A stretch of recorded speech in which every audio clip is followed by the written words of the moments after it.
I won't slow down, building my empire in this buzzing town, casting my vision on the silver screen, my funded life, a vivid sheen, my funded futures, light the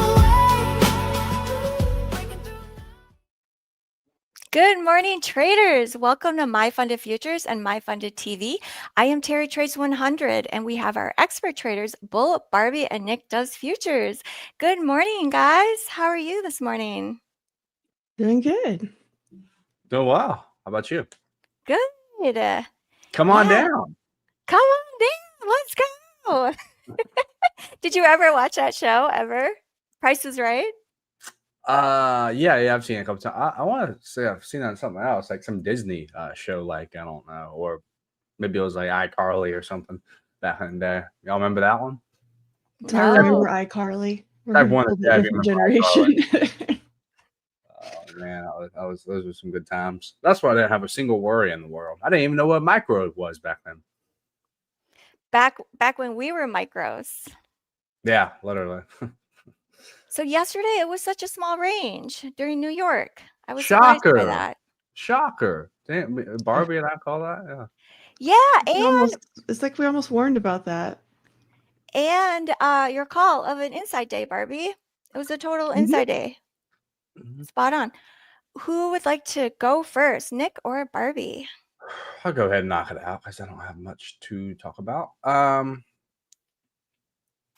Like I said, yesterday was an inside day, right? We hung around inside of that range that we made from Friday. That big move down on Friday. These dividers here are each day. So this is Monday, Friday, Thursday, Wednesday, whatever. It goes back 5 days.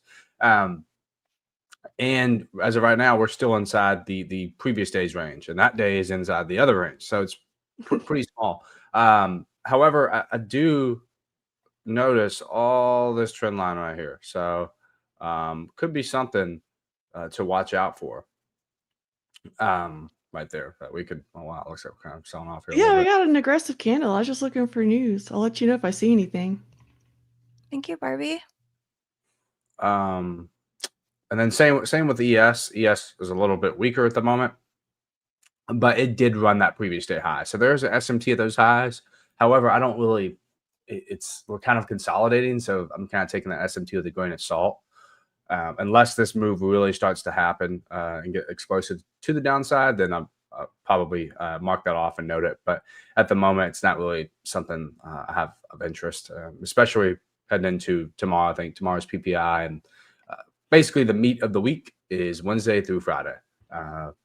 So honestly, today, I don't really have a bias at the moment. I would not be surprised if we ran lower and just try to play the extremes of these ranges, right? So we took previous day high on ES, maybe run down to weekly open now. Weekly open is all the way down here on NQ. So that's about another 130 points or so. Would not surprise me at all if we got to move down to there. Bonds are going higher at the moment. Let me check gold. Bonds are actually ripping on the daily chart right now. Daily on bonds looks pretty clean. Let's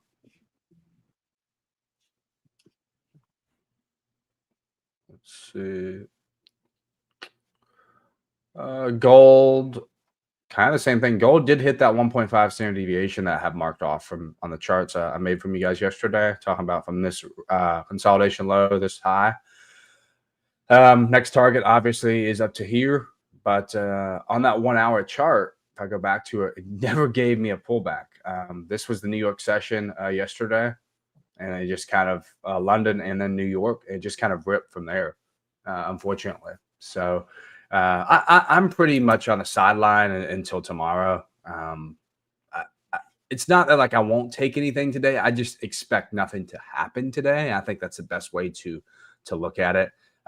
Rather than coming in here, oh, I got a new account. I got this. Let me find the trade. Like, no, you should let the trade find you. And I just, at the moment, I don't really see much. And, there's really nothing I haven't seen at the moment. So That's pretty much it for me. I'm leaning a little bearish on indices today, just to go back towards that weekly open and then expand either lower or higher from there post news tomorrow and into CPI on Thursday. Thank you, Nick. Mm-hmm. Barbie, what do you see?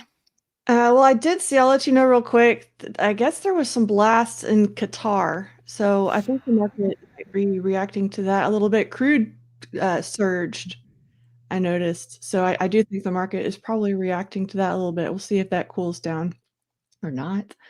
But yeah, so we did get the choppy inside day yesterday, and we could definitely have some more of that today.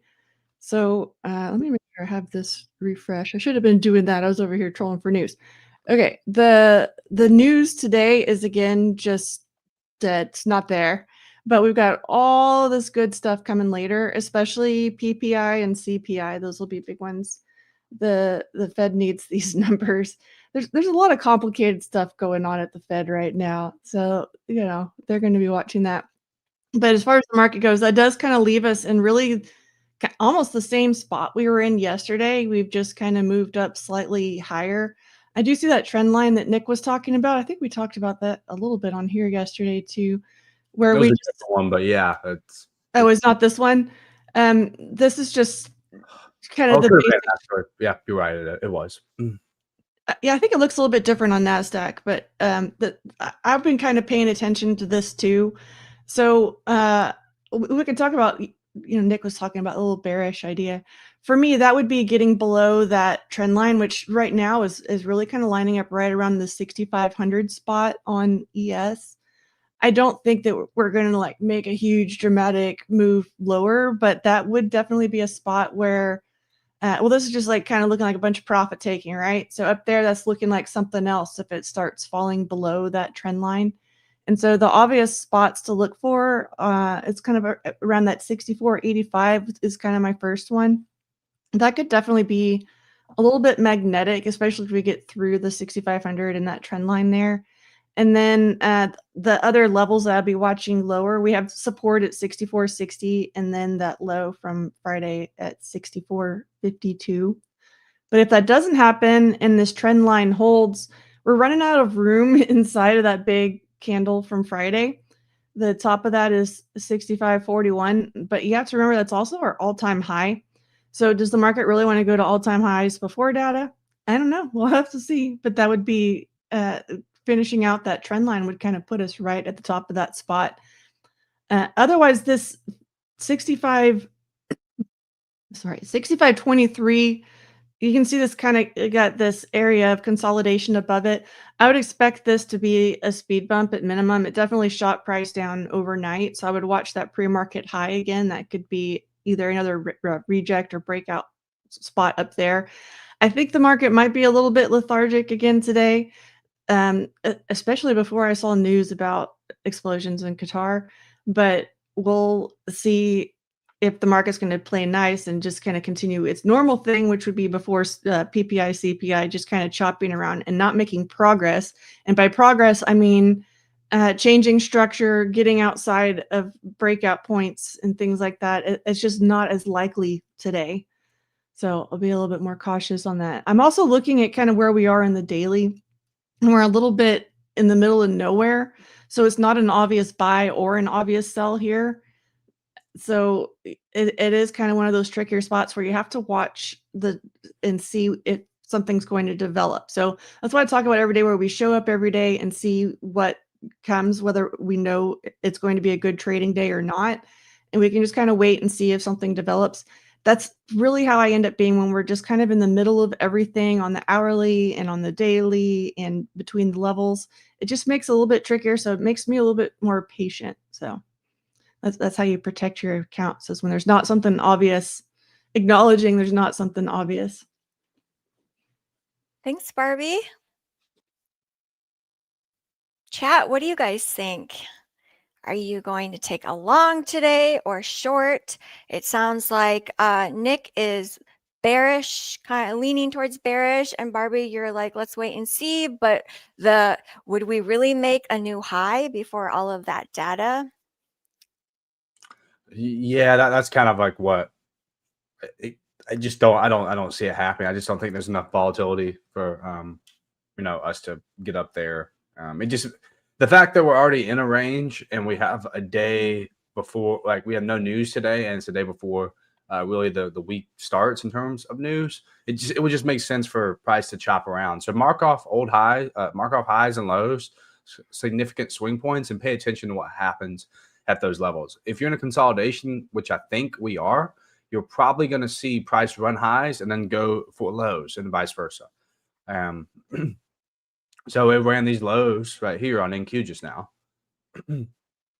These 1 hour lows, relative equal lows, I should say. And I think we're gonna go higher now. You know, I mean, it could just do like a little pullback up to here. I mean, that's a 60-point trade, right? So something someone can take advantage of. Let's see here. And obviously, if you're bearish and we're above weekly open, then you should feel pretty good right now. Or you should, even if you want to wait for that news, like you still have time to take advantage of the weekly range to the downside if you think we're gonna have a bearish week. So nothing wrong with that. But I don't know what. I'm just gonna maybe do some education stuff. Speaking of, can you guys share my screen real quick? Let's see here.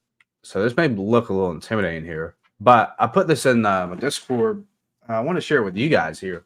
Kind of having like a trading plan. I know it kind of looks a little intimidating here, so I'm just going to kind of put this right here. So I know a lot of people see these on Twitter or whatever. They see these little cool little aesthetic plans or whatever, but this is kind of how you want to break them down, right? So the first thing you should ask yourself is, should I take a trade here? And then I'm just giving you guys an example, like what my sort of thing looks like, right? And you guys can kind of make your own or kind of piggyback off of it, whatever. So for me, that's kind of, have I journaled pre-session? Have I looked at the charts, found some charts I like, and marked off areas of interest, a clear draw on liquidity, and am I trading with that weekly bias? So if I'm expecting the weekly candle to be pretty green, right, then I know my best day trades are on that side, right? Typically, usually when you're trading against the trend all week, you may have some winners in there, but it's going to be pretty tough. So that is, if I do that, then I know I can go into the session. And next part here is market conditions, right? Correlation, like how the market's correlating. I think we saw yesterday NQ and ES were completely doing different things, right? So that's an example of markets not correlating. And also speed. You guys hear me talking about that a good bit. Direction, like how fast are the candles getting to where I wanted to go, and is what side of the market is getting respected here. So PD arrays, fair value gaps, order blocks, breakers, are those getting respected on the side that I want price to go to with this clear draw on liquidity right here? So if I'm anticipating a high to get ran, well, guess what? I can work backwards here and see, okay, order blocks, bullish order blocks are being respected, bullish fair value gaps are being respected. We're displacing and going through old highs. Great. And then low probability conditions. I don't have that on the screen, but and obviously entry criteria. So you guys know my entry criteria, right? So let's say there's a gap here, right? I'm anticipating price to go here, right? I want to see price obviously displaced up pretty high, pretty aggressively, right? And it left a gap behind. So looking for price to come into this gap and then move, lower, create like a stop run, and then displace very highly to the upside, and then to that high. So, but my entry criteria is right around in here on this breaker block, kind of what Ash talks about. I think at 10:30 when he comes on, same sort of entry criteria. So there. And then risk, right? Risk is very important. How much are we risking per trade here? So for me, this is 1% per trade on a personal account, or sometimes even 2%. But that's going to differ if some of you guys trade like funded accounts, right? You guys heard me talk about 10% of drawdown, 15% of drawdown, things like that. And for me, it's 2 trades max per day, right? How many times you guys see me take more than 2 trades in a session? You guys probably see me take 1 or 2, and I'm done. Like, I just can't handle it much after that. And I think you should also have in a week, right? So let's say Monday through Wednesday, you take a loss every single day. You take two losses per day. For 3, I'm done. Like, I'm not trading Thursday, Friday. Like, it's just not my week. I'll come back on Monday. I'll need that time to kind of get my mind right, like for the next week. Because less than 24 hours is just enough for me personally. And then I talk about the stop loss in here for this thing. But yeah, that's kind of how I saw this in my Discord. I was like, I sent it to somebody, and I was like, I'm going to talk about this tomorrow. So I hate to suck the oxygen out of here, but I don't really anticipate price to do much today. So I was like, I'm going to make this an educational topic. So yeah. Boom. I'm glad you did. Thank you, Oh. Nick. Yeah, no problem, man. For sure. Great, good job, Nick. I want to take it. Yeah, it's tough. Nick was kind of 2 trade. Yeah, I think if people just limited their trades, it'd be so much better. We hear that every day too. That Oh, the top traders, and we've got Ash too. Ash will talk about this a lot. That taking fewer trades nets him more money. yeah.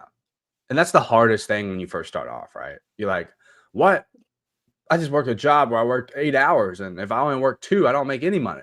You're telling me I can only make I can make more by doing less. Our brains just don't work. Our brains just don't. Why we work. came to this in the first place, though, isn't it? That's what's crazy to me.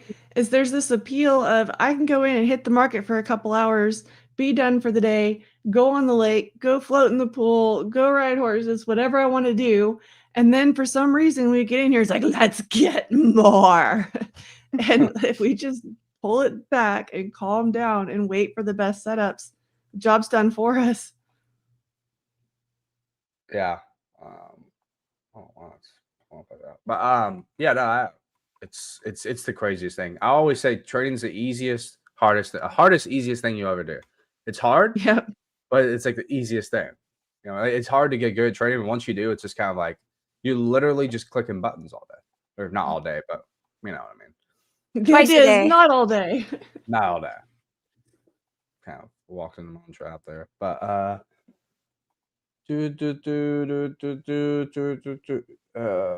looks like so far we have 59% have voted long today, 41% have voted for shorts.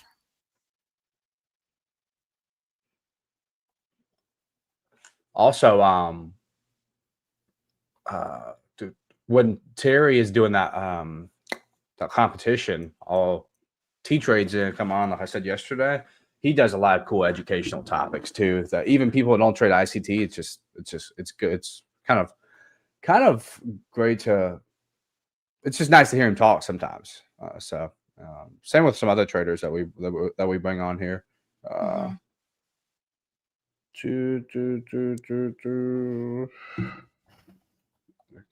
I am a complainer. I'm a big complainer. I complain all the time. You're practicing that dad voice thing. I'm not sure it's. Is there any orange folder news today? Man, I've been really watching that Fed Watch tool thing. You're obsessed with my toy. Yeah, like I like the fact Did you that go through? You can watch how all the things. I don't ever pull out the fancy charts because I'm just trying to like introduce basic concepts. But you can go through and look at how the changes have happened over time and things. It's fun I to go don't want to through do that. That's a rabbit hole. I just don't want to go. Yeah, down. go through all the little tabs, all the historical movements, because you can watch how that 90% came to be, and used to be 20%. Wow. Nick, are you a bull? I'm a non-knower right now. I don't know. I don't know what I am. I can see this trend line getting broke and we go lower. and then just kind of hang around weekly open, because weekly open is literally right here at 674, and just chill in here till PPI, CPI. But for the week, I'm bullish. How about that? But for the day, I'm leaning like bearish. I just think we can go about 50 points lower. That's all. 50 to 100 points lower. So, points of interest for me, I'm watching. I don't have a whole lot in the 4-hour chart that I'm watching. Kind of looks a little blah. 1 hour. 1 hour did take these Asia lows. There's an SMT at these Asia lows with NQ and ES. I don't know. I just don't know. This is also a good testament to show you guys, like, hey, when you come into the market, the best trades usually happen when I just look at the charts and be like, oh, yeah, this is going to happen today. Or I feel really good about this. Like right now, I just don't have any of that conviction. And does that make me a shit trader? Probably. To some of you guys, right? But no, for me, to the thirsty folks. Yeah. Your bank account knows, Nick. You you get payouts. You make money. I think sometimes people troll, like, right? They're not making money. People troll my friend JCap. Yesterday, people were saying he literally has $2.5 million. No. It was like 4 million, like a Twitter thread pinned to the top of his Twitter. Yeah. And people every day just go on and call him a fraud, or they're like, I'm like, bro, like, what more can you do? Like, if yeah, I don't know. Yeah. I just feel like someone always told me this: if you walk on water, they will always say it's because you can't swim. Yeah, that's pretty much it. You know, this trading space, Twitter, bunch of haters. It's the funny every day. Like if it was a book and I like turn the page for each day, the next day I'm just as scared to open up the next. Like, I don't know what I'm gonna get the next day. Like someone, I don't know. Just always something crazy going on. That's why I literally just post and never consume. I post, get off. Yeah, people love to be miserable. Yes, Raphael. It's easier than like putting in the work. No, his name is Kyle, but I just call him JCap. That is the problem. A lot of times it's easier to cry and be like, Bull Barbie making it so I can't be rich today because blah blah blah blah. And it's like an excuse for not doing the hard work and doing back testing and learning to trust your trades that you've put the work into and all that. So if you want to be one of the top traders, that's really the difference, is putting in the work and not letting yourself be a victim of all of the chaos. And that's why, I mean, when we get these comments, it's like, oh, another unreachable. So you can't be in that mindset. I'll tell you just become numb or immune to it sometimes. You're just kind of, yeah, okay, cool. Some guy said my house looks cheap, and I'm like, this is one room. Like, what do you mean my house looks cheap? Like, what a weird comment.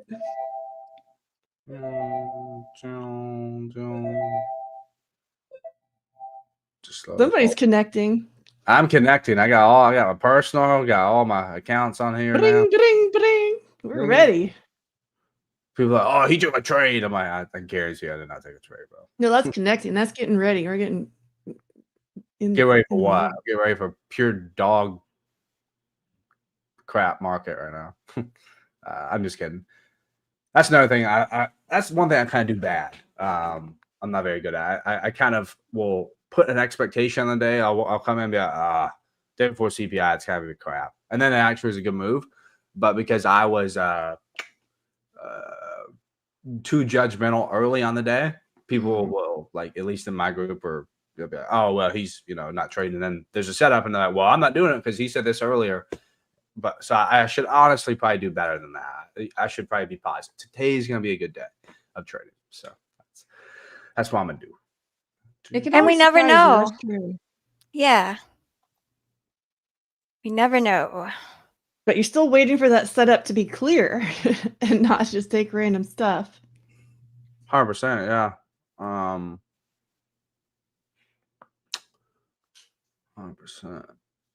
Barbie, do you find it easier to trade personal or prop firms? I like my personal account, but I always have. Like, that's what I traded first. So adding like props is not my comfort level because where I came from is my comfort level, and where I came from is trading my own accounts. So I always trade those first. Plus, that's the one that I can just. There's no payout. There's just withdrawal. So Yeah. it is a little bit more simple. But what I've tried to do is have tailor all of my strategies that I use in that live account so that they can fit in the prop accounts. And it has been some extra homework for me, to be honest, because you're dealing with daily drawdown and all sorts of different things I don't have to deal with potentially in my regular account. Because in that case, it's not based on like every day and every trade. It's just based on how the account is doing. So, there are adaptations you make, but I really like it how I can just throw some extra leverage on without adding more money to my account. That's kind of been the big appeal to me. So if I see a really good setup, which maybe not right this second, but soon, then I can take it in my account. But if I would be over leveraging to add more, then that's fine. I can add that in the prop accounts. And as long as you keep those moving in the right direction a little bit at a time, the payouts come. So that's kind of been my whole strategy with it. Yeah, no, I treat personal a little bit different. I like it better, obviously, but I don't even know if I was talk. Well, so what I do I actually have I don't have a whole lot in my personal, but I treat it like I have like a lot in there, basically. If that makes sense. So let's just say, for example, here I have, let's say I have $400,000, right? That I'm willing to trade, right? I'm not putting $400,000 in broker. What I'll do is I'll put $40,000 in broker, and I'm gonna trade that like it's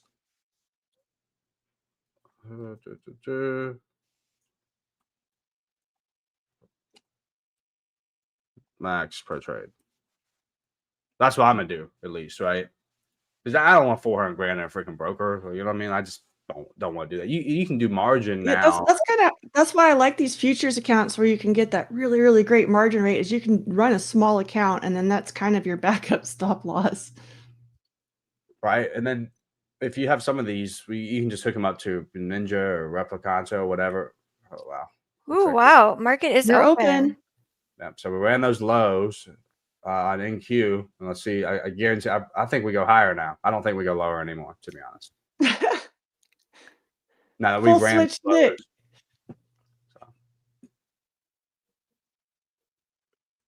And guess what? If you have a $40,000 account, then what's the simple math on that? 1%, so $400 per trade. So I don't like. I do that with, I do my options account more based on percentages, but it's a larger account, and then I've been keeping my futures account smaller, where it's kind of more equal to a handful of props. Yeah. I don't know. It's kind of been what's worked for me, but I like the big options account because I swing in that, and so that way, if I have a few trades going already, I still have plenty of stuff to work with. Yeah, I don't. For futures, like people always ask me, like, "Hey, how much you at 1-2%?" It really, really depends on the setup. Like Yeah. I've taken 3 or 4% risk on a personal account on a trade before, right? But like I don't know. I think it wasn't until like the past week or whatever. Like I think I was just risking right around like 1%. So just kind of depends. I think that's how most people should do it. I don't think you should always do.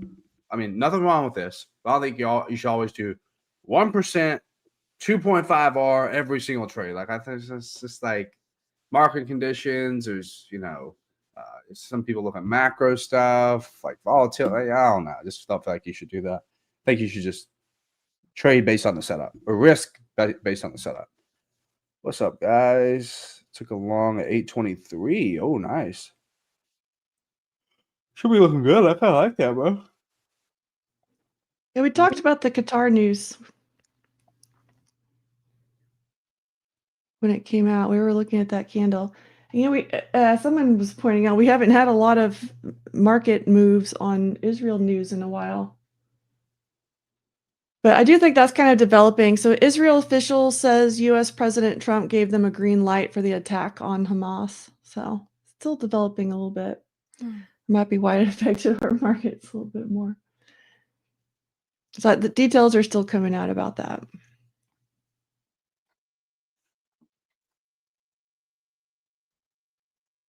So yesterday we were talking about Trader Steve. Do you remember on our show, Barbie? We were like Trader Steve, saying Trader Steve as like a name for like Jane Doe, right? And then it hit me this morning. I was like, Steve was on last night. Oh yeah.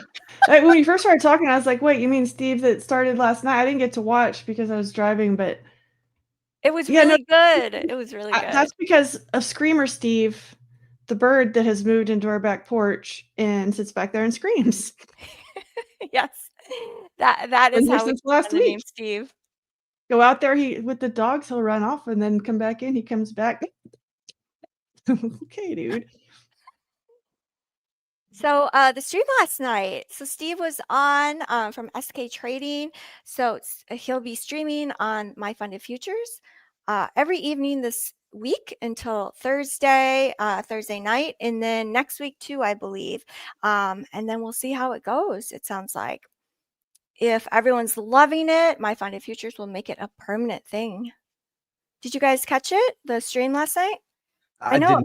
I saw he was live, but I was watching a lot of post-game interview stuff from over the weekend. It was sports time. Yeah, it was Monday Night Football. I was playing a little NCAA. I had my, post-game interview. I had my fantasy, I don't know. I know some of you guys like the trade, love the trade. I don't really, once 11:30 hit, I'm like, I'll clock it out. I do appreciate my time off for sure. Me too. That's really the whole reason I came to trading. Like in real estate, you're never off. If somebody calls you at 10 o'clock at night, you got to answer it a lot of the times. My wife's a real. And now I don't have to do that. I have my weekends. But yeah, I wanted to. I think it sounds really cool. I have traded the Globex sessions before. It's not something I do a lot just because of my schedule. Since I'm a mom, I'm usually driving kids here, there, and everywhere, choir practice, tumbling, whatever it is.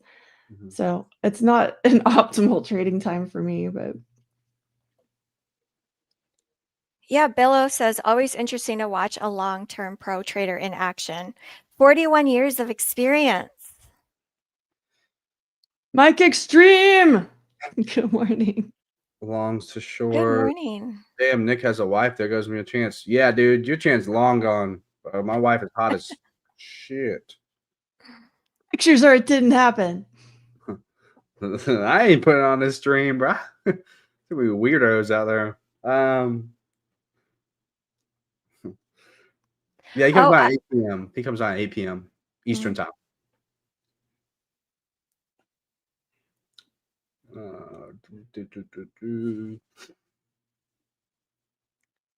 Yeah, it is fun watching someone like Steve who trades a lot of size throw those contracts around. It really helps put things in perspective about.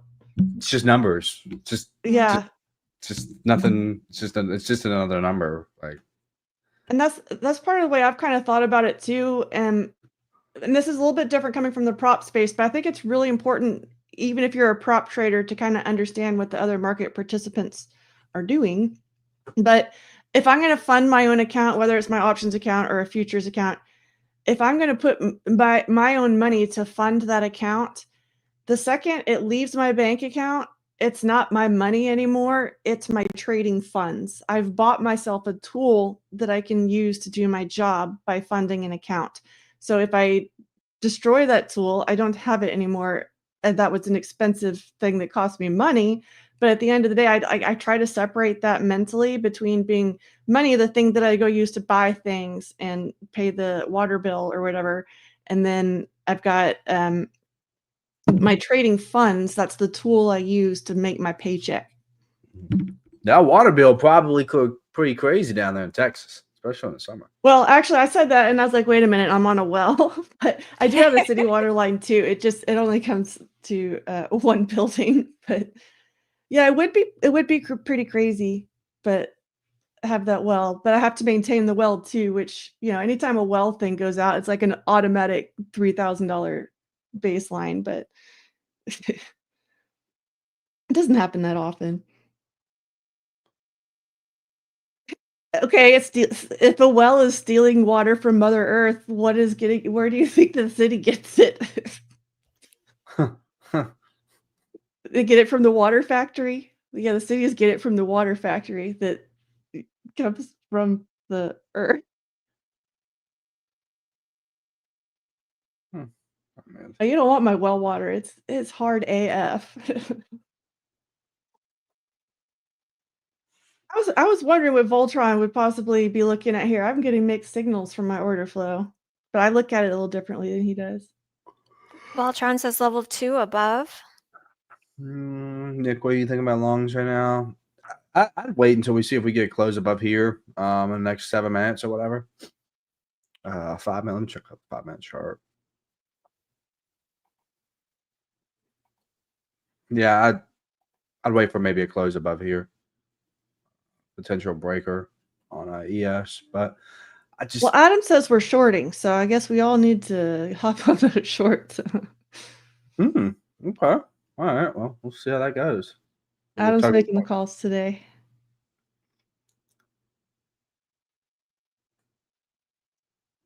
Yeah, wells can be stinky. That's why when I was able to get a city water line, I did.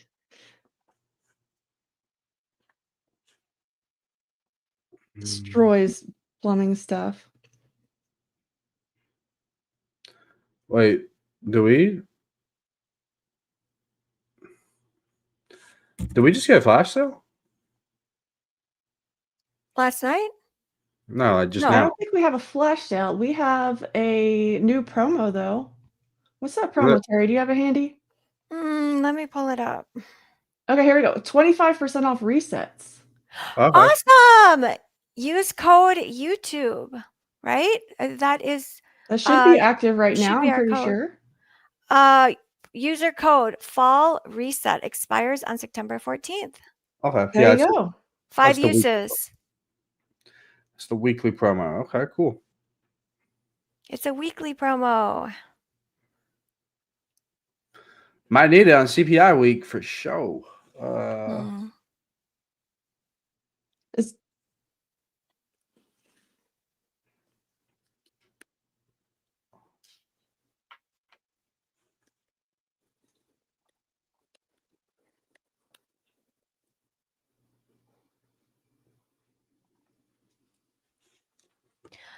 So last night during Steve's show, Luke was hosting and he dropped 25 free pro 50K accounts. So that was exciting. So you never know when MyFundedFutures is going to drop free accounts or free resets for people. Hey, I know. Hey, guys, you got 500 people watching right now. Are you subscribed? Because, we're getting close to that 50K subscribers. And if we do that, I know I can twist Luke's arm a little bit, especially Barbie. You think I can twist Luke's arm? I'll twist something. Get it done. 100%. We know that. For sure. That's facts.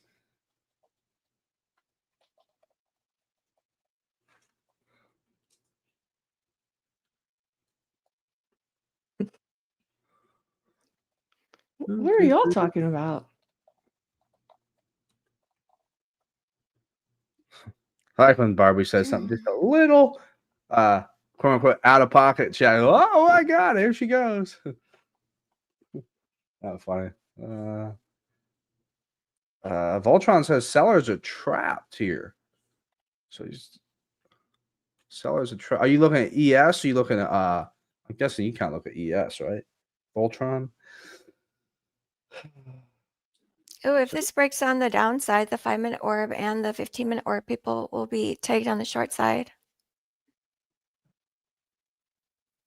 I do like that.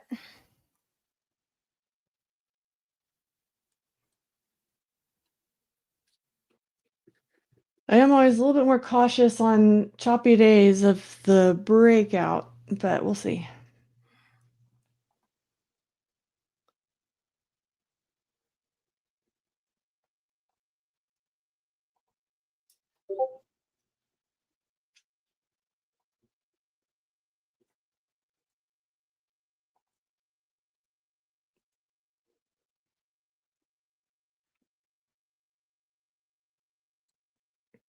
I think that the 25% off is off of the resets. We all know we got the funded resets, the sim funded resets. At least right now we have them. So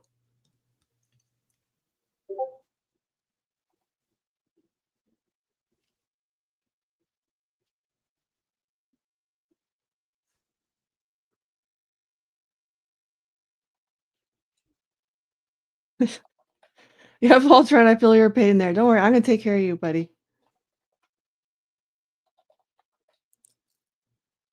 This is very choppy right now, yeah. I'm just seeing selling. That's the way. So I'm looking at the. I think I look at the order flow a little bit differently than Voltron, especially because I have not been leaving my footprint chart up during the day. But I'm seeing very messy conditions. We had the market try to rally a little bit on open, but the whole time there's a lot of selling going on. It's not heavy selling pressure, but there's just a lot of sell orders coming through. So I don't know. It's a messy little mess right now. It is messy.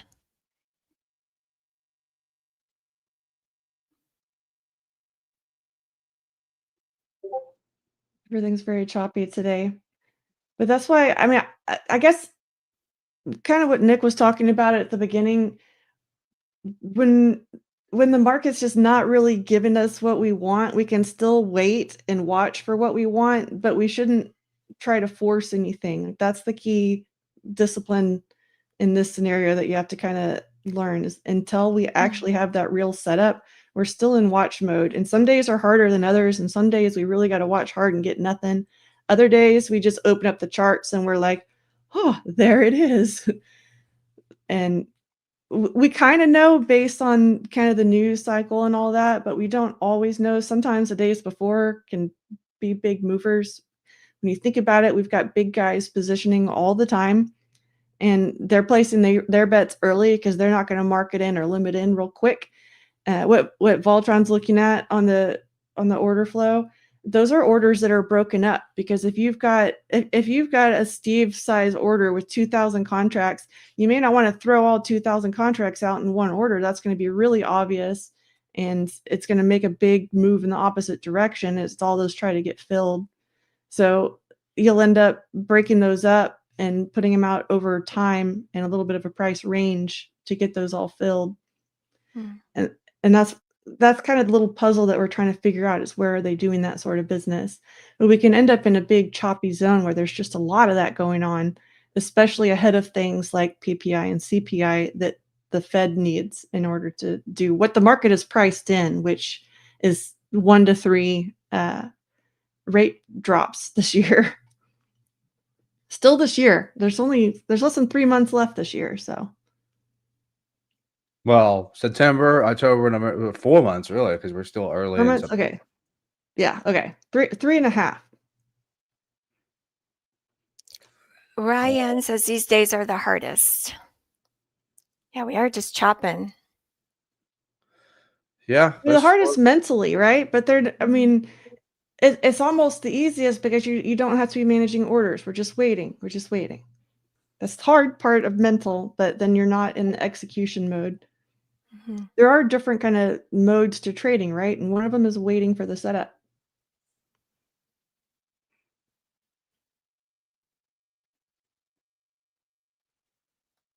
It is pretty news dry, y'all. Pretty news dry.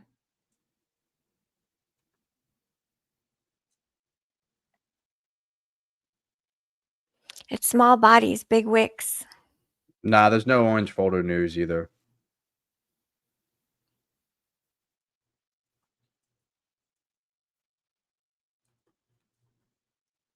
Felipe, you think it becomes harder and harder? What becomes harder and harder the more you trade?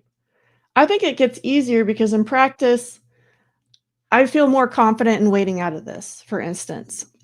I don't have that FOMO. I don't feel like I'm missing out on something. And even if the market makes a big move, I'm cool with it. I'm not going to feel FOMO because I didn't see the setup here. And I know that my setup's coming and I trust that my setup's coming. And in that way, I think it gets a lot easier. Plus, like it's trading software is not simple. We have to figure out how to get our orders placed, how we want them, when we want them. And there's a lot of errors that can happen with that. So the more you spend in the seat using your trading software, the easier that gets.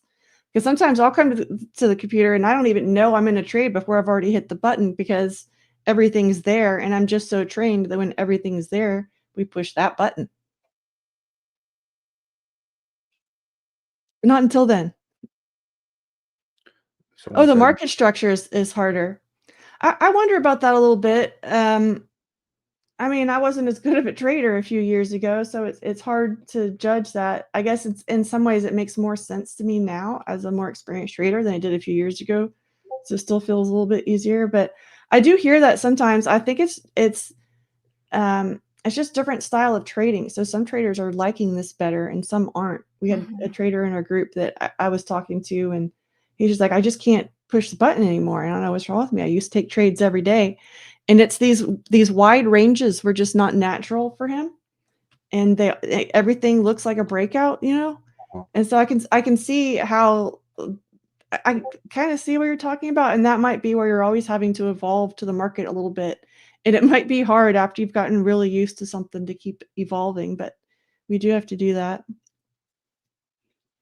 Man, this is just dry today. Hmm. so like you said, it's easy, but at the same time, it's hard, right? Because Yeah. you want to play something.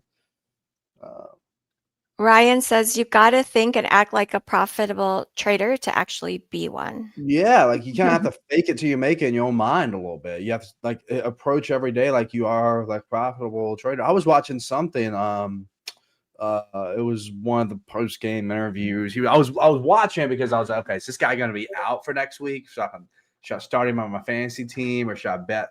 So, but he was talking about like how like the third string or fourth string backup. Well, like he prepares like he is a starter every single day because he never knows when his moment is going to come. And, all execution comes down to his preparation. If you prepare, you can execute, right? So it's the same thing.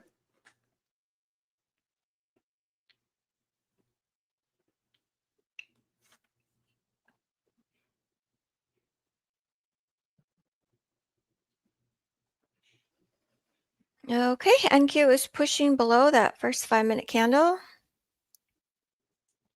Oh no. Corey says he's in YOLO mode, but trying to sit on his hands. Yeah. Sometimes you're in that mode too, right? Like the market's not giving you what you were amped up and ready for. And you have to be able to recognize that. Because that's that whole thing. Like just because you want it doesn't mean the market's ready for it. Nick, how do you feel about gold today? Well, great. Let's take a look at gold here. Well, it's got a nice little It is recent candle. pumping. Whew. And that breakout, like that was that breakout that you were looking at, really. Like if we get to the top of this. Yeah, no, Wow. gold's really pushing. 15 minutes. I had some people watching in my chat over here in Discord, but they were watching to see if we could get a retest of this level right here, top of this candle, but it just closed above and it just never gave it. So I know they're probably like, "Ugh." So yeah, it kind of happens. Gold's just been generational run. It's like Wade LeBron 2012. There's that sports reference. Yeah, I was gonna include the sports reference for my people in here. They're probably like, probably the majority of people in here think football is like, the soccer one. The soccer one.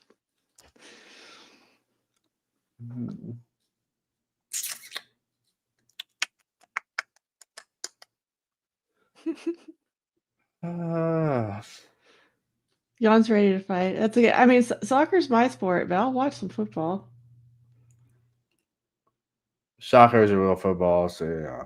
I like basketball too. I need to get that new 2K. Freaking, I need to get that new NBA 2K. When's that? That's out, right? It came out like a couple days ago. Yeah, I get them every 3 years because I don't really see like the upgrades. But I'm a yeah, it came out last Friday. I didn't cop that.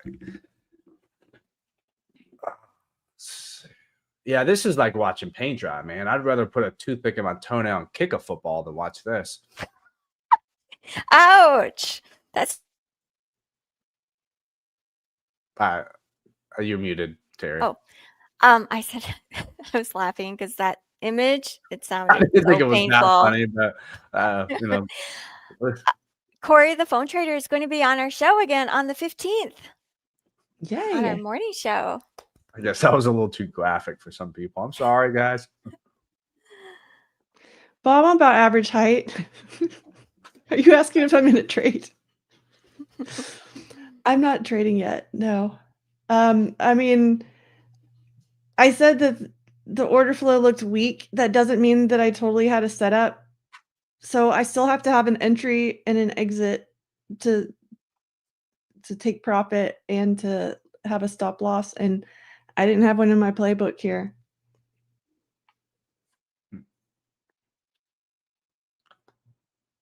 What's that playbook look like, It's Mark? okay to have zero trades some days, y'all. It's okay. Has anyone called you beautiful today? No one has called me beautiful today, unfortunately. Nick, you look beautiful. You're Thank beautiful, you. Nick. Well, there's one person. Love your green mic. Love your glasses. Appreciate it. Yeah. I feel like those Hollywood stars, you know, apparently like people in Hollywood just walk around like red, pink, blue glasses, like in the middle of the day. Or like they got like, they kind of look like mine, honestly, but I don't know what they're called. I doubt they're like blue light glasses. But could be. The hairstyle's on fleek today. Whose? Yours. Yeah, I don't know about that. It is the flaming Nick hour now. Ah. Oh no, the bot is not into you. How many did it get in on? 0. 0? I don't have no proof of pants. Yeah, I don't have I'm watching here, chat. Okay, it looks like NQ wants to take out that overnight lows. Yeah, it is looking a little weak here. Overnight low is 790.75.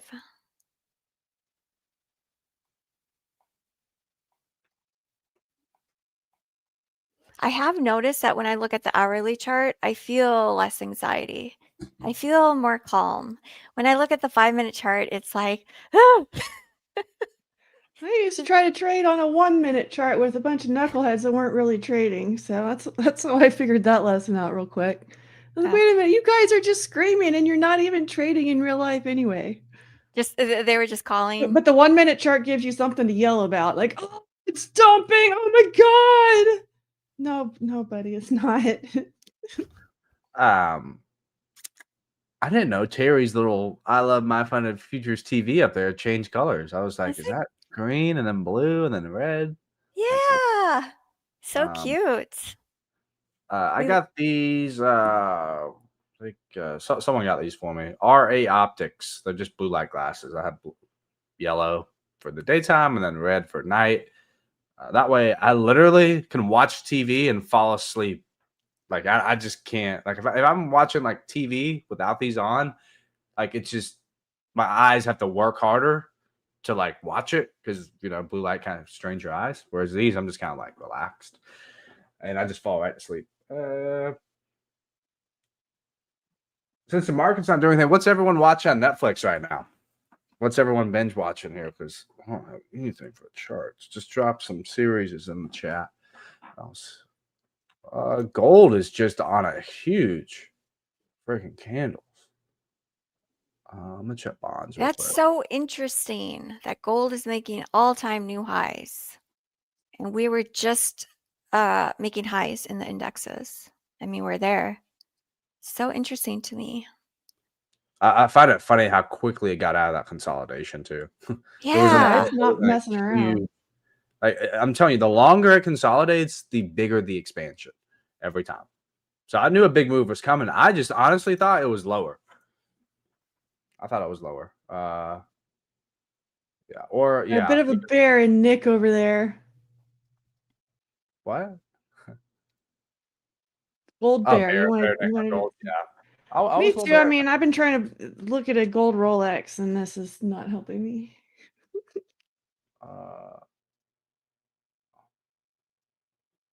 Okay. I'm honestly thinking about starting Breaking Bad again. Such a goat movie. That one is so good. It's so good. I see the little clips pop up on my YouTube, like 3-minute clips. When Walt gets caught, or when I just watch them like 3 minutes. I'm like it's so entertaining. Look at gold just take off. Whew. Wow, wow, wow. I've seen Dexter. I did not say I said movie at first, but I meant series.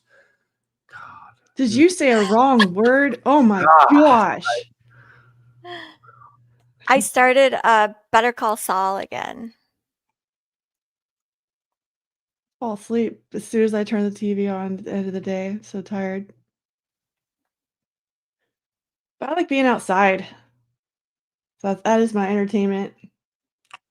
Yeah, it's currently 67 degrees right now. My backyard has a lot of shade, so I might my gosh. like Yeah, it is in Texas right now too. It says 68. Walked out this morning. I was like, whoa. Had to go back and get a jacket. Voltron says perfect bounce on PD, POC. Point of control.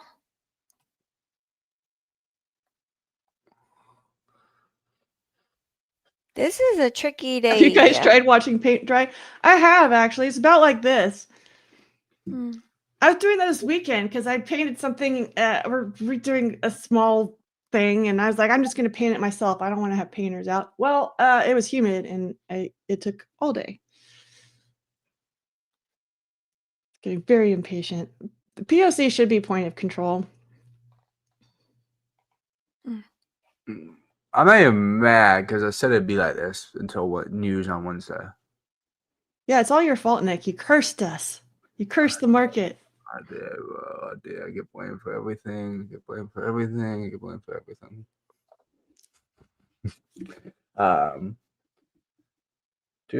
Tomorrow's not CPI. Thursday is CPI. Tomorrow is PPI. PPI. PPI is big too. Yeah, it is. They both are. So. Nick Kidball, 100%. I kill everything. I'm the reason you're not profitable. I'm the reason that you blew your account. I'm the reason that there's no discount right now. Well, actually, there's a promo going on, 25% off code resets. I'm just the reason for everything. I've accepted that, and I lay my head down and pillow at night, and I sleep very well, even knowing all that. Anyone trading this chop? We just had some payroll revisions. That's what the market's reacting to right now. Can we just beat up Nick for no reason? There we go. No, you can hug him every day for some reason. You can hug and send Nick kisses for no reason. Nick, you're the reason my fantasy football team lost week 1. Well, I won all 3 of my leagues, so I don't care. So it's 10:01. I'm gonna head out. Stream my Discord. You're late. I am. That's gonna be all your fault too. I'm just gonna leave. I'll do that. Oh no! Thank you, Nick. Bye, you. We don't forget that guy. He's out of here. It's all his fault. It's his fault the market's slow today, apparently. Does Nick's wife know he's a live trading heartthrob? I don't know. I need to get her number and start sending her some of this stuff. He was a little upset about RanchBot doesn't have a lot of faith in him today, but it's all right. You have to go check out Bull Barbie's Discord if you have not yet. It's really fun. Nick, they did bring back the old Cracker Barrel logo. Did you not hear the news? They're like, whoops, guys, that was just an expensive, stupid mistake. We're glad we're in the news. Thanks for putting us in the news. We're actually just still Cracker Barrel. Yeah. They super won. They won that expensive. round, y'all. They won that round. That was maybe expensive, but that was a marketing campaign. They filed it under logo change, but that was marketing. That's kind of a new playbook these days. Is get in the news. Let them all know you're doing a remodel. You don't go broke and go back in 3 days or something. That was a marketing ploy. Market is pushing down.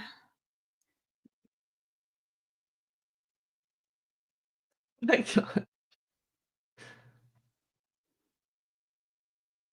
NQ is just at negative about 4 points from New York close. Yeah, this is choppy, choppy, choppy. Probably like my kind of main mission today is going to be seeing if I want to swing anything over CPI and PPI because it's, there's more than one thing you can do in the market. There's futures trading, but there's also swing trading. And sometimes when the market's giving me really slow day trades, I can end up spending some good time rebalancing my buy and holds or my leaps, things like that.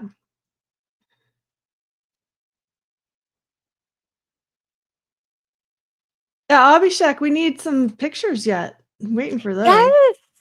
Some wedding pictures. Voltron says level 2 pulled.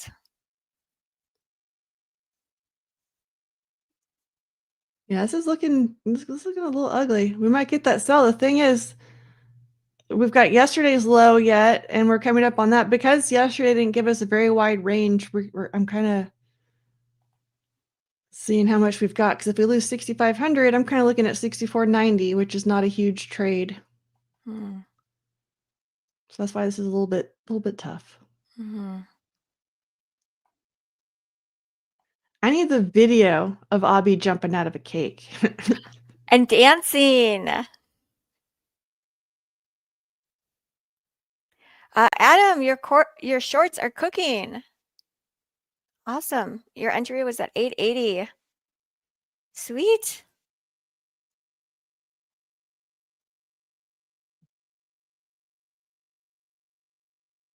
Abhishek said he will share the pictures on X. Yay. He called it by the right name, though, Twitter. Twitter. It'll always be Twitter and tweets. Well, to me, I joined like during South by Southwest a billion years ago, so I think I get to call it Twitter forever as an OG. Tweeters. Mr. Smith says tweeters. Or you could say it wrong. Wrong answers only also accepted. Called tweets on X. Like, he's not a marketing genius, that's for sure.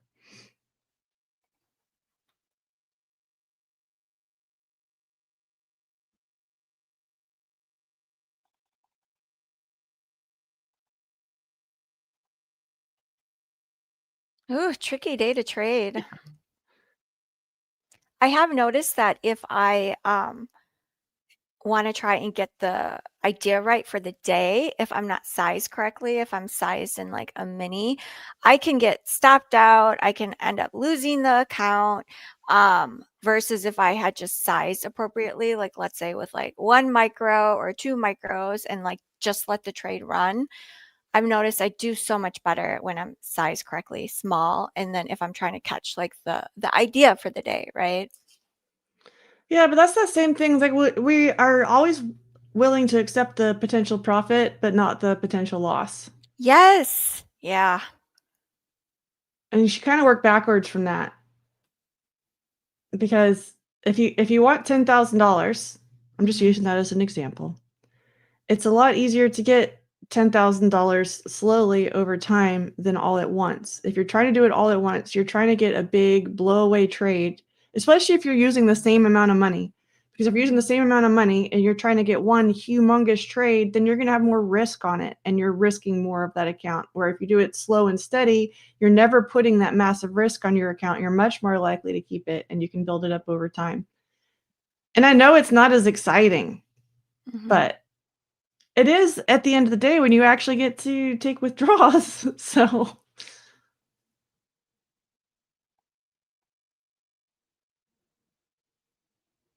oh, gold is completely retracing what it just did. Somebody asked to look at that. Let's look at it. I pulled it up on my NASDAQ chart over here. Let me take this orb stuff off of here for a second. Okay. So, well, that's a 5-minute, but this is that big candle that we were looking at, that big kind of breakout candle, and it's giving it all up right now. So on the hourly, it's looking even more dramatic. But getting a little bit of a false break there. See how that ends up working out. There's a 15-minute. It could end up finding some support on these kind of double wicks here too. Wait, I'm on crude. What the heck? I'm like, oh, crude looks cool. But here's gold. This doesn't look like the hourly because it's not. This is that little pump that I was looking for. They were right next to each other and I confused the C and the G. Yeah.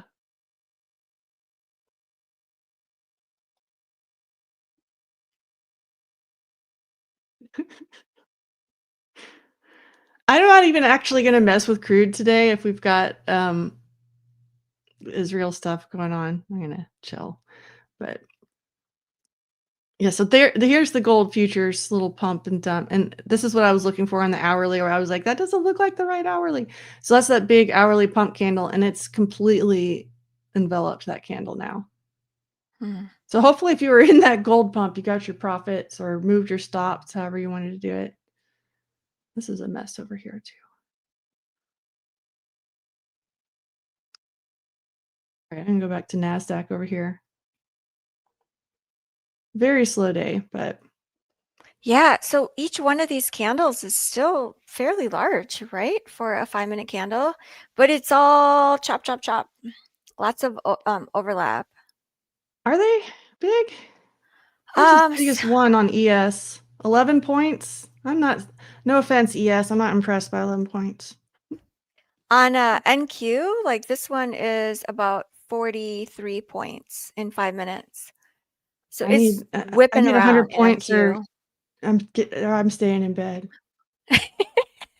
No, I don't get out of bed unless it's a 100-point candle in 5 minutes. Yes. For me, I'm not super impressed by these. It's getting kind of tight on the hourly, to be honest. For me, we have to remember this isn't 2020, so these moves can be enlarged. These are the huge Trump numbers, you guys. Just have to be the best numbers.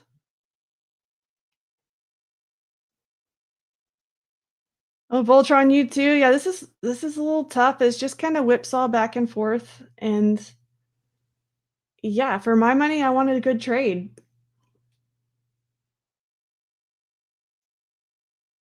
This is just a mess today.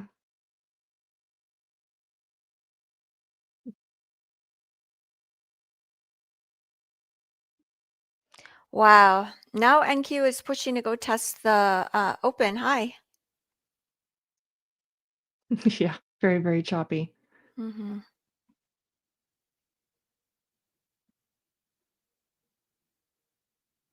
Oh, thoughts on Lulu for leaps? I don't know. I don't get the. So Lulu's trying to. I just try to think about what the company is. So I'm thinking about this stuff right now because we're coming into like Santa rally time. If you want to buy and hold some things for the Santa rally or end of year pump, this is when you start looking at that stuff. I'm not buying Lulu right now.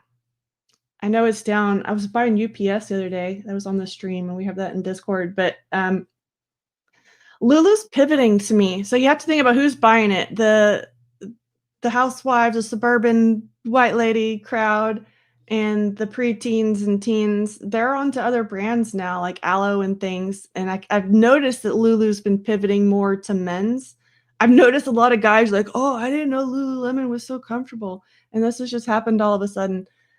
I don't know if they're gonna be our big shoppers, so I'm gonna hold out on Lulu right now, even though it's down. It's an idea though. Whenever something's down, the more it's down, the cheaper it is, the better deal you could potentially get. So even if you're wrong less.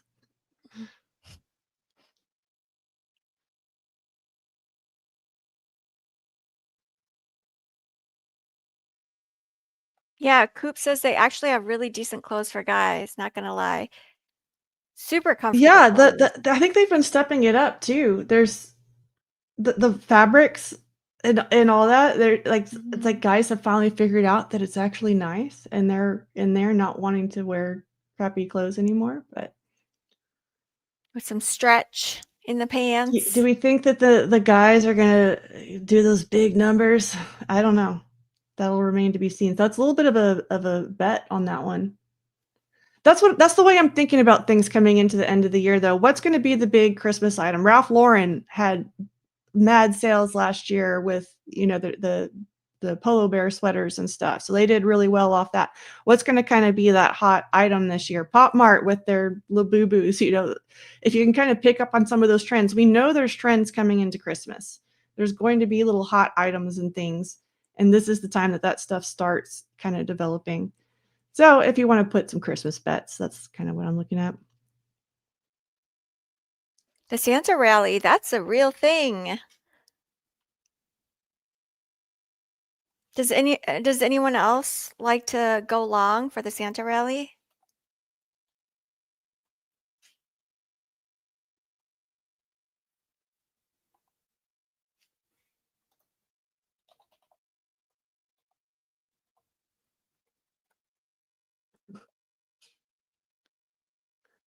Yeah, someone was messaging me something about the jobs number being revised and stuff.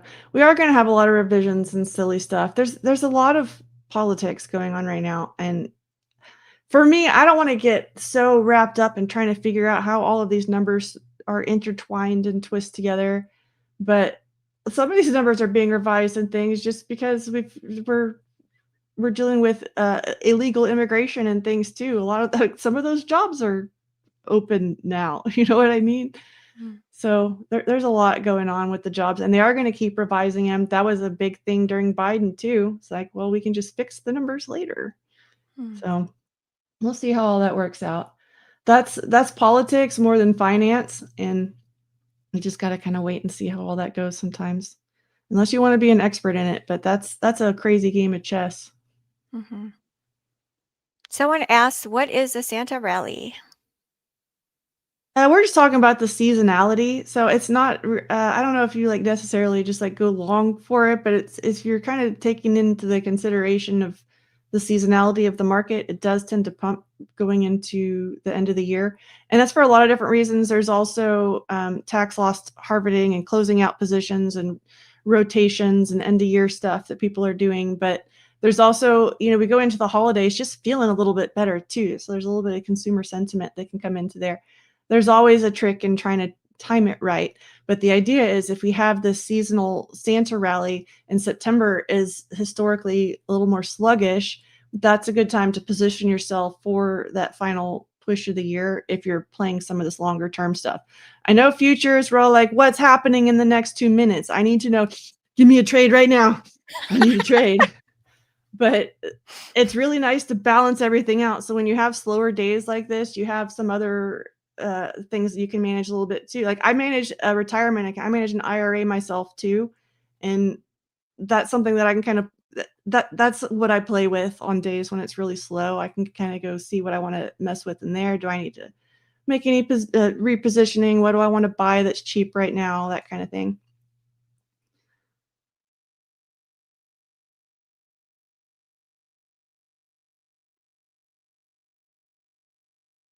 I mean, you can look for trades too.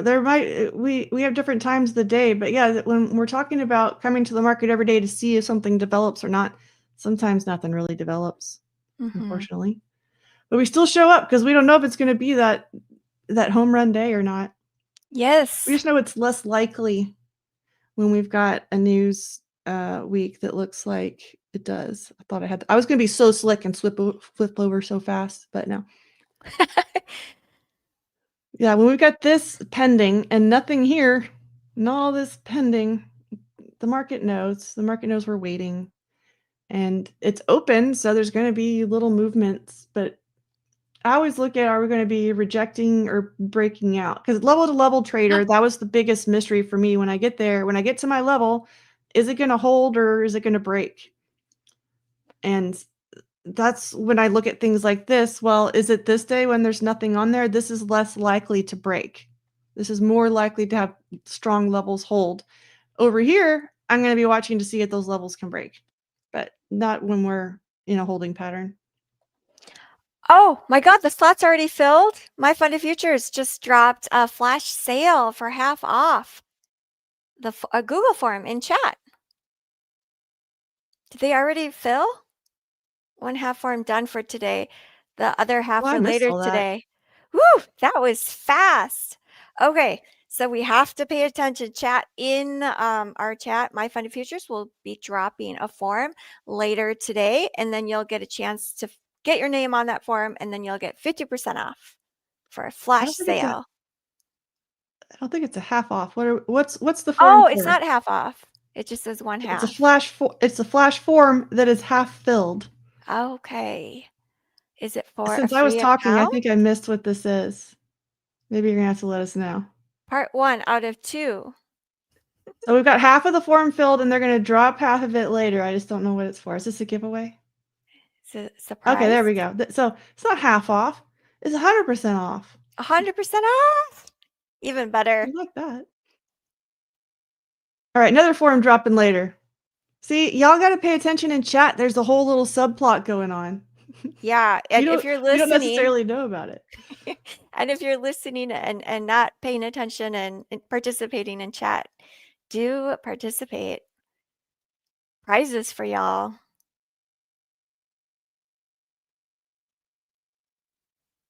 Early winners get a slot. From these slots, AI randomizes the winners. Winners get an automatic email with the credentials. Sweet. Yeah, this is a barcoding kind of day. Boring. I don't mean to like brag, but I did call that. You did call it. It happens though. Like sometimes the market is just set up for and showing its cards a little bit, but we can stay ready just in case because like I was saying, this is boring, right? But we did have news this morning and it ended up being kind of a dud because the US markets aren't that into the Israel news. We're a little tired of it, I think. And so at the end of the day, it ended up just coming back to where it was, right back in its happy little spot. Like we are very firmly in a choppy little zone, at least on ES from like 6,500 up to 6,515. That's a really tight little range. So it could end up breaking later today too and getting a little bit of something going, but got a random level here. That's cool.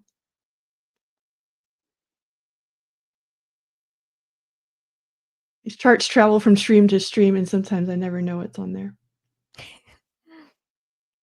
It picks up souvenirs along the way. Yeah.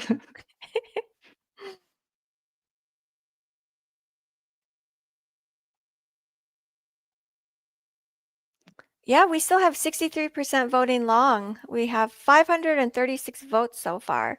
37% voted for shorts.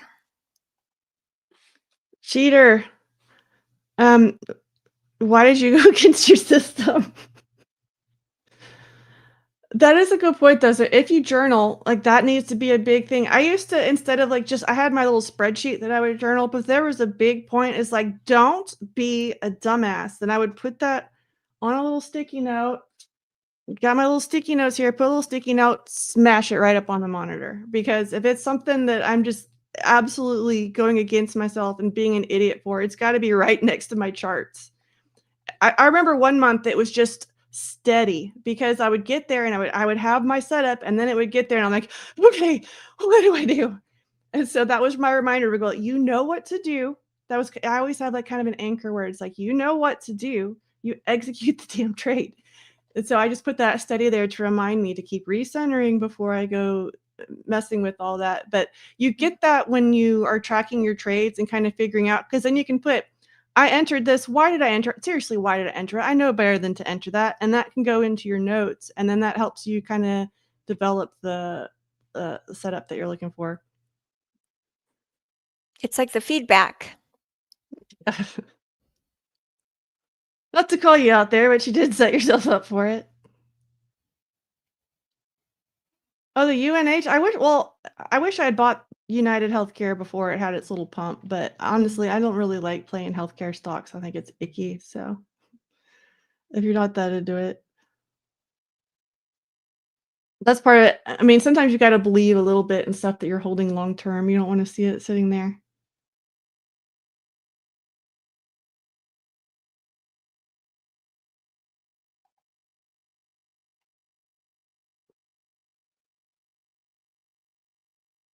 Yeah, I just entered this trade WTF.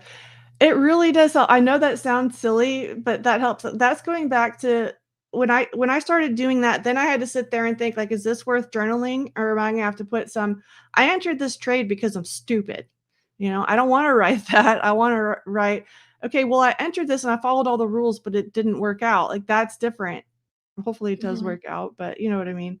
Yeah. If you're gonna have a negative thought on there, it should be something like, this is one of those moments where things didn't go my way, but I went according to plan, so the account was okay and everything's okay, and I'll get back up.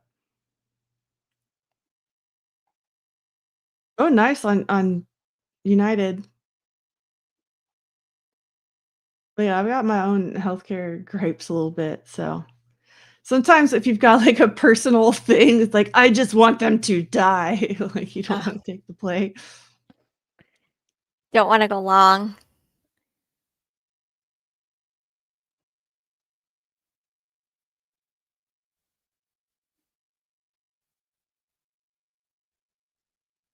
Nice, Salted. Made 1.5 on gold. Let's go.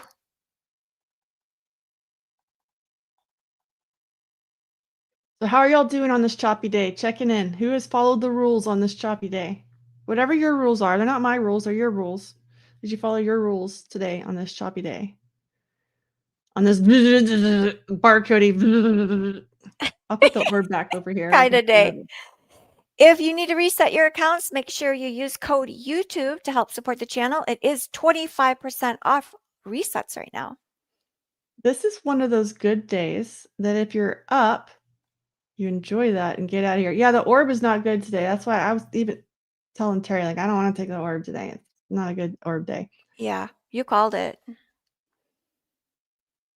But yeah, because and people ask me all of that. It's like, well, you would enter it on a data day. I'm like, oh yeah, because it's a breakout. And what do we need for a breakout? We need a catalyst. So, but okay, so yeah, if you're up today, it is a good time to enjoy that. If it's a little bit, if it's half your normal, if it's a fourth your normal, that's still good in this mess, because this is an ugly day. If you're down, we do have resets. There's still on that. But that it's a harder day to get your account back today. You know what I mean? It's because it's harder conditions to trade. It's also harder conditions to get things back. And I know how this goes. That's where we end up YOLOing and not trading for real and that sort of thing. Oh, today is a good day to use the paper account, the SIM account, Yes. like, and not being an eval or SIM funded. Baru, so basically a catalyst is just anything news. It doesn't matter what it is, but anything red folder would be one, right? This is a reason for the market to move. This is a catalyst because it's information that goes into the Fed that then goes into the Fed watch, and the Fed rate determines how everything works. So it's very important. It's housing, it's loans, it's businesses doing business with each other, it's the government doing business within the country and outside the country. So it really does affect everything. It affects consumers, businesses, government. The Fed rate affects everybody. So those are big catalysts. And that's why we watch things like red folder news.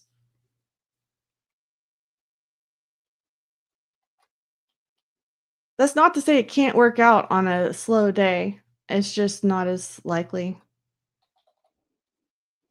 And I've had people really surprised about that, but I think it's because you're coming over from other strategies where you're just not allowed to trade if there's any volatility, which hasn't made any sense to me because as day traders, we want volatility. We're trading volatility. If we don't have volatility, we don't have trades. So we want the volatility as day traders. Maybe if we're buying and holding, we don't. We just want it to stair step up, but volatility is good for day traders. So I don't fear the red folder days. You just have to know that's coming. You don't want to be sitting in a position like, oh, let's take a little bounce here. And then all of a sudden there's a big 100-point murder candle that you didn't know about. But I mean, you do need to be aware and position. So a lot of times that's why Nick and I will talk about if we have a 10 a.m. news, kind of splitting the morning up into pre-news and post-news. Mm-hmm. There's exceptions to that. Like if you're in a pre-news play and you're able to trail it and into profit and things like that, that's a little bit different. But Yeah. it does. All of these events should affect your trading. Sometimes I think you have to be careful with that too, because if it's really big news, the slippage can be ginormous. Like if you have your stop in place, you might not get out at that price. Yeah. Peep6 says, days like this, I wish I was a swing trader. You can be both. I started my options account with an embarrassingly small amount of money. It can be done. I do like that because if we've got an idea like gold and we think gold's going to rally, but we don't really know when, like as a day trader, we're sitting there waiting for this gold breakout, In options, I can buy some leaps for January on some gold ETFs or something that tracks gold. And then I can sit and kind of wait on that. And it's just a different style of trading. I like doing both. And sometimes I won't have very many day trades and my income will really come more from my swing trades and my options trading. And then it'll switch back where the options market is kind of slow because things are consolidating more on the general market, but we're getting good moves intraday. So it kind of goes back and forth. That's why I like having both of those skills. I'm never going to say like options is better or futures is better. I think they both have their uses. There's different tools to use for different trade ideas. It's like a hammer. This is hard. This market here is hard in the futures market. But if you're selling like spreads out of the money, maybe it's a good day.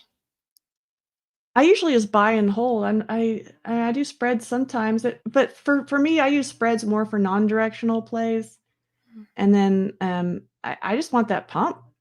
But I mean, I have a larger account too, but then you can't do spreads with smaller account. I don't know. I don't mind a naked collar put. They can be really fun, especially when you buy the leaps. BMO just had a 2,000%er, so yeah, I mean, that's what we're going for. The DJ Day Trader says, anyone got a read on this market? It's a bleh kind of day. That's my read. No, I don't know. It's just not wanting to go anywhere. And yesterday, it was a very small range. People are just kind of waiting for Wednesday, Thursday, perhaps. It does happen. Also, it gives me it's because I'm a little bit more relaxed and into the day trading. I can focus a little bit more on my swing trading today, so it'll probably be the plan. If you can't see any trades, you shouldn't take any trades. And I'm not like trying to call any of you out. I'm calling myself out here. If you don't see any trades, don't take any trades. We've all literally been there and done that. So that's the important skill to work on today. If you don't see any trades, don't take any trades. Go do something else fun. And have our stream on in the background while you're doing your fun thing. It is nice, though, I think, to have like a stream on and then you're doing other things. And that way, like, I feel like I'm still participating. Oh my gosh, the time, Barbie. It's already time. We have to leave for the day. Last minute thoughts before we take off? Well, Ash is ready, so I kind of gave you my last minute thoughts there. But yeah, I think the skill today is if you don't see a trade, don't take a trade. you've always got to kind of work on that mental game, and having some sort of anchor idea always really helps me. So there's my anchor idea for the day. Thank you. Thanks all. We will see you bright and early tomorrow morning, and Ash is on next. Bye.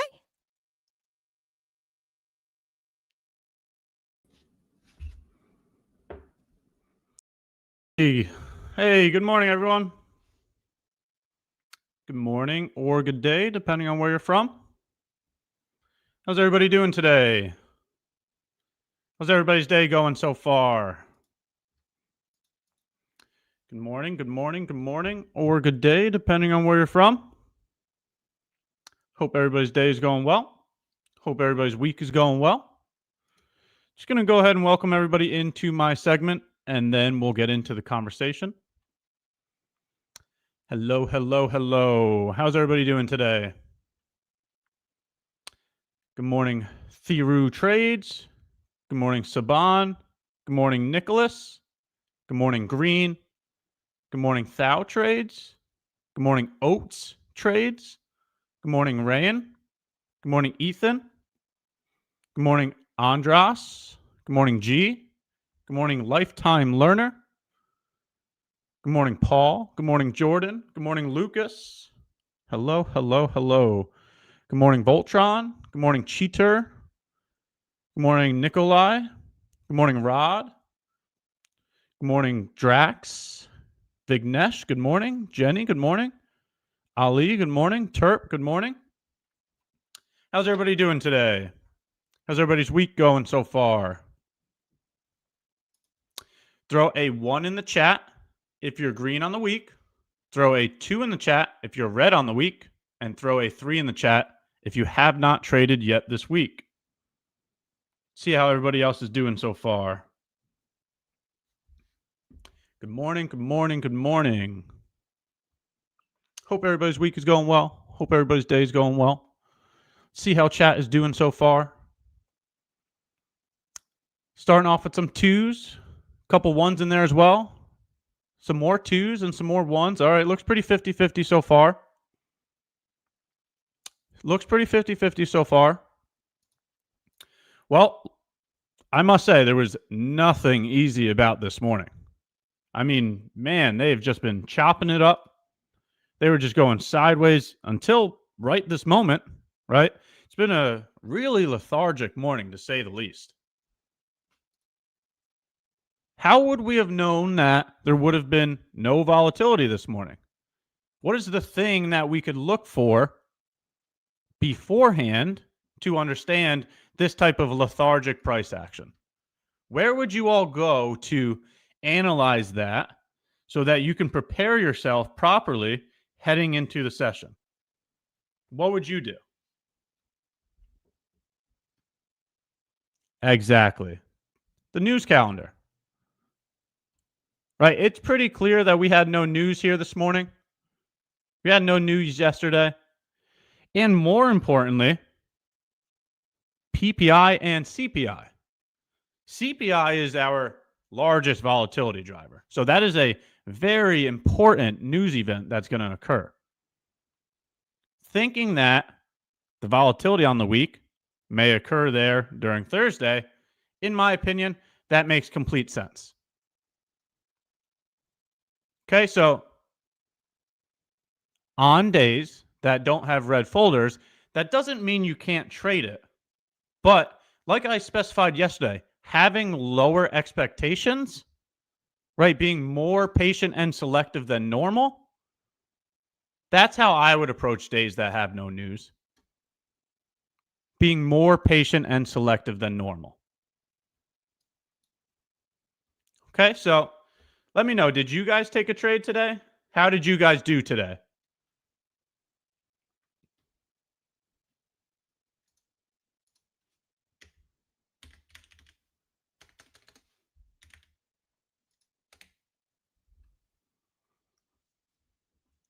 Today, in my opinion, there really was nothing clear here.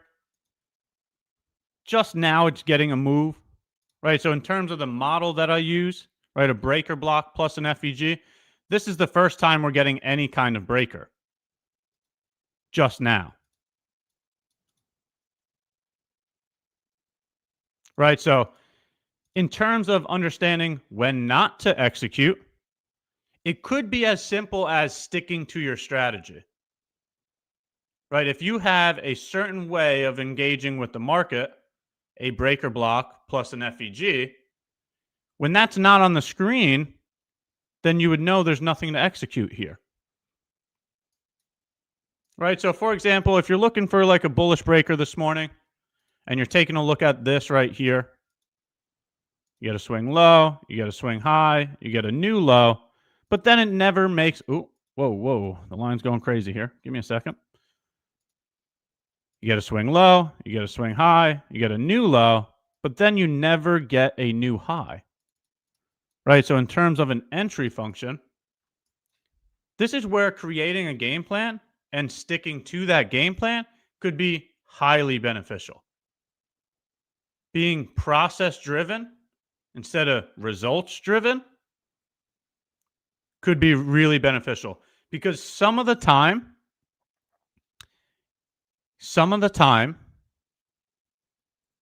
taking less trades can keep you out of a lot of losing trades, right? Thinking that you need to understand every single price fluctuation, that seems a little unrealistic to me.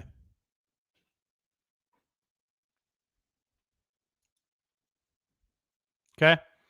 Same thing goes for not having an entry function, right? If you're just discretionarily trading, if you're trading anything you see, right, you probably got chopped up a lot this morning, right?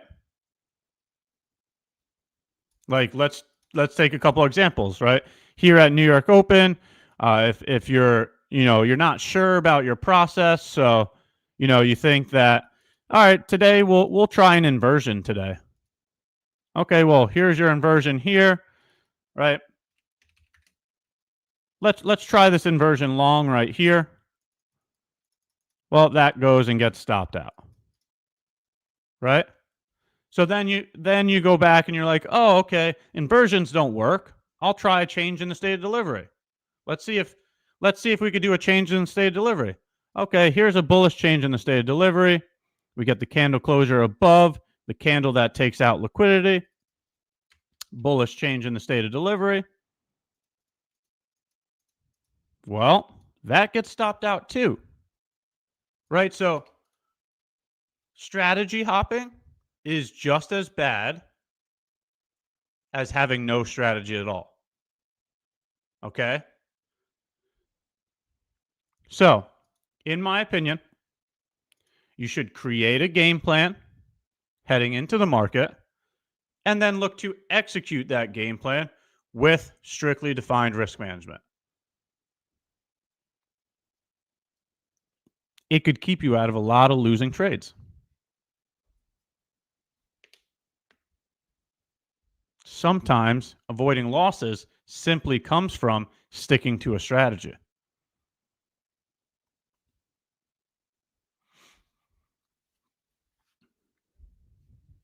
Why is the 10 a.m. candle not the breaker?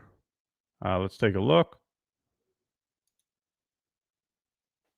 Well, this is not a breaker here on NQ, but if you're talking about ES, it's the lowest down close candle before the leg up that took liquidity. So these would be the breaker right here, not the 10 a.m. candle. It is the lowest down close candle before the leg up that took liquidity.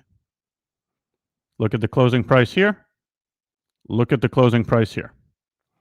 That would be the difference there.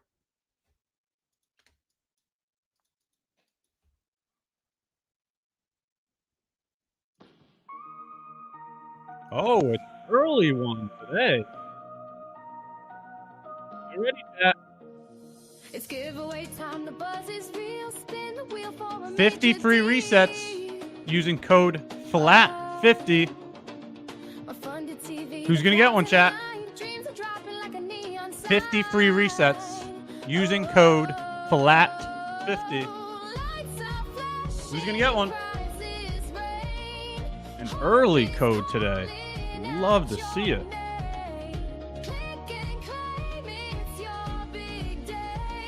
Let's go. Who got one? Throw a W in chat if you're able to get one. Who got one?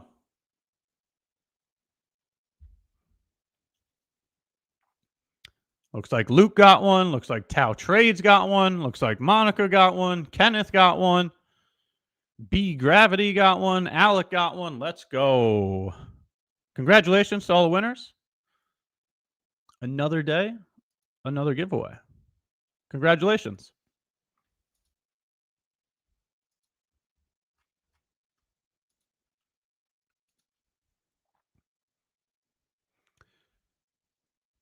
So, chat, if you're finding any value from the stream, if you're finding any value from the community, if you're finding any value from any of the giveaways, do us a favor and sub to the channel, like the video, turn the notifications on. We're going to keep working and learning every single week.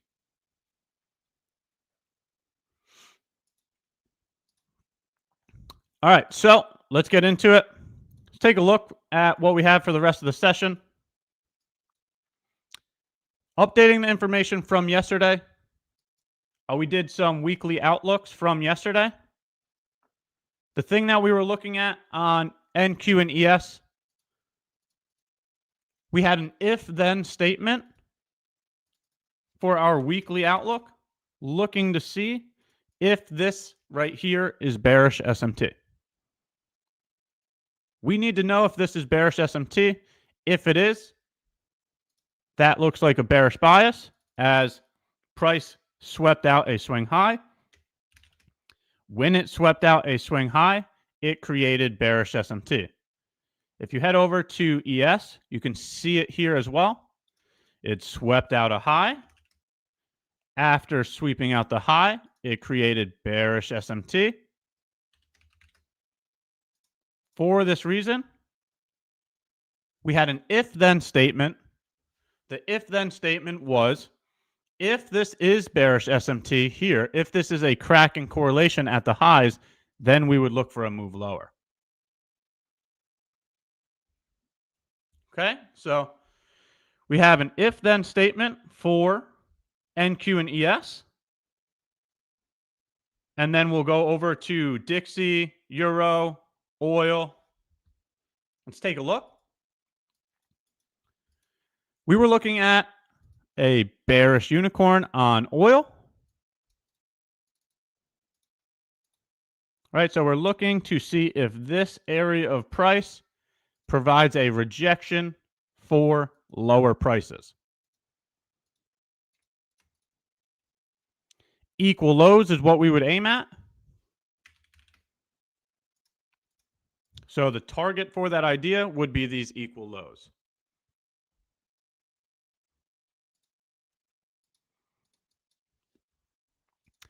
Dixie and Euro, we had stated that there is no clear bias here because price is just consolidating within this range. For that reason, we had stated we were demanding more information. Okay, so go ahead and fact check me if you want. Just go ahead and watch yesterday's live stream. This is the information that we're looking at for NQ, ES, Euro, oil. Taking a look quick at Euro. It was the same thing here on Euro. Right? It's just stuck in this consolidation here. This is the reason why I would be demanding more information. Instead of trying to understand every single price fluctuation, this simply looks like it's stuck in a consolidation. So I'm going to consider it consolidation until proven otherwise.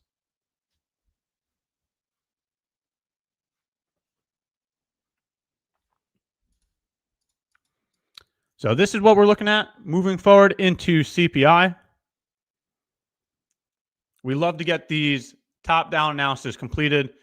We create a weekly outlook so that we understand how to move forward on the week. And then we look at the results at the end of the week. Reason being is the logic that is being provided to price. Once you understand that the logic that you're applying to price is what creates the probabilities, that's when you'll stop searching for the Holy Grail. Okay, that's when you'll understand that an entry function doesn't matter.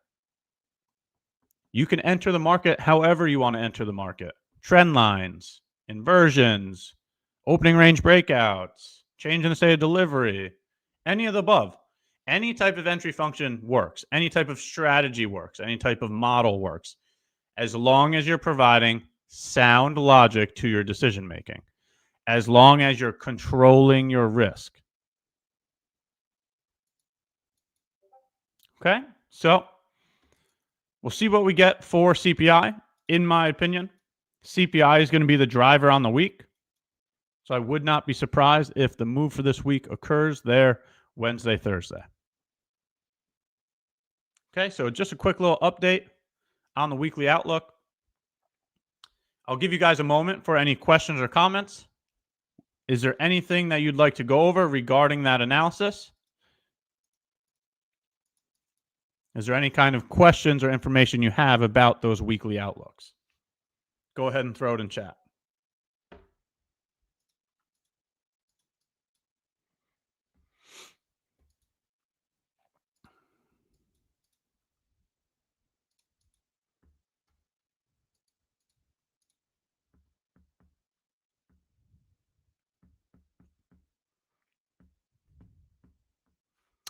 GU 5-minute.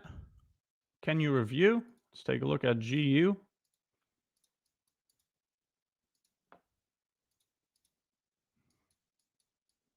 What are we looking at here on the 5-minute? Right now on the 5-minute, I don't see anything. The hourly is very clear. So take a look at this right here. Hourly bearish unicorn, right? Swing high, swing low, new high, new low. This is very clear. This is something that could be utilized. Right, this would be the breaker right here. These two down close candles, and you have an FVG aligned with it. Right, so breaker block plus an FVG. Multiple short opportunities.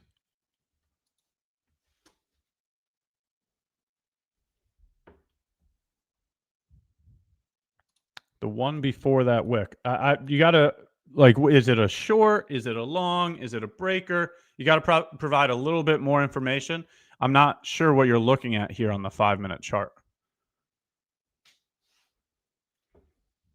On the 5-minute chart, I don't see anything here. A long. Okay, so you're looking at this.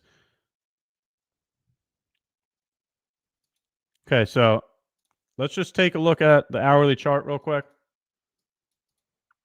Let's also take a look at the daily. Let's take a look at the daily and where you're longing from. Okay, so we're sweeping an old swing high. In my opinion, that is a location to look for short setups. All right, so once again, it doesn't matter what model you use. If the logic you're providing to price is not favorable in terms of probabilities. Right, so longing above an old swing high does not sound like a location I would want to be longing from. You should be longing below old swing lows or inside bullish fair value gaps. So I don't like this long idea, right? I'd rather be longing from here. I'd rather be longing from here. I do not look for longs above old swing highs. So it doesn't matter what's on the 5-minute chart. It's the logic that you're providing to your decision making. But let's take the information even further, right? So it looks like this is when you are longing, right? So now let's also take it a step further in looking at market structure. The market structure just turned from bullish, right? This is bullish right here. You can see the uptrend, right? It just changed from bullish to bearish, right? This is, this is a bearish change in the state of delivery right here. This is a bearish unicorn right here. So I'm not sure if you're looking at your higher time frames, but right, the daily bias does not align with the long position. the hourly market structure does not align with a long position, right? A lower time frame entry function is not enough. It's not enough. It's the logic that you provide to your decision making, right? So this is the position you're looking at, and I agree with you. This is a bullish unicorn. Yes, you do have a breaker right here. You do have an FEG, right? It is a bullish unicorn. But that's what I'm trying to tell you is it doesn't matter what the lower time frames are doing. What does matter is the higher time frames. If you cannot provide sound logic to your decision making, this is what's going to happen. You're not going to get the move you're looking for.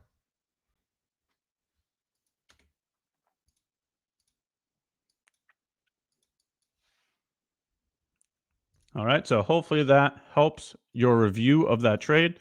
I highly suggest you take a look at your higher time frames. Your daily is what you want to be aligned with. Your hourly market structure gives you guidance.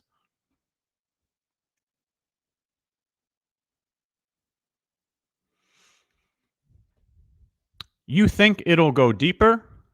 Again, we need a little more information on these comments. I'm just going to guess that you're talking about NQ. And what I have to say about NQ is I don't look to predict price. So trying to sit here and say, yes, it's going to go deeper. I mean, I guess deeper means lower prices. But what I'm trying to tell you is you should efficiently react to price instead of forcing your opinion upon it. I have no clue what price is going to do next, right? I understand the randomness of price action. I would rather efficiently try to read it than try to force my opinion upon it. Ash, can you check the ES 1 minute chart? Let's take a look. Okay, so bullish unicorn.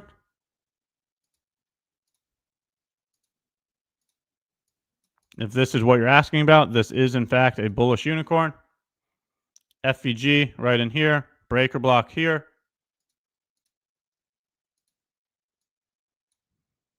It's already gone 1R, and 2R would be back up here in the opening range. So that is a bullish unicorn, if that's what you're asking about. How's everybody doing today? I'm doing well. Thanks for asking. How are you doing today, Chroma?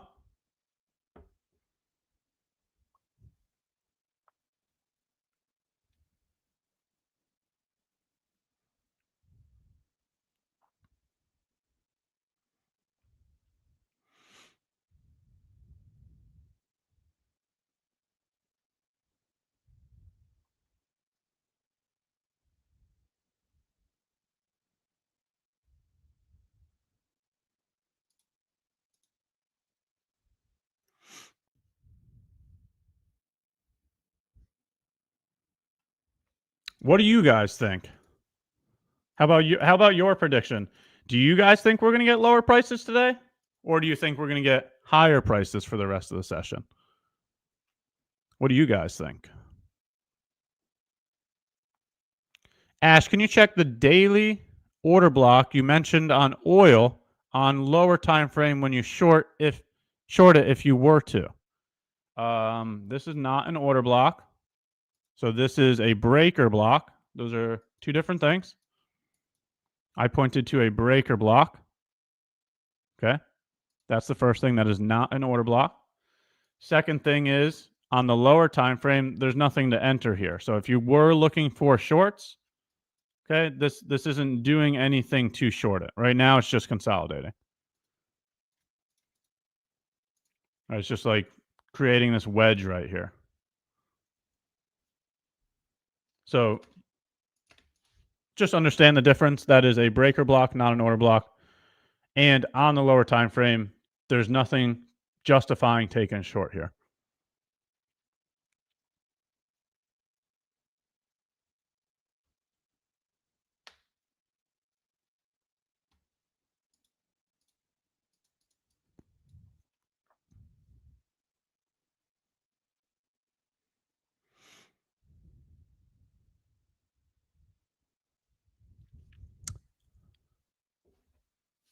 So just a quick reminder, we do have the September discount going on right now.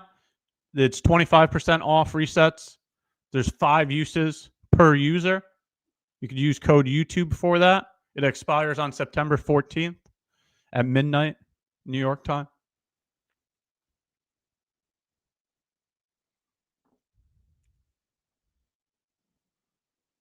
So what do you guys think? Are we going to get lower prices again?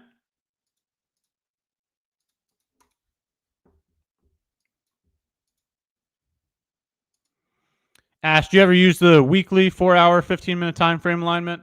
The daily is where I get my bias. The hourly is what I look at for market structure. And the 5-minute is what I execute on. Yes, I have executed on the 1 minute. I've executed on the 15-minute. I've executed on the daily time frame. I've executed on many time frames throughout my day trading. But what I focus on is the daily for my bias.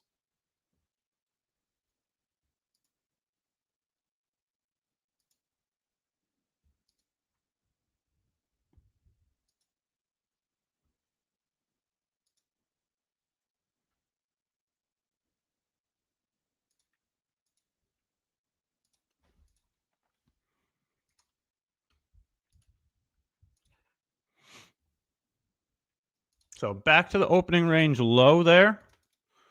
Are we now going to get some form of resistance from the opening range? Let's see. See if the opening range low provides some sort of resistance.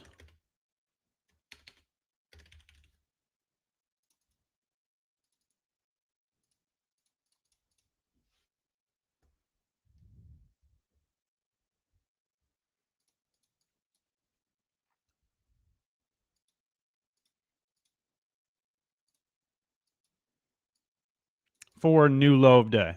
So let's see if the opening range low provides some sort of resistance for another new low of day.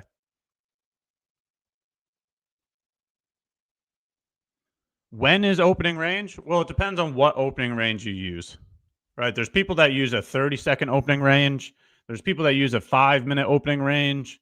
There's people that use a 15-minute opening range. So that's discretionary, right? It's not like a defined answer. You can use a 30-second opening range. You can use a 5-minute. You can use a 15-minute. So let me further define this. This is the 15-minute opening range low.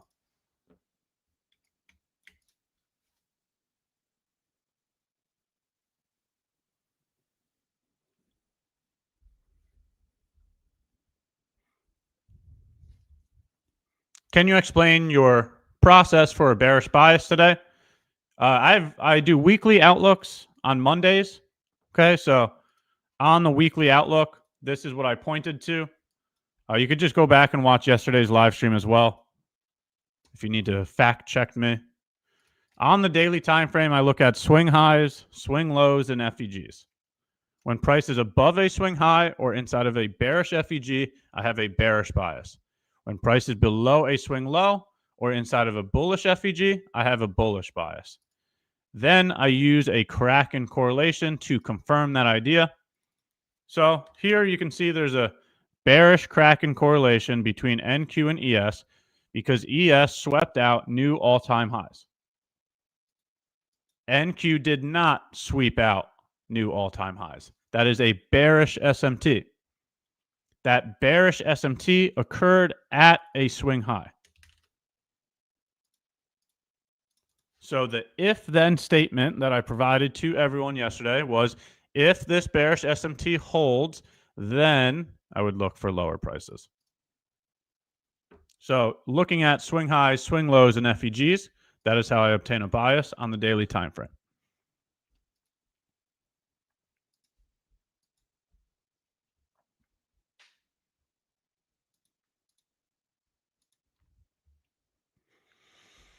How many points do you think is a realistic target per day on MNQ? I think you should take what the market gives you. Forcing a certain result is being results driven. I think you should be process driven. Some days you'll get 10 points. Some days you'll get 20. Some days you'll get 30. Some days you'll get 40. I don't think sitting there and saying, I demand 50 points every single day is a good idea. I think you should fall in love with the process, allow the results to be a byproduct of it. Okay? Some days you only need to take 10 points. Some days you only need to take 20. Some days you'll get 50. I don't think you should be results driven. I think you should fall in love with the process. You cannot. There are no guarantees in trading, right? So that's why you have to allow the randomness of trading, and you do that by managing your risk, right? So you come in and you say, I'm only risking X amount of dollars today. When you go to risk, right, if it only gives you 10 points, be happy with that.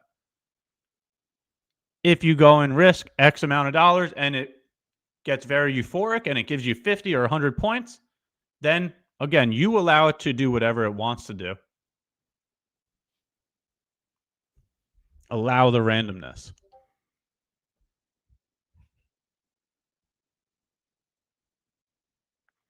Ash, but you would have a mindset of, I need to make a certain amount each day, especially for beginners.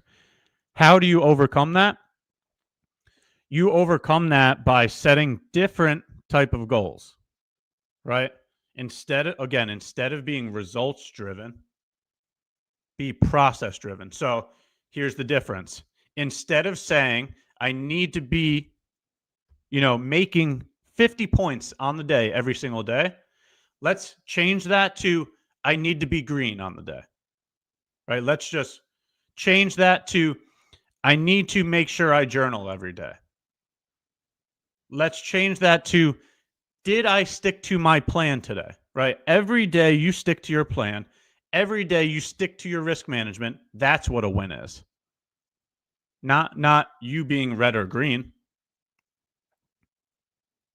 You understand what I'm saying? So you journaling, you implementing your risk management, you following your strategy. That's a win. When you can check off those three things, that's what a win is, compared to you saying, I must make 50 points every day. You can't control the market. There are no guarantees. There will be losses. And you have to find a way to be a good loser. You do that by being process driven.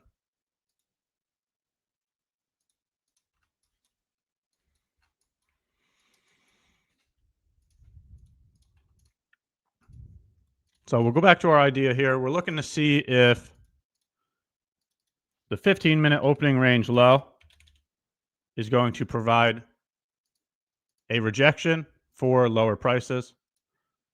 This is the idea that we're looking at for my session. We'll look to see if it'll go back to a new low of day.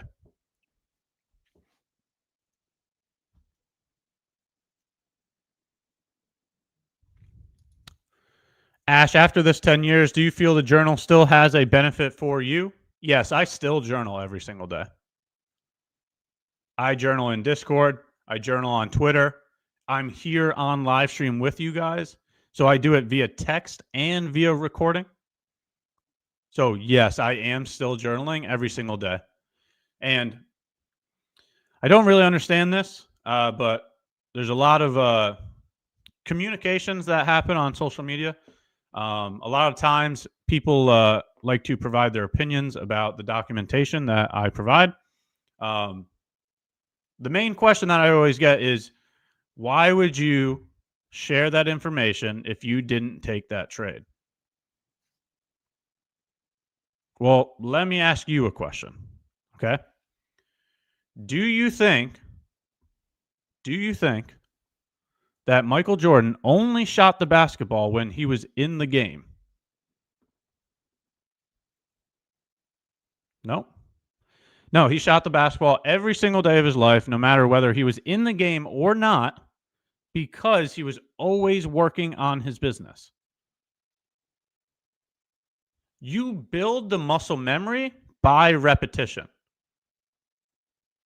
You should practice like it's the game. You should show up and provide your undivided attention to your business every chance you get. That repetition right there is what builds the muscle memory.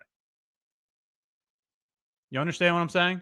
You do not need to execute every single day to work on your business.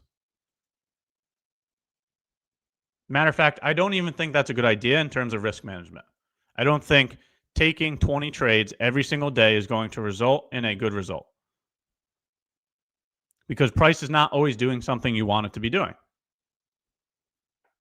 But does that mean you shouldn't journal when that happens? That means you should just take a break from your business and just stop working on your business?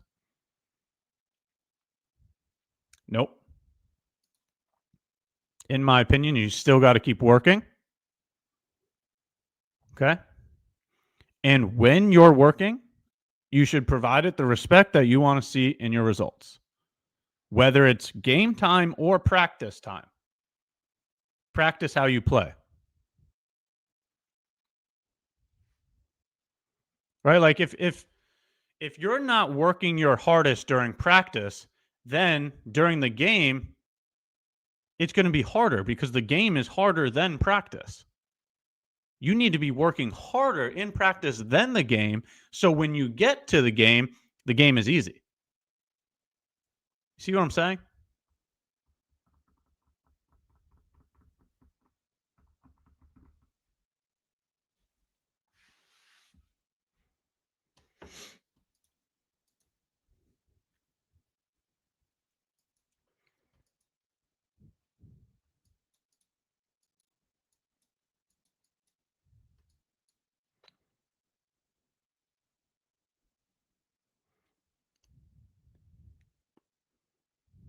Like Brady in practice. Yeah, like Kobe in practice.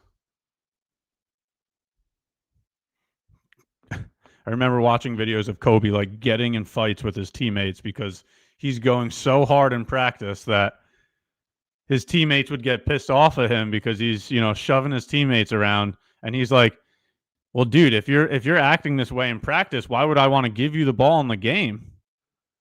Right? Like, if you're going to go and take the game-winning shot, then you should already have made the game-winning shot in practice 100 different times already. You know what I'm saying? Like, who remembers the World Cup? Or I don't know if it's called, or maybe it was the Olympics. I think it was the Olympics, where Kobe just pile drove Pau Gasol. First play of the game, Kobe goes and runs through the chest of his teammate just to prove a point. Pau Gasol is laying on the ground. He's like, "Dude, I thought we were teammates. I thought we were boys." And Kobe's like, "Not today. No, we're not. Not today." Like, if you're not going to give your business that type of respect, why would you think that you're going to get the results that you want? Honestly.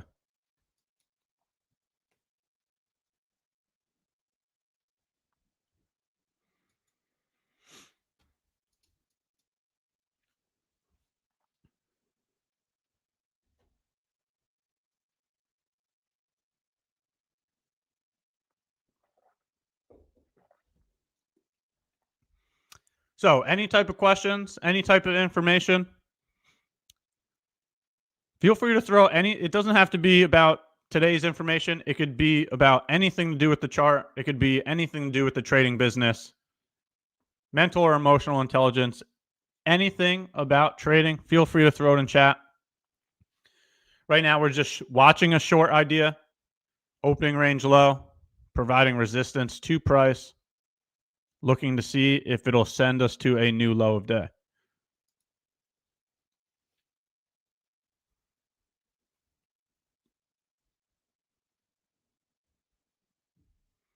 Taxes, I'm not an accountant, so I'm going to have to defer to an accountant. You should go get one. Anytime I don't have information, I'm not going to provide a low quality response. You should consult with your accountant. So go get a tax advisor. I am not a tax advisor, so I cannot provide information on that.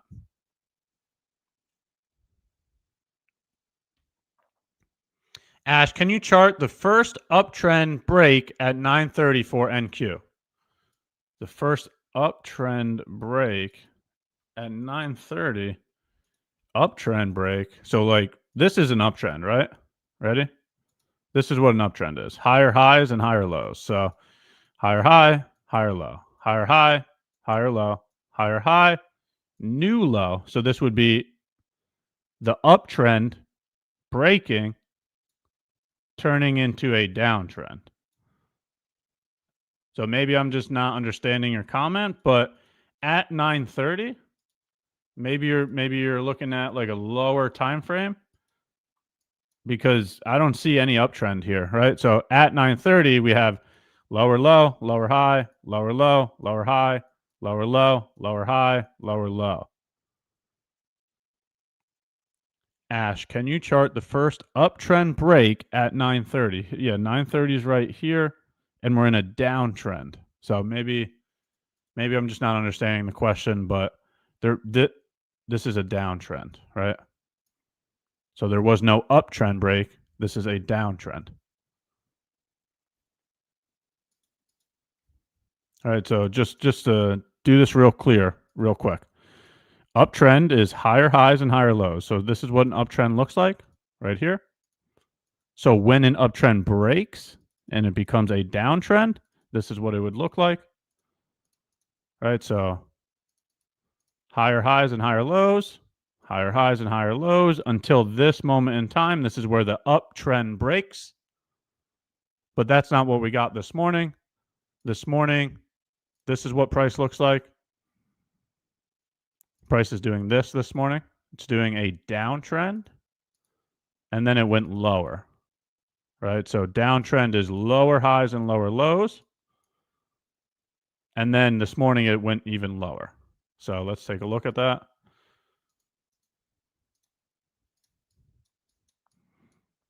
All right, so you were mentioning New York Open. These are all lower highs, and these are all lower lows. So this would be a downtrend.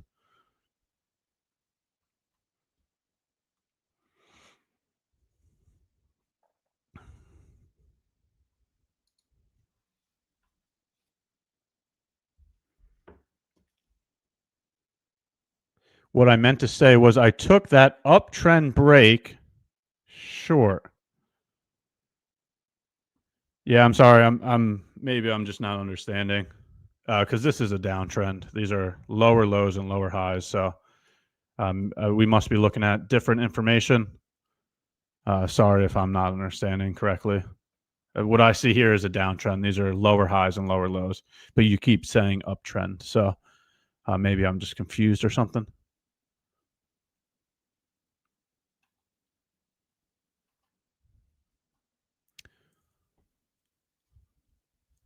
What's my opinion on TJR? I'm not going to provide opinions of other people.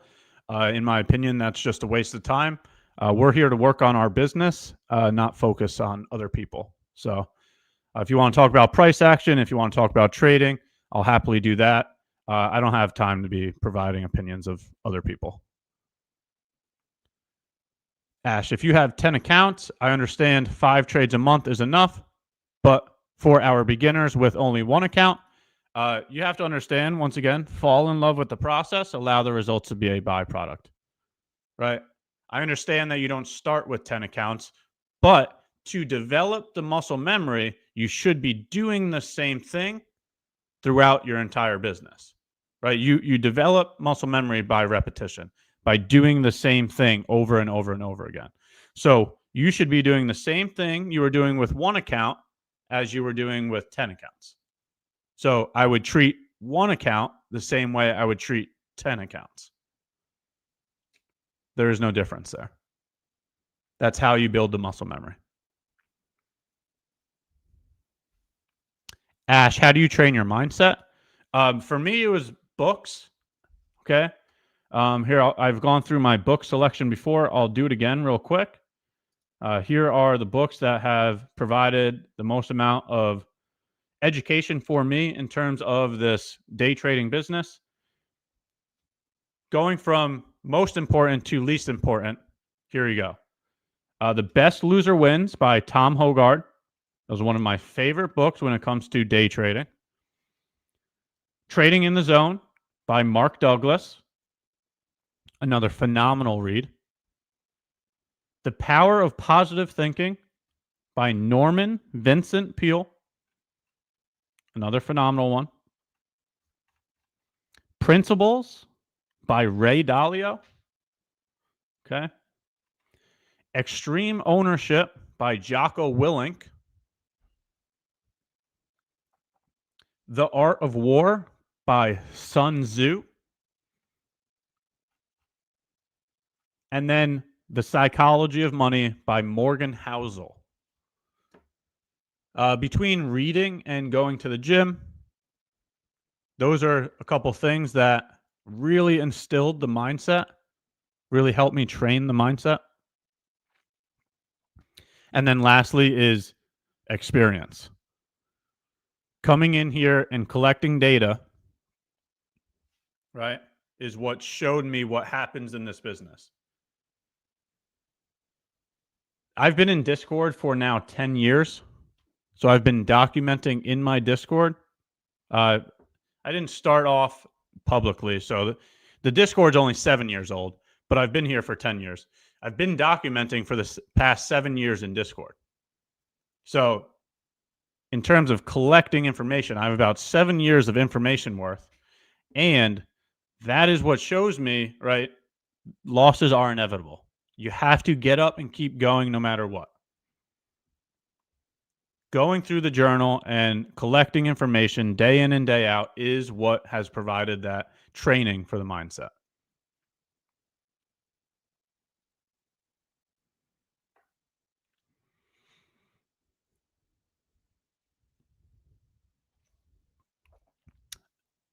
Ash, be a good friend and drop me a core account. I do actually have a giveaway currently happening on my Twitter. So if you want to go over to my Twitter page, I'm giving away a couple of accounts on my Twitter. All you have to do is complete the entry criteria on my Twitter.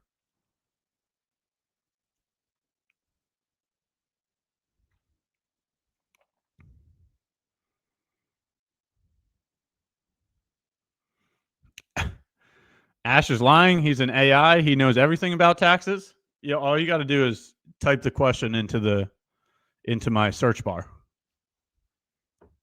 Ash GPT.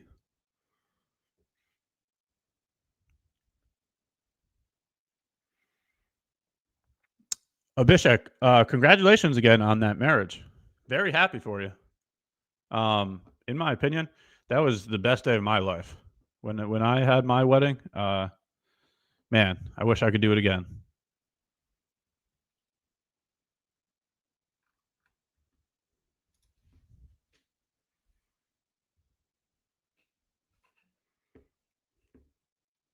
Mentally, I'm very weak lately. I don't know what I'm going to do next every minute. How long have you been here? How much experience have you gained?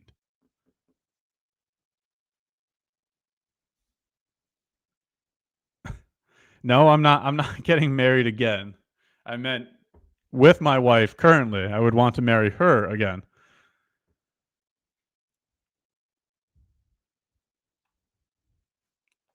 How do you know when it's the right time to marry someone? I'm not a tax consultant, and I'm definitely not a marriage consultant. Those are questions I have to defer to somebody else.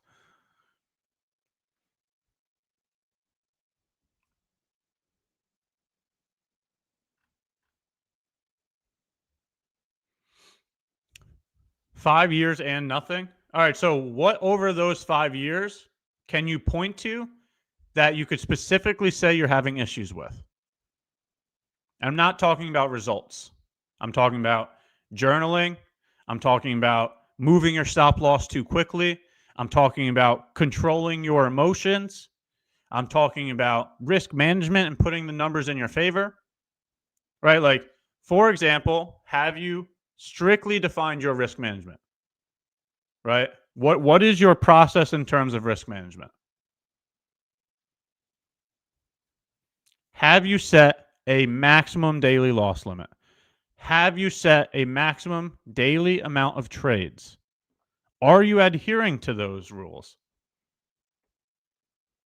When you create those rules, while you're in a position, are you implementing those rules, or are you moving your stop loss to break even too quickly to the point where you can't implement that risk management?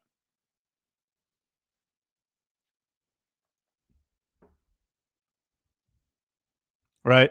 Another easy data point that you can look at. Are you holding on to your losers longer than your winners? Right?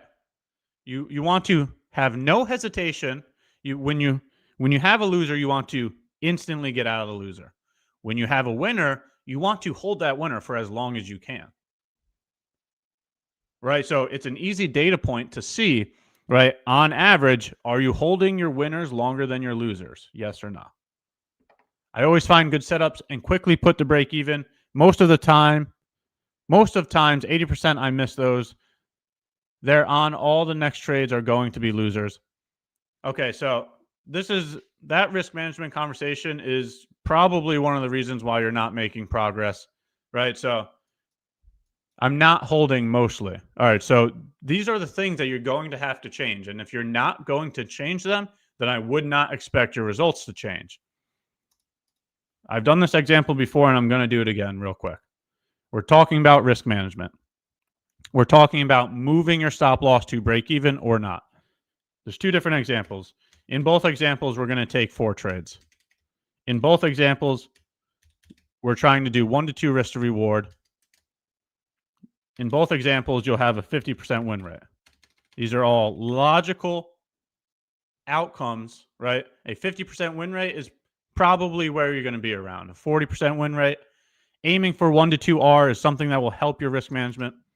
But let's take a look. Let's say you're risking $200 to make $400, right?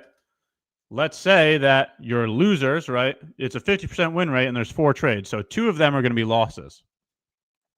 That means you're going to have $400 in losses.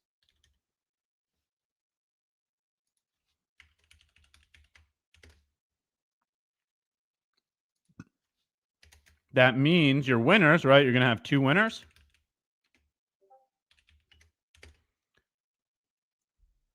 Two winners would be $800 in winners. Okay, so in this example, your result is plus $400. Right? This example right here is you leaving your stop loss in the original location and only accepting minus 1R or plus 2R. Okay? Now the second result, this is going to be when you move your stop loss to break even. I'm going to go ahead and tell you it's going to be very likely that you're going to get taken out at break even. Right? So now your losses are minus $400, right? Because you allow a full loss. But now your winners are only, it'll probably be like plus $100 because you're going to put the stop loss just barely above break even, right? A point or two above break even. But then you're going to get taken out at break even, right? So your results here are minus $300. Can you see the difference here in simply your decision making on what to do with the stop loss? If you're going to risk, why don't you accept the risk? Right? If you're going into a trade and you know exactly how much you're willing to risk, right? If it's $200 per trade, accept the fact that you're willing to lose that amount before you take the trade and make the decision that you're not going to move your stop loss because we need to put the numbers in our favor. If you're going to move your stop loss, then you're rightfully saying, I'm willing to take a break-even trade, right? The moment you move that order to raising your stop loss above break even, you're willingly saying, I'll take break even as a result. That's not going to put the numbers in your favor. Your losers are going to be larger than your winners.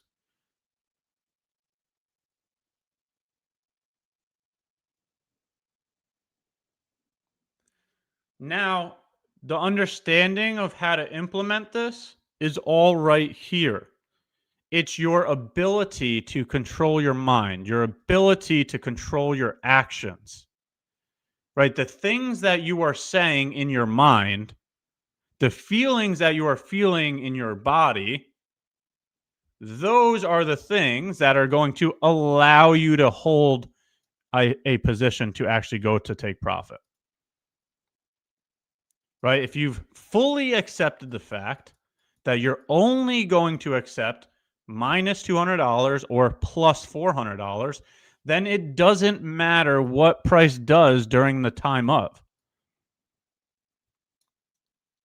Like, you have to understand, you cannot control price. Price can and will do whatever it wants whenever it wants to. The only thing that you can control is the way that you react to price, the thoughts and feelings that you have. Be in control of your thoughts. Be in control of your feelings. Don't allow price fluctuations to change your executions. Do all of your due diligence before going into a position. And if you're not willing to risk, simply don't take the risk. And I only have 1 more minute left, but the last point I was going to try to make in terms of this conversation is, how many trades are you taking? Right? So if you are not getting the results from the information you currently have, something needs to change. So if taking more trades is not working for you, right? If you're taking 1 trade a day, if you're taking multiple trades a day, and you're not profitable, then something needs to change, right? You need to stop trading as much. Less is more. 4 to 8 trades per day. It's not going to get any easier, okay? Trading is extremely hard. No matter how long you do it, no matter how much you do it, it's always going to be hard. So if you think trading more is going to make it easier for you because you get more experience, no, your first trade is going to be just as hard as your 100th trade. Go and ask some people that have been in this industry for 20 years and ask them if they think trading is still just as hard in their 20th year as it is in their first year. So here's just my last example before I hand the mic over to Tom. Let me ask you a question. It's normal to have a 50% win rate, okay? Stay away from the misinformation online. All those people that say I have a 100% win rate model, I have a 90% win rate model, just don't even worry about that. It's realistic to think that you're going to do a 40 or 50% win rate. Just go look at your own statistics and tell me what your win rate is. But the example that I'm trying to provide here is, which one do you think is harder? Tell me which one you think is harder, all right? Taking 4 winning trades out of 10 or taking 40 winning trades out of 100. Do you think it's easier to trade less or more? Even though it's the same percentage, it's the same win rate. 4 out of 10 or 40 out of 100.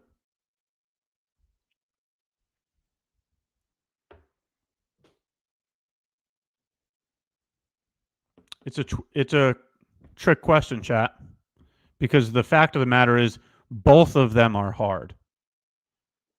4 out of 10 is hard. 40 out of 100 is hard. The business doesn't get any easier. It's always going to be hard. It's always going to be hard. So you need to choose what works best for your daily life.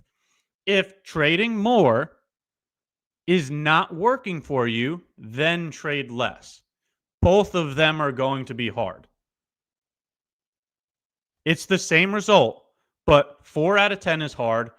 40 out of 100 is hard, even though it's a 40% win rate no matter what.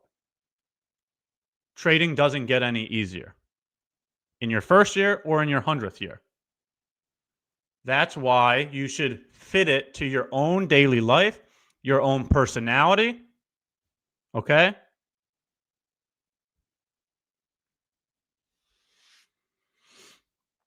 All right, so I did go a little over my time. Just wanted to finish the conversation. As you can tell, I love doing the psychology. I love doing the risk management. I do want to go ahead and say thank you. Thank you, Trader HCH, for having that conversation with me. Thank you, chat, for participating. Thank you for all the questions and information.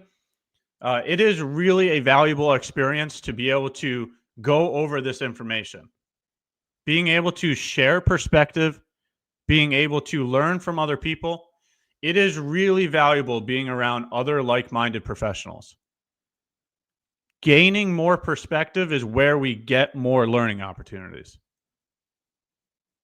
Okay, so let's continue to keep showing up. Let's continue to keep relentlessly working and learning every single week. Thank you for all of your time, and I will see you all on tomorrow's stream. Let's go ahead and welcome Tom up on the stage. I'll go ahead and pass the mic over to Tom. I hope you all have a good day.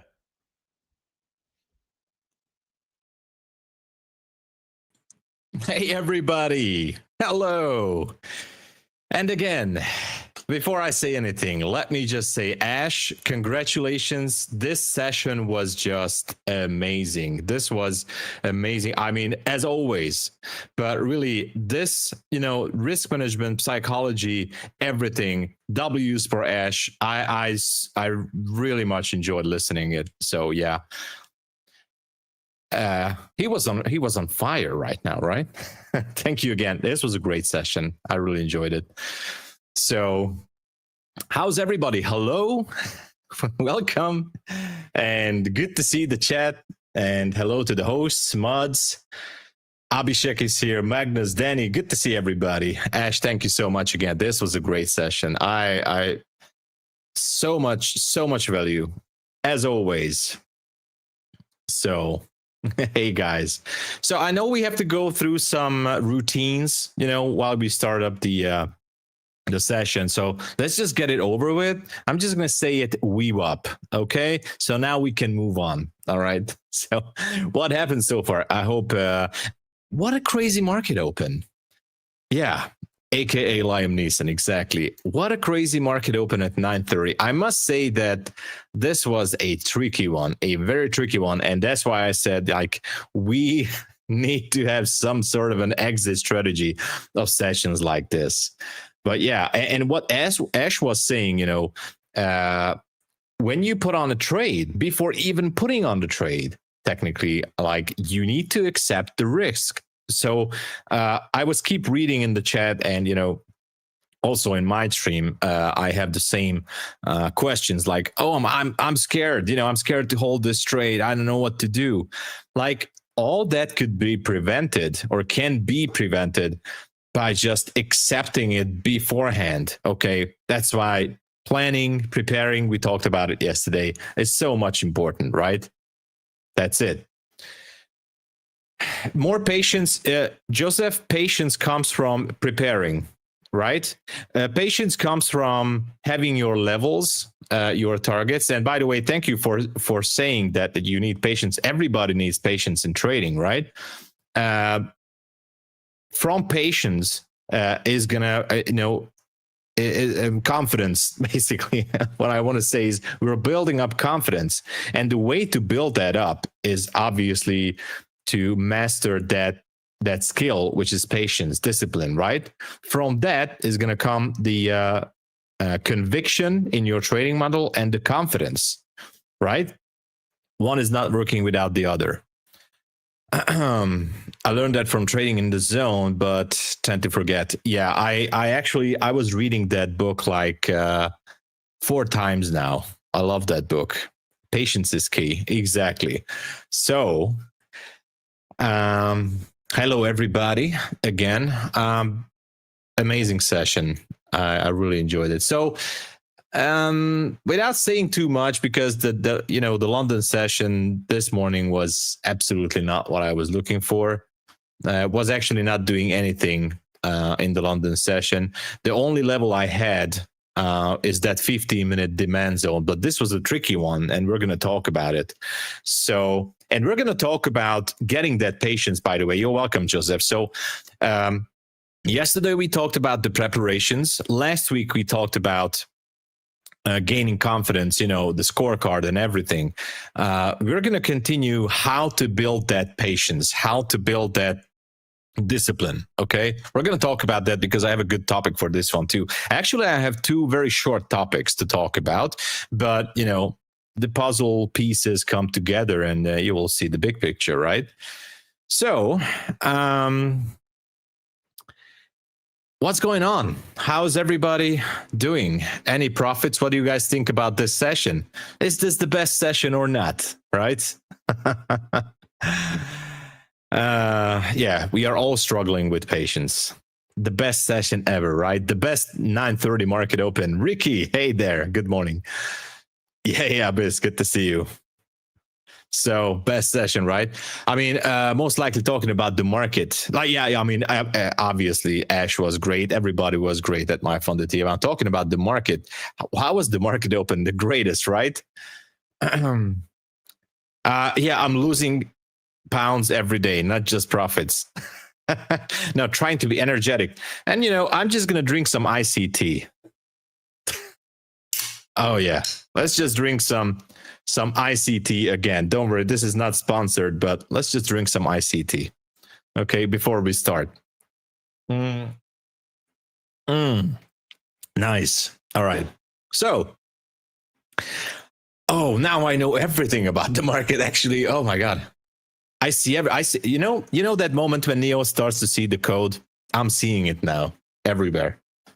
All it takes is to drink some iced tea or ICT. Anyway, 9:30 open. I'm gonna go subatomic to the 1 minute time frame here, and my God, this was a very tricky one. Very, very tricky one. Look at the 1 minute candles at the 9:30 open. So. Let me get a drink of that. All right. So 9:30 and all these wicks, all these rejections, both on the upside, downside. I was watching how candles were printing in Quant Tower, and hey, Dreamer, thank you. Thanks for dropping in. Don't go anywhere. I forbid you. You have to stay here. So it was a very horrible one. So yeah, I was like watching the 1 minute candles printing. There was a level up there at 860. Nothing special. I mean, no zone. There was just a morning high here. And obviously we have the London high. I thought that it might want to sweep that 860 level. But look at this, all these rejections. And obviously price already went down into that 15-minute demand zone. The only thing that actually being left basically untouched is the mid-level of that 15-minute demand zone, nothing more. We had another one a little bit lower on the 15-minute chart starting at 781.25. Now, this is the micro. I'm not sure if it's exactly on the spot on the mini, but as price was doing all these crazy movements here, I was like, okay, let's just wait. What's going to be the situation? Now, I got into a dilemma, like, where was the first presentation gap? There was a gap here, but it was only visible on the micro. It was not here on the mini. So that was the first possibility that we're going to have the first presentation gap. And It's already on, by the way. the fan is on, or vent, how you call it, fan. It's on. So this was the next possible first fair value gap, and this could be important to read. We talked about reading the market, reading the narrative, building up the story, what could be happening. And so we're going to arrive to the present, don't worry. So there was, I think, the real first fair value gap here that was visible both on the mini and the micro. But anyway, it doesn't really matter too much. I mean, it does, but so we went down. Price rejected once before the 9:30 open here. Hey, Dabadib, good to see you. Oh, Abhishek is having some pressure. All right, stop pressuring him. He's controlling everything, so, be good to him. So there was a rejection. I mean, sorry, basically a bounce, not even going down to the mid-level of that zone. And price went down here again, went into the first presentation gap. Rejection, bearish pin bar here at 9:57 on the 1 minute. And you know what? This was sort of a situation. And look at yesterday, I was talking about the that specific pattern that I'm looking for, and the 3 checkmark thing that I always look for if I want to go into a scalp trade. Not just a scalp trade, it could be a regular entry even for a specific level that you're looking for. So I was like trying to anticipate that we should be breaking the mid-level, which is 800. Very important. So we have a psychological number. It's tough day. Yeah, Mark, it was a tough day. I agree. Adam, nice. Congratulations. Abhishek is great. Give some love to Abhishek. He's awesome. So yesterday, actually, can I go back to yesterday's session here? I don't think I can, or can I? Anyway, I'm not going to go back because I'm just going to lose my thought here. Bullish candle. So I'm still on the 1 minute chart, but the levels are important here. First fair value gap here, taking liquidity on this bounce, and we have this bearish pin bar, basically this rejection, which is basically a bullish candle. And after that, we had this bearish candle, which did not trade above the high of that bearish pin bar, which makes it immediately a bearish situation. Now, what did I say yesterday? We need like at least 3 things if you're looking for some sort of an entry model, or if you're still building up your entry model. One would be some sort of a liquidity. Okay, you need some kind of liquidity. It could be a fair value gap, it could be a swing high, swing low, a liquidity void, maybe even unbalanced price range. Sometimes that even works. So I would say that's checkmark number 1. It's super important, by the way. So if you guys were listening to the scorecard session that we were talking about, it's also like as much as important, like having at least 3 check marks to build up your system. Whatever it is that you're looking for, entry criteria should be not just relying on one simple criteria. I mean, one simple confirmation or check mark. Let it be just a moving average crossover or a certain candle, or, you know, if you would only be using the bearish and the bullish pin bars, obviously you would be just losing every trade, and so on with indicators, and so on with specific patterns. So we need some more confirmation. That's also kind of like the power of 3 or something like that, but basically it's not. I'm not going to rebrand those ICT concepts. So 1 for me is basically having some sort of liquidity swept. In this case, the liquidity sweep was here. So that's 1 check mark. That looks ugly. Anyway, that's 1 check mark right there. So there's the liquidity sweep. The second thing was that candle formation here, which is basically a bearish turn here.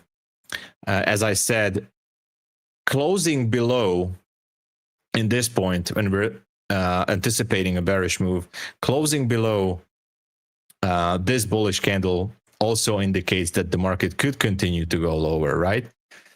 So that's number 2. And obviously number 3 that you need is a good target, a good level. And I'm going to talk about these levels today. That's one of the short topics I would like to cover. So you need a good level. I cannot state that enough, like how important it is to to mark up your levels. And again, as I said, it could be a pivot point. It could be a fair value gap. It could be support and resistance. It could be a supply or demand zone. It could be a trend line on a higher time frame. Whatever it is, have your levels marked up, okay? It makes it much easier to anticipate the move, okay? In this case, there were 2 things. One thing was that the market didn't go through the 800 level, psychological number, and it's also the mid-level of the demand zone down here. Also, below that level, there was another demand zone on the 15-minute chart. As I said, it's 781.25. So after the close of this candle, we already have all the 3 check marks. Roberto, it was a tricky day for me too. Trust me, this is Ivano Mitsei. Welcome. So if you have at least 3 of these check marks, pivots is good. Yeah, Joseph, pivots are very good. The first opportunity to try a short trade here was after closing this bearish candle. You have the target down here, multiple targets actually. The range is still good for a 1-to-1 risk to reward ratio. You have the liquidity sweep, you have the candle formation that you were looking for. It's excuse me, it's almost practically a ICT 2022 setup, by the way. Let me just show you. Technically, it is a 2022 setup. Why? Actually, no, it's not. No, it's not. It's not really. I mean, technically it is because there was a swing high here. There was one swing high up there at 936, and there was one swing high at 939. So this push here actually took some orders from those levels, but it's just like, But if we are really going by the book of ICT, he said, and I'm not a cult member, I'm just saying that he stated that even one single tick can change the narrative. Even one single tick. Congratulations. Did somebody win? Abhishek is cooking. What's happening? Congratulations. You. Oh, nice. Somebody won a 50K scale account. I never win. I need to win, man. Congratulations. Let's go. So, as I said, one single tick, and I believe that, by the way, one single tick can change the narrative. So, if the narrative was to, sweep some orders at some of these levels, and this is a swing higher. I know we're just talking about the 1 minute chart, but we swept the level here. We swept this swing high. So, basically, here and both here, we had the sweep. So in technical terms, this fits the criteria of the 2022 YouTube entry model from ICT, right? Of course, we need a valid structure shift. Here's your market structure shift. There you go. We had the sweep. We had the market structure shift. We created the first presentation gap, which is awesome. This is going to be our displacement. We went back into the gap. Bearish candle formation, good target, risk to reward ratio is still good. Boom. You have everything lined up. That's why if you create the narrative, if you read the narrative, then it's going to be much, much easier for you to go to. The risk to reward ratio in this case, like 1.2. That's a good one. As long as you can have at least a 1-to-1 risk to reward ratio, why not enter? That's technically valid, right? So there was a possible trade. I just wanted to explain this, like, how am I trying to read the market? What am I looking for? What are those specific candle formations or price levels or patterns that I'm looking for? And here in this example, we have everything. And you know what? I'm just going to make later a screenshot about this to my journal, because yes, it's not the most beautiful one, but technically we have everything here, everything that's needed to enter a trade.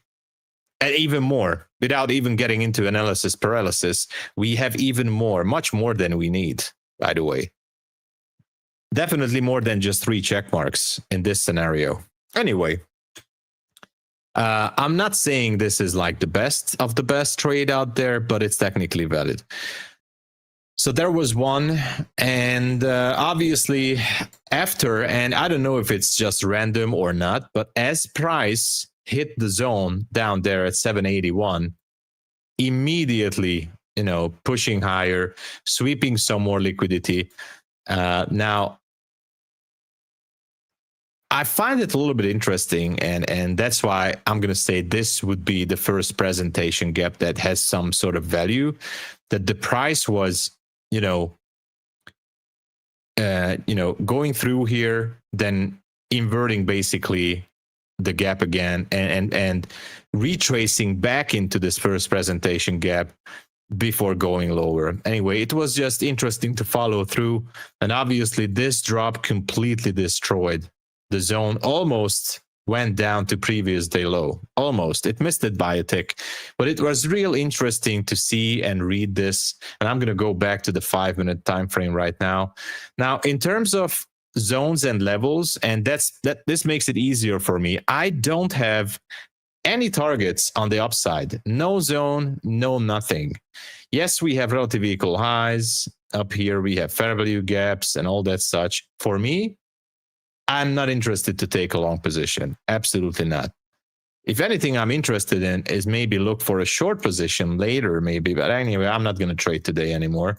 And we're in lunch hour. So, and going back to that, building up patience. I'm more bearish, yes. But again, just because I'm bearish, that absolutely doesn't mean that the market cannot skyrocket higher, which I think it could, because I think ES is still kind of wants to push to the upside. And, I'm just saying, like, if the market would turn into a bearish scenario, I would be interested in taking a trade. Otherwise, I'm not interested. So, but the bias can be changing. In this case, my bias is not going to change. Why? Because I have nothing to go for on the upside. I don't care if there's a relative equal highs up there. I don't care about it. I couldn't care less. Go for it, obviously. If you guys like to go for relative equal highs and lows, awesome. There's just so many concepts, and not just ICT concepts. I'm talking about everything. So there's so many things, so many levels, and so many concepts that you can go for.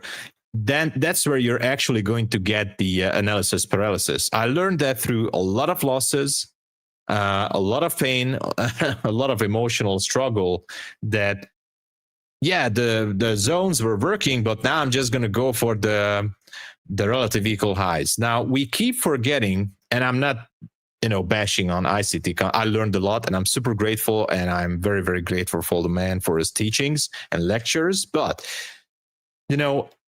trading more than like 2 or 3 concepts as your core entry or core trading model, it's definitely going to increase your risk. Why?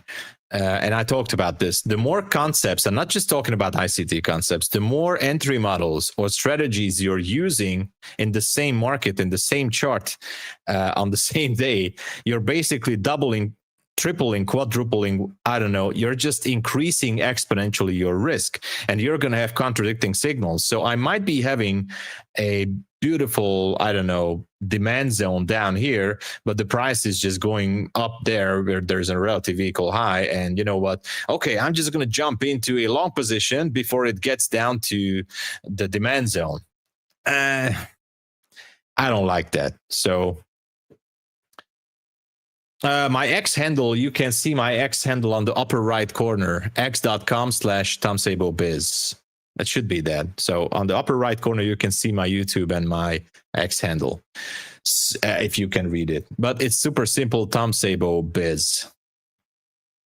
Like this. Thank you for asking. So what I'm trying to say is basically having one strategy, one concept, one thing that you can go with is more than enough. You don't need more. Okay. You don't. Yeah, we're gonna get that too. You're increasing your risk. Obviously, you're increasing the number of mistakes that you can make, and obviously, you can start to second guess yourself much easier. And that's going to make your life definitely a little bit harder, and you're going to lose confidence. Okay. So I would say, please, do not use like more than, even if you really want to go with like more strategies, do not use more than 2. That's more than enough. I'm staying with the 1. So I'm not going to strategy hop. I'm going to stay at the same strategy. I'm going to stay with my zones. I'm going to stay with, basically, I'm still with the 2022 entry model as the core entry. But for example, and I'm just saying this for the sake of example, as an extra layer of confluence, I always love to see these candle formations. This is not a criteria for me. Okay, this is not a criteria, but it's definitely an extra layer of confluence. Just like for some of you guys who are trading with SMT, for example. So there could be an SMT here with ES. I don't really care because I'm not using SMT. Maybe I should. I'm not saying I won't look at it, but I tried. SMT did not work for me too much. Maybe I should look into it more, but anyway, if you are using it, awesome. That could be also a check mark for you if you're looking for an SMT, okay, with ES. But anyway, going back to the 5-minute, and that's why, going back to that patient, building up the patience and building up the dive deep into SMT. Maybe I will. So building up that patience, building up that discipline, that I think comes much easier if you have your levels. We talked about the levels, I think 2 weeks ago or something. I will look into it, Kishan, don't worry. So we talked about the levels earlier, like why it's super important to have your levels, okay? But we definitely need to look for more. Now, marking up your levels is going to help you. It's basically preparation, what we talked about yesterday. Marking up your key levels is going to help you to stay disciplined and to wait for your trade. For example, let's just go back to the 1-minute chart here. I told you guys I'm not interested. Actually, I can delete some stuff here because it's just distraction. It's not valid anymore anyways, some of these lines. So for example, I told you I'm not interested to go long. The only thing I'm still interested in is maybe to take out previous day low, because there is a not too perfect demand zone right here, just above the previous day low. So I kind of like that target. If I want to be super aggressive, here's the thing: liquidity sweep, inversion fair value gap. I'm just giving you an entry setup. Liquidity sweep, inversion gap, zone here, zone down there. We have actually 2 zones, but the best one is down here. So risk to reward ratio wise, even though the entry is late, look at that. Even if you want to go with a wider stop, 1.1 risk to reward ratio. Here's your trade. So if I really want to be aggressive, but I never trade in the lunch hour, by the way, but you know what? I'm just curious how this is going to go. I never trade in the lunch hour, but if this would be the time for me to sit down and try to look at the chart, and if this would be like around at 1 p.m. Eastern Standard, I would be considering to enter a trade. Why? Because let's just read the narrative. and I'm going to go to the levels just in a second and how it comes together with building up your confidence and patience. Okay. The market actually, it did. I would like to say that it went up there and swept those highs, but it did not. But eventually there was a strong rejection up on these levels, and we went through 2 demand zones, which is great, and almost went through the previous day low, which is still great. And by the way, I think this was because the revised NFP numbers, right? So weaker labor market, and the revision pushed it down here. Doesn't really matter. The thing is that this level just got more interesting down there. So I would say that, okay, obviously there needed to sweep some more orders on some higher levels. You can check for fair value gaps on the 5-minute chart to confirm your theory. There's a small fair value gap on the 5-minute here. So you're just trying to build up your narrative, right? That's what you're doing. That's why marking up your levels actually counts a lot, okay? Price went up there into that 5-minute gap, swept some orders there. As I said, even one single tick can change the narrative. And now there could be a possibility that the market tries one more time to take out that previous day low. Now, I'm not saying that this is financial advice. As I said, it's a low probability. I would never take it here in the lunch hour, because the lowest probability trades, in my opinion, are always in the lunch hour. So, but if this would be sometime in the PM session, or maybe anywhere between like 10 to 12 a.m., maybe I would go for it. What I'm trying to say with this example is that marking up your key levels and waiting for those check marks, waiting for the trade to come to your way, it's going to build up that discipline. It's going to build up that patience. Okay, so every trader marks up levels. At least I hope so. But actually, few traders actually respect them, and that's why most levels turn into emotional stop outs instead of profitable entries. It doesn't necessarily say, I'm not saying that you should enter on every fair value gap or zone. I'm just saying that that's going to help a lot. Yoda, hey, what's up? What do you think? How do you break up AM and PM session?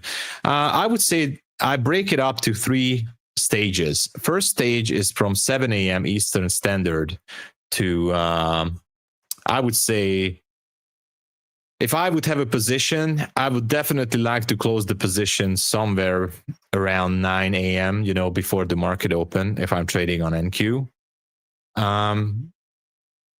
So I would say there's an early AM session from 7 a.m. to 9, and from obviously 9:30, 9:15 until like 11. That's the highest probability.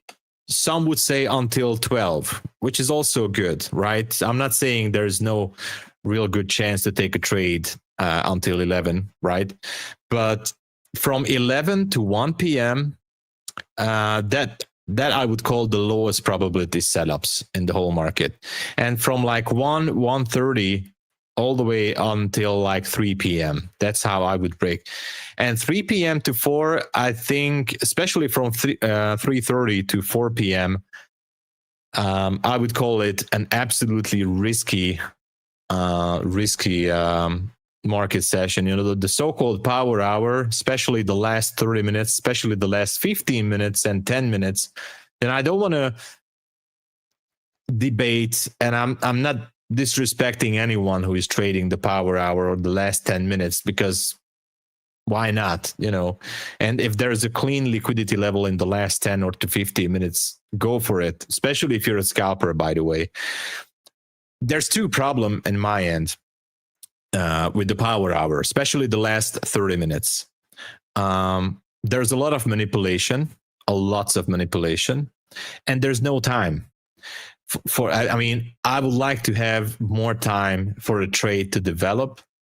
especially in a situation like this, like it would be going against me, and I would say like, okay, I think I'm going to still need more time. If the trade turns around, I need to have like another 50 minutes or so to have a possibility to get out from the trade.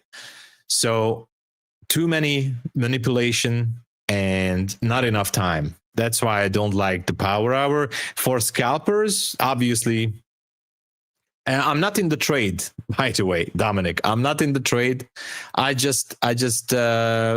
said this because of an example of how you can utilize your levels if you have a clean and this is just one setup, but I said this setup would only be good at least if it would be in the PM session or the AM session. And of course, only would be taking this setup if I would have not been traded in the AM session. So otherwise, this is a very low probability scenario. I just tried to use this as a possible example, how you can read the market, how you can, put up with your own narrative, like having a certain liquidity sweep, having a good risk to reward ratio. One thing that's missing, though, there's no structure shift, but there is an inversion gap. So you got to have your check marks. But for scalpers, yes, Rajin, I agree. Rajin. For scalpers, power hour could be heaven. There are some really strong moves some days, especially in the last 10 minutes. So I tried it many times. I am not going to... I'm not going to try to trade the power hour. Yeah, exactly. So anyway, that's just one thing. Build up your own narrative, have your own levels, okay? Makes it easier to wait for your trade, is what I'm trying to say. Makes it much, much easier to be patient. London is not too good, by the way, nowadays. I mean, yeah, there was some good days, but otherwise, I wasn't really thrilled with the London session. Not today. So, and last week was a bit of a catastrophe in London, to be honest. But anyway,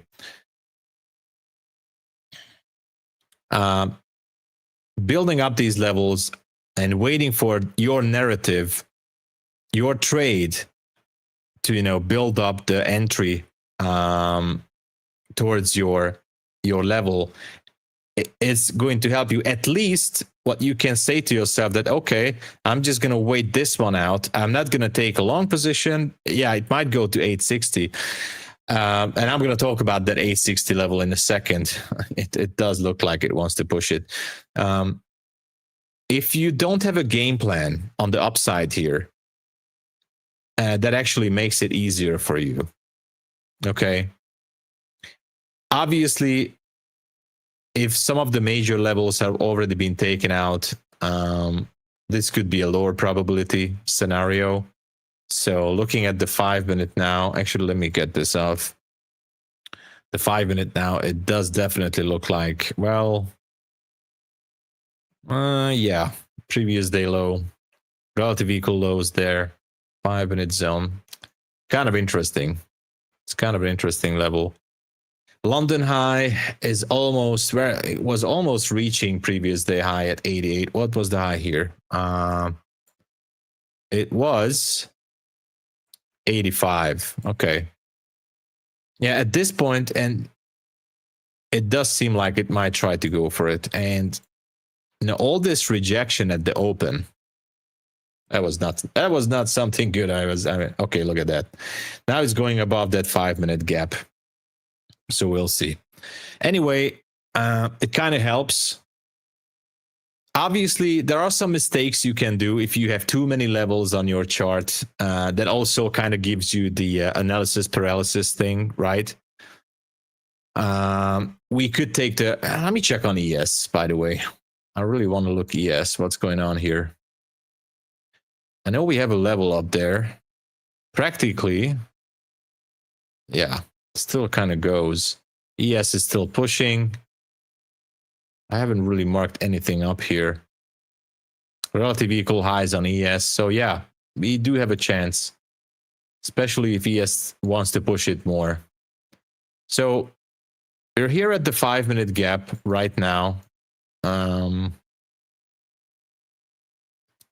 don't know. It's hard to say. It's hard to predict. I'm not going to take a trade on this. That's for sure. So again, it's the same with the strategies. The levels can actually put you into the same kind of mistake. Like if you have too many levels on your chart, that's going to give you the analysis paralysis situation again. Like I'm trying to have, usually the low-hanging fruit, the nearest possible level that could be taken out or somewhat significant. Yeah, I only trade futures. Yes, Ryan. Yeah. So, especially if you're able to trade at the beginning of the AM session, or even it could be the London session as well.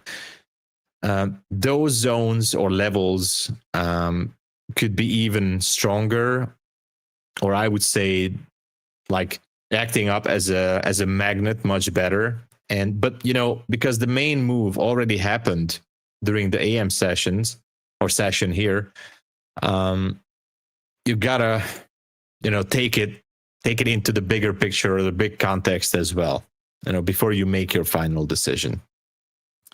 But still, having your levels marked up the chart, that kind of helps a lot. Don't have too many lines, too many zones. That kind of gets you into distraction, okay? Because that's one mistake. And obviously, impatience before reaching some levels, that also, kind of mistake. Not having the proper range, risk to reward ratio, that's also an issue. But, higher time frame levels can help building up the narrative. That's true. Higher time frame levels. Yeah, you got to respect those levels. Yeah, you got to respect it. Obviously, if you feel a little bit lost, it's always good to go out. Good to go up to or zoom out to the higher time frames. In this case, we're in the 15-minute time frame.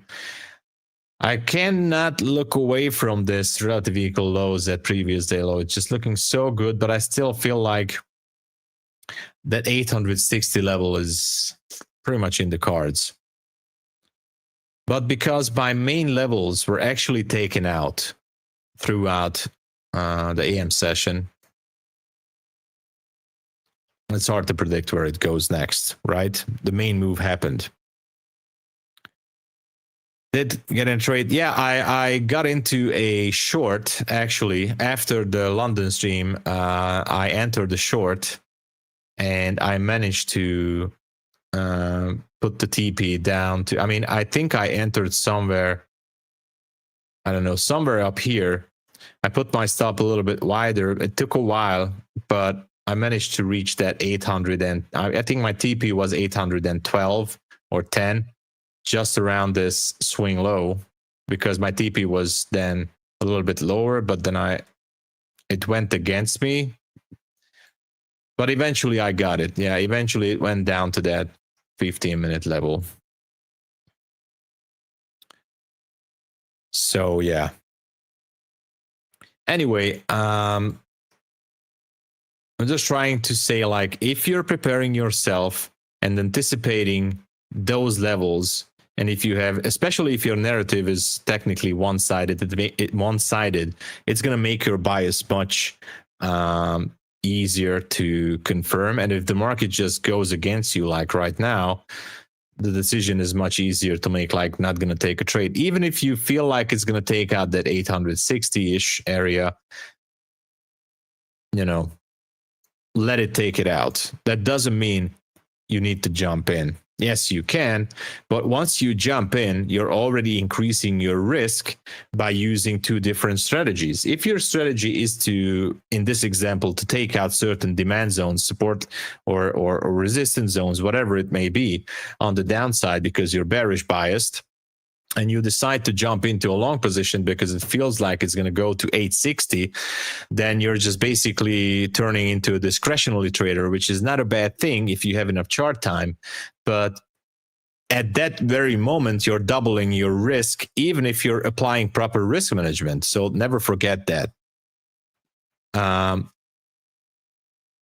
that very moment, if you take a completely different trade entry, even if you're just, your gut feeling tells you that you want to go long because it's going to go to 860, at that very moment, you're applying a second quote unquote strategy, which is discretionary trading in this example. And at that very moment, at the end of the day, when you reflect to your trading day, you're going to have to be honest with yourself and say, okay, my trade setup was actually to the downside. Yeah, my analysis may not have been correct, but, I jumped into a long position because I felt like it's going to go up there. So you basically doubled your risk.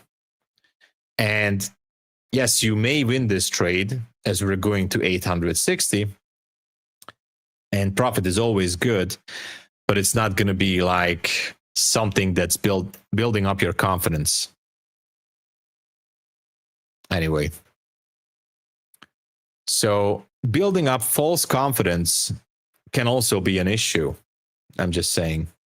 Was there some winners again? I see some. Okay. To get 50K. Okay, there's going to be winners. All right. I told you guys, you got to be good to Abhishek. He's the one.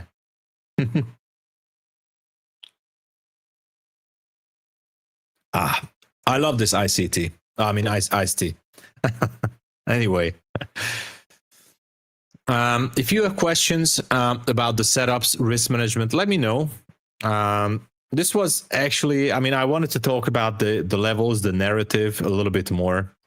We talked about this earlier the other day, but we just need to understand and repeat. I'm drinking ICT. This is it. ICT or ICT or iced tea. Anyway, I'm drinking it. This iced tea is delicious. So, and of course, this was just one small topic, and I don't think I have time for the other one, but I just wanted to talk about a thing, basically, like, I just wrote it down. Like yesterday, I got this question. It was great. Like, one trade does not define you.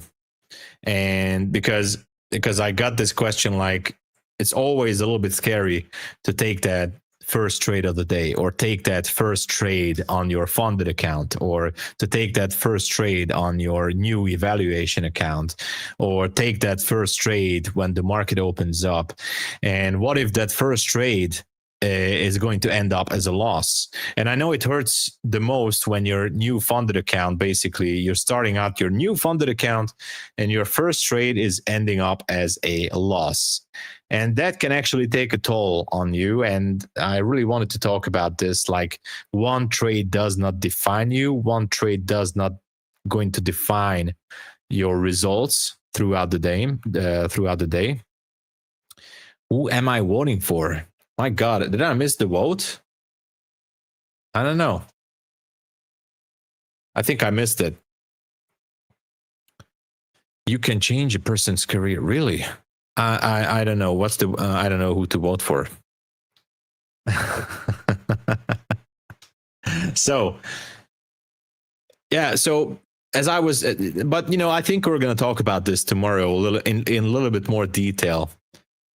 Vote for Adam. He's probably a nice, handsome guy. Who should I vote for? Tell me, and I'm going to vote for that person.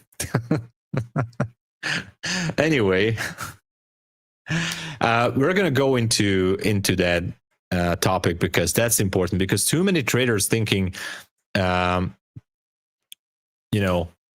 one specific trade can define their identity, especially like when you're starting out with a funded account.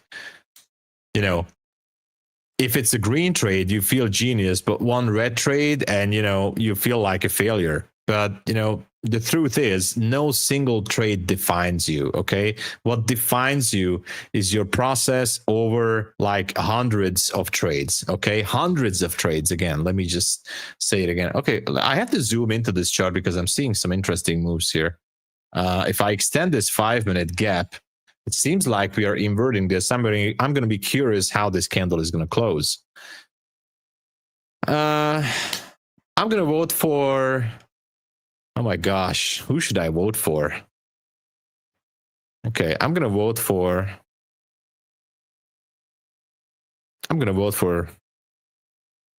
Trader H. Okay. Let's go. Hey guys, good to see you. Is the Rock Scooter fam already pouring in? If Trader H won already, then who knows? So, all right. Oh, wow, look at that. The narrative again. The narrative. That's 5-minute gap actually. Kind of an interesting reaction. So anyway, the problem with defining yourself on that one specific trade is basically, again, the ego problem, right? Because we all need to be right more than discipline. So why do we? That's such a big trap, by the way, and that's why tomorrow we're going to be talking about that more. We always need to be right. We're so much attached to the fact that we need to be right in every market condition. That's just not good. That's just not good.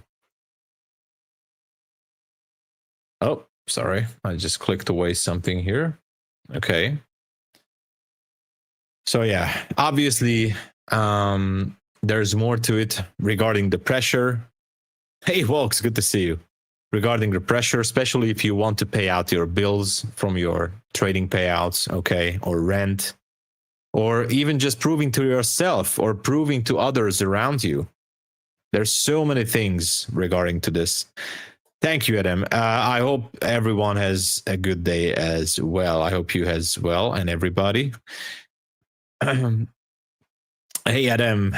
All good. All good. All good. I feel like we tapped into some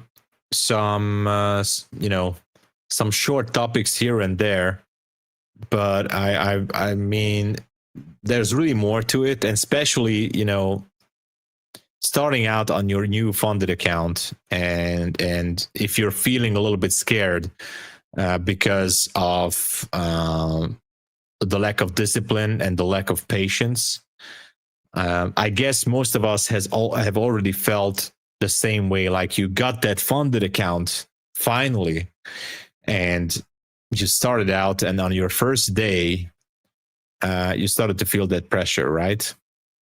It happens to everyone. That happens to everyone. And obviously there's more to it. Like, as I said, the ego problem, the pressure, impatience, obviously, expecting, like having those false expectations, especially if you have like one single funded account and you're babysitting it too much, maybe, and you have all those big, high expectations. Not good, Hey, Keegan Murphy, what's up? What's happening? Bluetooth funded accounts. Oh, M51. I'm sorry to hear that. And obviously, there's one more thing, and we're going to talk about that too. Is going to be the social proof, right? It's awesome to see social media, like seeing everybody posting lots of winners. It would be much more of a fair game if we would see more losses as well. I respect those who put out more posts about from their losses. I mean, I respect everybody, obviously, but having more posts about your losses, that kind of gives you a little bit more confidence as well. At least that pressure goes off from you. You can get rid of that extra pressure. This kind of helps. So well, look at that. We had this pullback, swept some liquidity, and now it seems like we're, back at it above that 5-minute gap. And, if it keeps on continuing higher, 40 points, 42 points, and we're at 860. But anyway, again, I went into these small topics here and there and a bit technical side as well. But if you guys have questions, let me know. I still have how much? Oh my gosh, I only have like a little bit more than 3 minutes. I'm happy to answer. And for next time, I'm going to go much, much more deeper into that funded account process, by the way, because I think that's super important. I just really wanted to finish up with the with the level topic, having the levels and how actually it can help us to wait for the proper entry and build up that discipline. And I think we need to talk more about the funded stage for next time. My favorite position, long or short? I wouldn't say that, I like one more than the other. Depends on the market condition. If I see a good supply or demand zone, I just go for it. I don't have a specific bias. Back in like 21, when I was having a mentor, he was only taking 90% of the time he was taking short positions all the time. I learned a lot from him. He was only taking short positions, like always. And that's kind of interesting. Like, it also has to do something with psychology and I don't know, the mental game of trading. Like, some certain positions could be going much better for certain traders. But it's interesting because I know quite a few people who are good in only shorting the market or vice versa. I love short, right? But it's different for everybody, right? It's definitely different. Any more questions? Let me know. Was your mentor consistently? Yes, he was. He was. He was, and it was one of my greatest decisions, and I'm feeling really blessed that I could learn a lot from him. You make more shorting. All right. Yeah. I can, G. Paperworks can be, Abhishek will file you the paperworks, G. All is good. Process is going to take up to like 6 months. So I can do that. Okay. It seems like we're shifting now. I mean, not confirmed yet too much, but if I look at the 50-minute chart, it's just, I don't like it. It looks terrible, to be honest, but I have this feeling, that's a different song. That's that's a Justin Timberlake song. I have this feeling, though, that 860 level could be holding lots of liquidity up there. Inside my... I don't know how the lyrics goes, but anyway. Inside my bones. No, I'm not going to sing. Thank you so much, Adam. As I said, I went into some small topics here and there. I'm glad that we could go through about reading the narrative according to your levels. And again, low probability trades are happening if I would be entering a short here. It is what it is. But if you have your levels on the chart, just read the narrative, and it's going to be much easier to stay focused and stay disciplined. So just because the market goes to the opposite way, it doesn't mean that you already have to push the reverse button or just do something which is not according to your plan. It's happening again.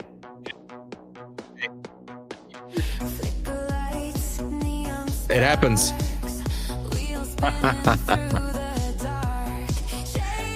Here it goes.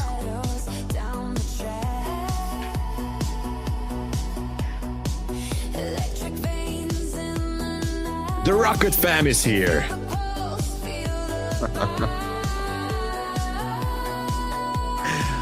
Let's go, everybody.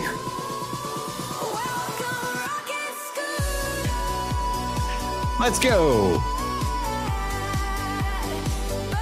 Turn it up.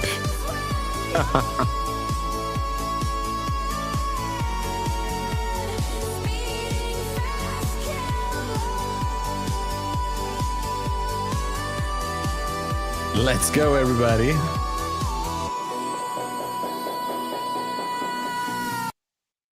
There you go. What's going on, Matt? The man is here, the man of the hour. He might be muted. I don't know. Or What's he's too up? shy. Oh, I was he's muted. here. Oh my You're so God, my smart. What's happening, man? Oh my Good to gosh, see my you. bad. Good to see you Oh, too, it's man. good. W's in chat, guys. Some love for Tom. Some rockets in chat too. Thank you. W's for Matt, everybody. It's Matt. Everybody, come on. Hey, have you heard the Hungarian Whoosh fan song yet? The one that we made for you? I did not hear it yet. I did not. Mods, I did not. if you have it, you know the Whoosh fan story, right? We have this weird song that we play, and I draw like a fan on my show. Have you seen that before? No, I haven't, but I'm gonna tune into your stream and I'm gonna definitely listen to it if you have it, Yeah, maybe I'll play it for you this afternoon. It's a weird tradition. I drew a fan on the stream one time, like a fan blow the price up. The price went up. And just like weird superstitions, now we do it every single time. And now there's a song called Whoosh Fan. Yeah, because then I have to have that fan behind me, and maybe it's gonna help us a little bit. So I think I can. Yeah, I think I can do that. But the name of the song is called Whoosh Ventilator. Apparently, this is Hungarian for whoosh fan. What does that mean anyway? I mean, I know what the ventilator is, but what is the whoosh? This is what I'm going to say. It doesn't translate very well. Whoosh is the sound that the fan makes. The onomatopoeia. Okay. So, and I was like, we're going to play this for Tom, and he's going to be absolutely confused. Like, what? Okay, is this that's going to be the worst song fun. I've ever heard. Yeah. Anyways. That's cool. Yeah, man. Did you have a good day today? How was your trading day? Not the best days, that's for sure. No copy trading, thank God, today. But London session, I was just basically sitting on my hands, and actually I tried to short, I think, a little bit, but it took me out. But it was a small position, and this 9:30 open was a tricky one, a very, very tricky one. And I was actually struggling to sit through in between like 10 to 11. I was like, man, this is like crazy. How about your day? Same. I got lucky overnight. I took some long positions. I went to a concert and I took some long positions, set a stop, went to the concert, got home, took profit. So I had 3 accounts that made a little bit of money, like 1,000 each. And I started off the day somewhat in the green. I longed out the door in just 2 of the accounts, and they all took a big hit, and I chose to double down here in those 2 and then long in the rest of them. Oh. And I have a really strong gamma exposure level pivot there at 746 on NASDAQ, and I got lucky. But my first 2 accounts were down maybe $1,500 each, the ones I did long at the open. So I got chopped as well. I just bit the bullet and doubled down and lucked out of that one. So Yeah. Well, I don't know. I think the drop here was the NFP revision, right? I think I was reading it correctly. I mean, weaker labor market and such. Do you think it's going to have some sort of some kind of a long-term effect here? I mean, long-term throughout the week or whatnot? I don't know. Well, with Powell kind of saying that they don't really care too much about inflation, they really care about the jobs market. They're trying to say when they say when he says we really want to kind of make sure we're paying attention and saving the jobs market, he's really saying save the stock market. And we always call that the plunge protection team. They're keeping the market from crashing. Yeah. And so whenever the bad news for employment data, the worse it is, the higher the likelihood of a rate cut, even worsening rate cut or bigger rate cuts. So I think bad news is good news. I think initial response was people were selling this, which is another reason I bought the dip, was that any dip we get today, tomorrow, Thursday, anything based on inflation, I think is going to be insignificant. And that over time, people are betting on a 50 basis point cut. There's like a 10% chance on the Fed watch. Oh, really? Yeah. Okay. I remember like last month, nobody thought we were going to get anything. So who knows? Yeah, this market is unstoppable. It seems like it. Well, we'll see. Do you think we're going to get 50 basis points or 25? What's your thought? I think 50 would be a little bit. I'm not that I'm an expert, but I would say 50 could be a little bit too much. But 25, maybe. I think it's possible. Yeah.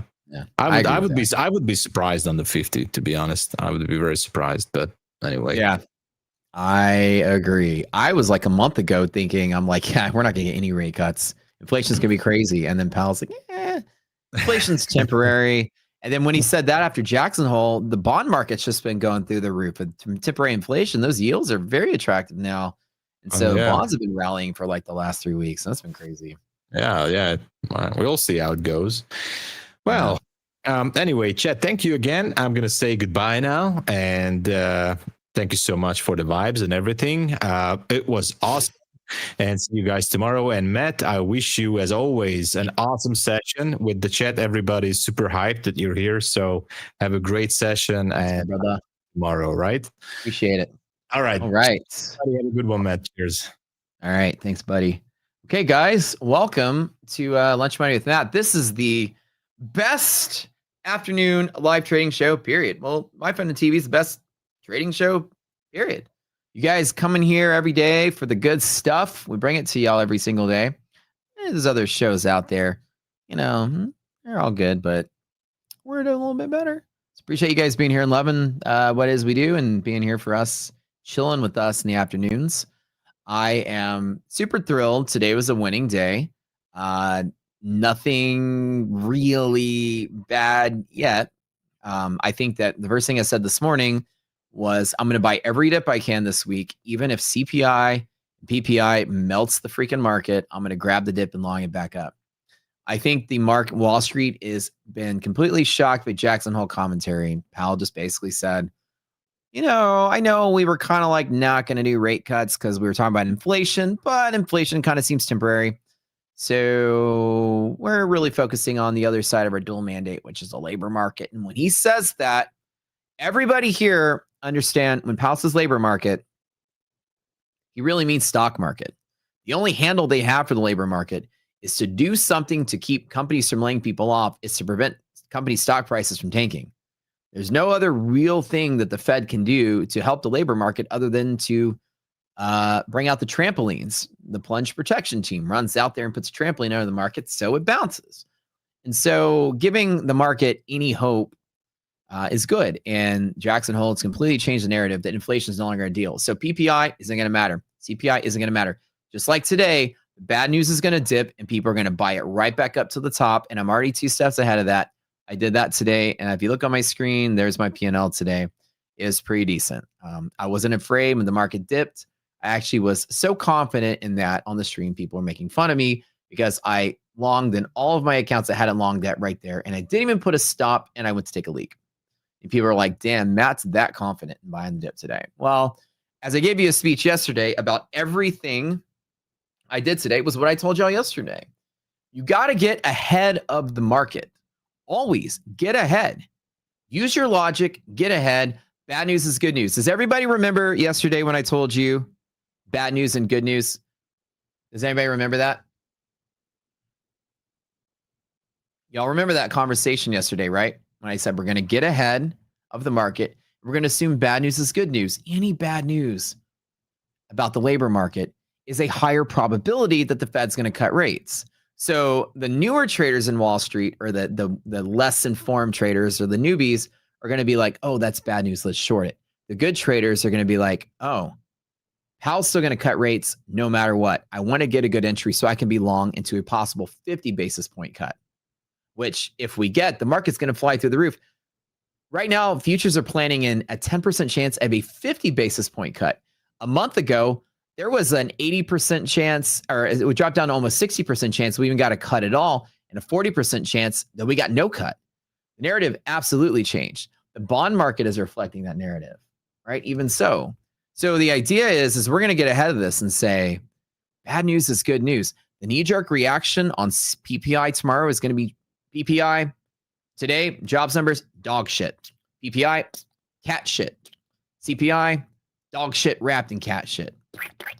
Just like that. It's going to be the same thing probably every day because the probability hasn't changed on the Fed watch. I looked at the data yesterday. And I looked at it today. Wall Street hasn't budged. Therefore, the market hasn't budged. And this is what we said was going to happen yesterday. And, I can always be wrong at these things, But getting a step ahead was worth whatever this is on the screen. Somebody said that I update this to the runners. No, the runners are still relatively flat. This one is up $121 now. And this one is down $148. So I have one contract and one account still open, which is just that one right there. One NASDAQ contract, or sorry, one ES contract, and that's it. Everything else is flat. Okay. So on FedWatch, right? You can look at the data yesterday before the revision, right? There was a 10.6% chance, if you guys can see on the screen, it might be too small, but take my word for it, 10.6% chance that we get a 50 basis point cut and a 90% chance we get it. So it's almost a guaranteed chance we get a rate cut, according to Powell, on September 17th. When the data came out, let's refresh it today to see how Wall Street is planning that out.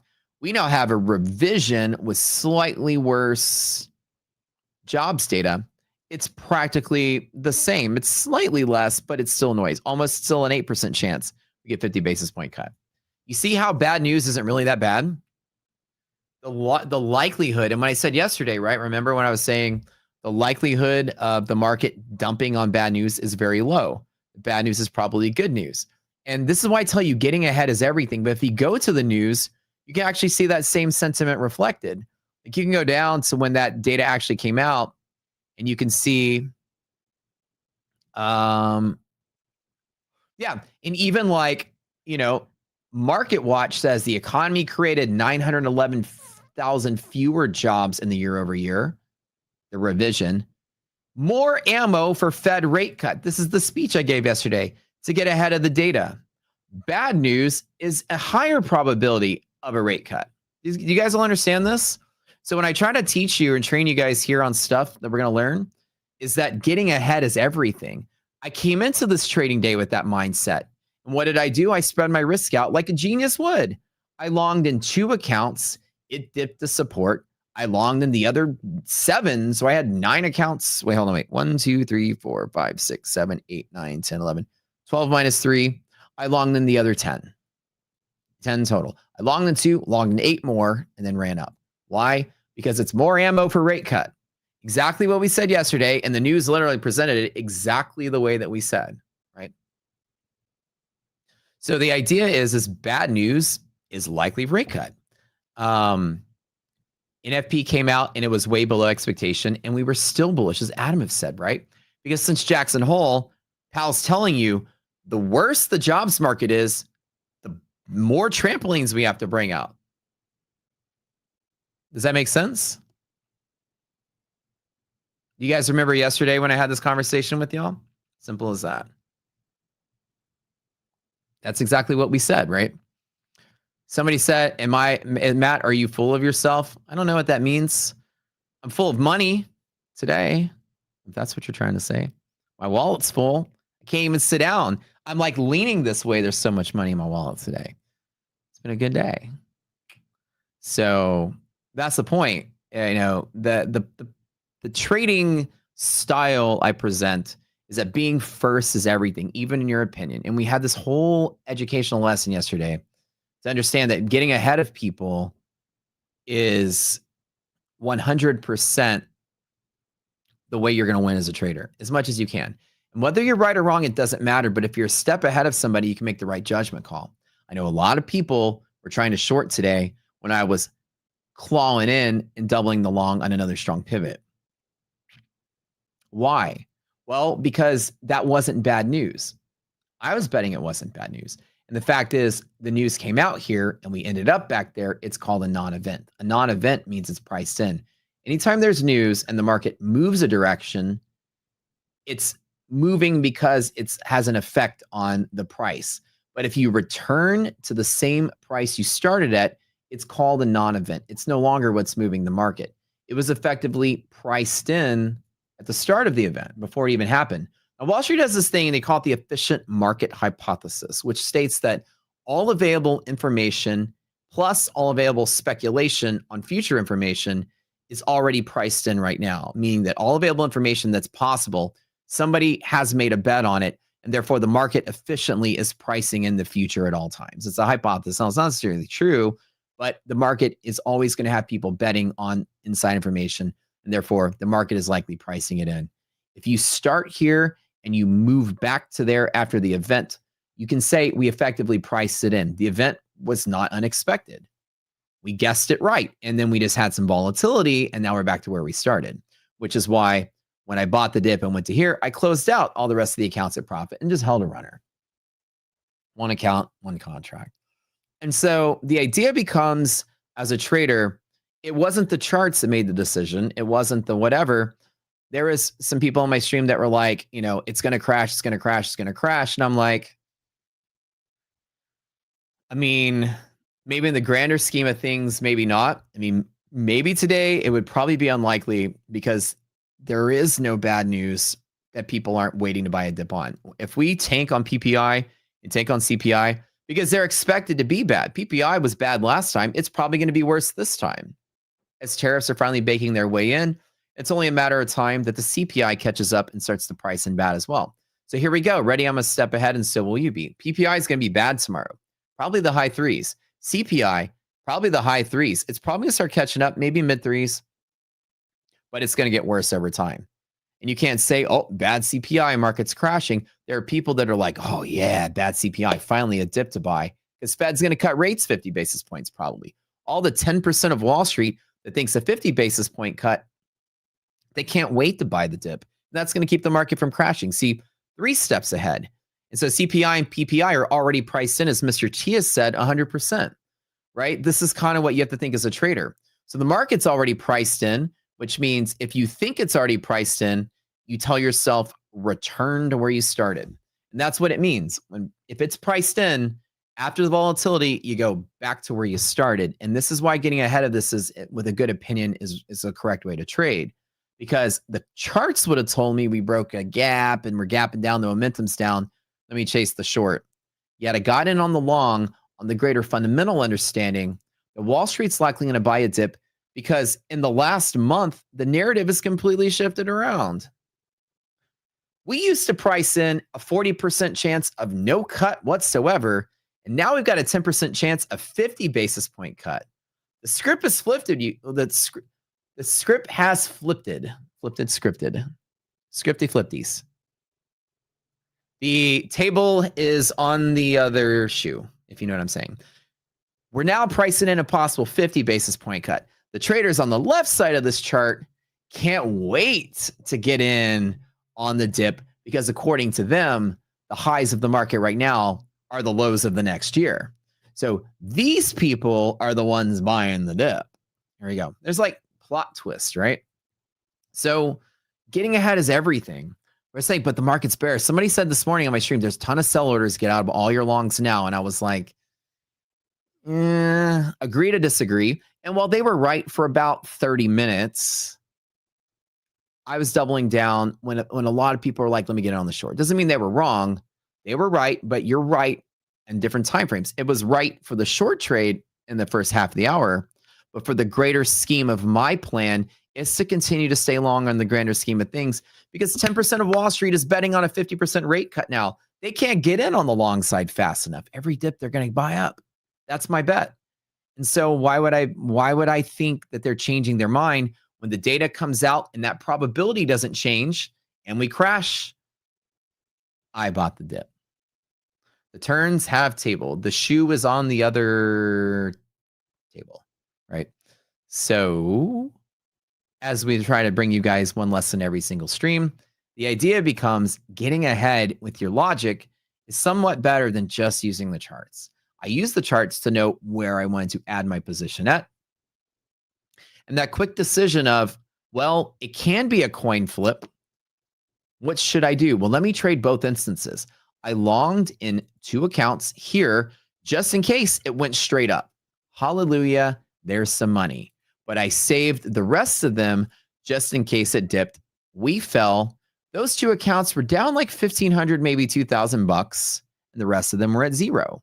And then I longed in all of them. And not only did I long in all of them, I added to the ones that were already down, risking an even bigger loss. So those 2 could have actually stopped out when the other ones took a moderate loss. But I actually lowered my cost basis on those 2. And now I was long in all the available accounts at that second pivot based on the bet that people are betting on a 50 basis point cut. That's a new bet that only entered the picture since the late end of August when Jackson Hole commentary came out. So there are a whole new wave of bulls. Imagine half of Wall Street didn't think we're getting a cut at all, and now 10% believe we're getting 2 cuts in a month's time. Can you imagine the magnitude of how bullish that sounds to me? So, and the worse the data comes out, it's not that the probability is going to shift. And we said that yesterday. Worsening jobs data improves the Fed's got even more ammo to raise because their job is we got to save the job market. If stocks are collapsing out, we got to keep companies from laying people off. We can't let stock prices plunge. So because they said that, it immediately should flip a script in your head that bad news is good news. Bad news will create volatility, and then good news brings it back to the top. And that was my trading plan today. And I like to teach you guys why I think what I do. I'm a little avant-garde and different as a trader, but I'm very successful at trading. And that's one thing that I think I can attribute it to is trying to be first. And I gave you guys all the hint yesterday of what I was thinking all this week. I'm going to think it into tomorrow. So going into PPI, I'm going to long 1 contract, 2 accounts, maybe blow them up. And I got 10 more at the dip to buy. And so now I'm going to win in both sides, right? At least by the end of the day, I hopefully should turn out green. I would be very surprised if PPI crashed the market and CPI crashed the market and Michigan numbers crashed the market and we're dying by the end of the week. Even so, by next week, we'd probably still be rallying again. I've got puts just for this very thing in case that dives the market lower, but I don't think it's going to happen. So I'm still longing every day with puts underneath me just in case it flips around. Somebody said they learned an important lesson from Ash trades. Oh, I love Ash. Ash is good. Don't take the risk you can't take. I need to remind yourself every day to apply your trading once you start trading again. It's a very good lesson. If you can't take, yeah, it's a good lesson. I like it. All right. Yeah, and I think Mr. T is right. Going to be a non-event. I think so, right? Market's going to dive, hit a pivot, turn around, jump up. And that's probably going to be what we see, I think. What do you guys think? Maybe we get a poll in a little bit. Oh, they got a poll up there. Somebody said long or short. What do you guys think? CPI and PPI in Michigan numbers are going to be a non-event, a bull event, or a crash event? Maybe we can get a poll on there and see what you guys think. Drop and pop. Pop and drop. Drop it, pop it. Which one y'all think it's going to be? Crash event. Let's get a poll. Maybe they can throw a poll up there for you guys and have y'all vote on it. See what they say.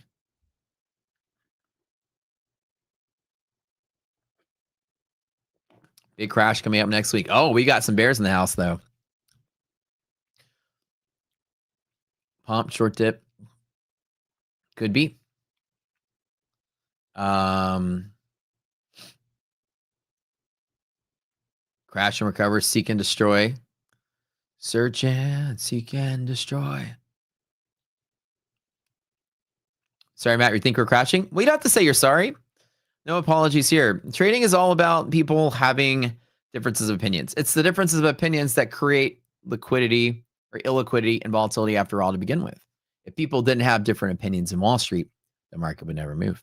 So we have to appreciate, this is another cool little lesson. If you guys want to, like, you know, you have a little notebook of Matt's little one-liners, like a little page-a-day calendar. In Wall Street, it is the one place where it's okay to be different. Because if it wasn't for our differences, the market would never move. So it is our differences that make the market move after all. The difference in our belief systems and where things are going is what creates the movement that we all profit on anyways.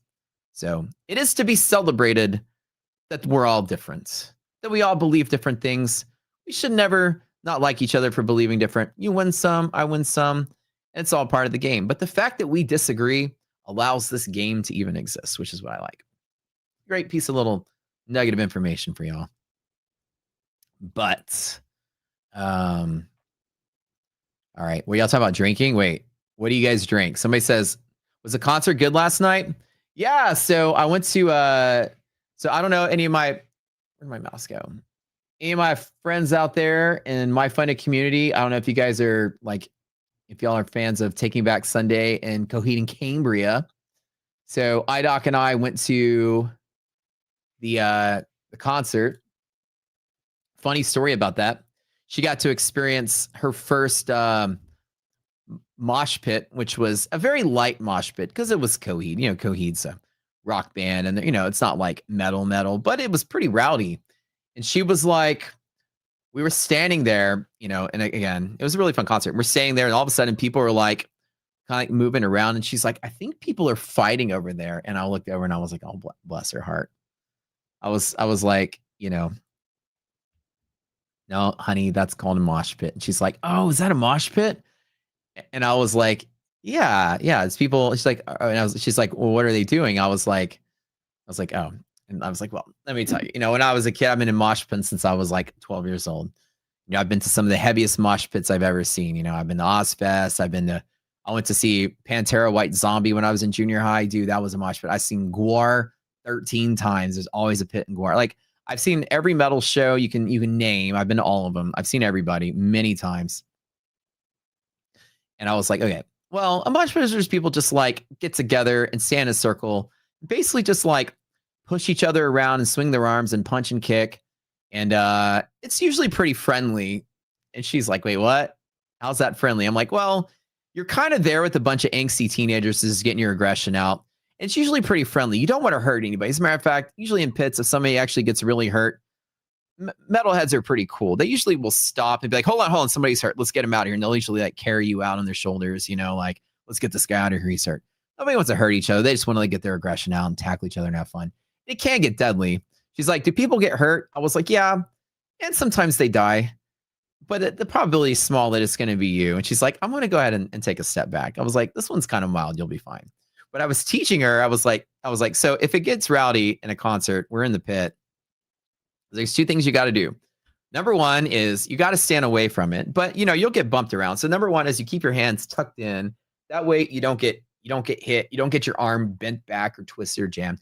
Don't have appendages out, you know, just kind of tuck in and kind of like, you know, lower your head like this, like a boxer. And number two is, you know, stand with your feet staggered like this. Don't stand like flat footed with your feet out like that. Stagger and kind of lean forward. That way you don't just get pushed over and fall down. So it was cute that IDOC and I were having a how to survive in a mosh pit conversation last night. That was the first time she ever saw something that was slightly like it. Now, it wasn't really that big of a pit because it was Coheed. Coheed was, you know, but it was still pretty big because people got crazy. I actually posted a video of it. Hold on. So here's me right here chilling. And you can see people are getting like rowdy and like throwing each other around and stuff. So IDOC was standing like 10 feet behind me filming. She's like, I'm going to stand behind these people and get out of the way. So it was actually kind of cool. I've ever crowd surfed. I've crowd surfed plenty of times. And as a matter of fact, not only have I crowd surfed, I was kicked in the head by Chino Marino of the Deftones when he was crowd surfing. And somebody grabbed his shoe and kept it. So one of my friends saw somebody that grabbed his airwalk, and they have, I guess, probably kept it as a trophy. So I've crowd surfed, and I also got kicked by a really famous person who I love to death. It's my favorite band when I was a kid, and I love to tell that story. Absolutely worth it. Yeah, I was like right in the front row, and he jumped out, and like somebody caught him, and they tossed him over, and he like, it wasn't like he kicked me hard on purpose, but he got flipped onto me while I was standing there. That was kind of fun. You take Deftone shoes? Yeah, like I would absolutely take a shoe. Have I taken any trades today? Bottom right of the screen, all long and strong from the bottom. I longed a few accounts. I doubled down here because I was betting on non-event. I longed again, closed out at flat. When market got flat, and I made some profits. It's pretty much all green for the most part today. I've got one contract, one account long in NASDAQ still, or long in ES still running, and it's doing pretty much okay. You did a stage dive at a Pantera concert, dude. That's crazy. That'd be cool. Pantera was probably the sickest pit I was ever in. As you guys know, I listen to like all kind of music. I'm not just a metalhead. I listen to everything though, but I do love heavy stuff. And like I said, the heaviest pit I was ever in, I think it was like 14 years old. Pantera White Zombie. This is like in the 90s at the heat, like the top of Pantera's prime.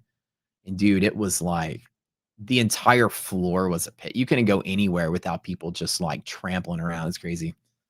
You got punched at a Clay Aiken concert. I know that's probably not true, but that's funny. It'd be even funnier if it was Clay Aiken who punched you. I know he's just joking around. It's Pat, but he's always joking around.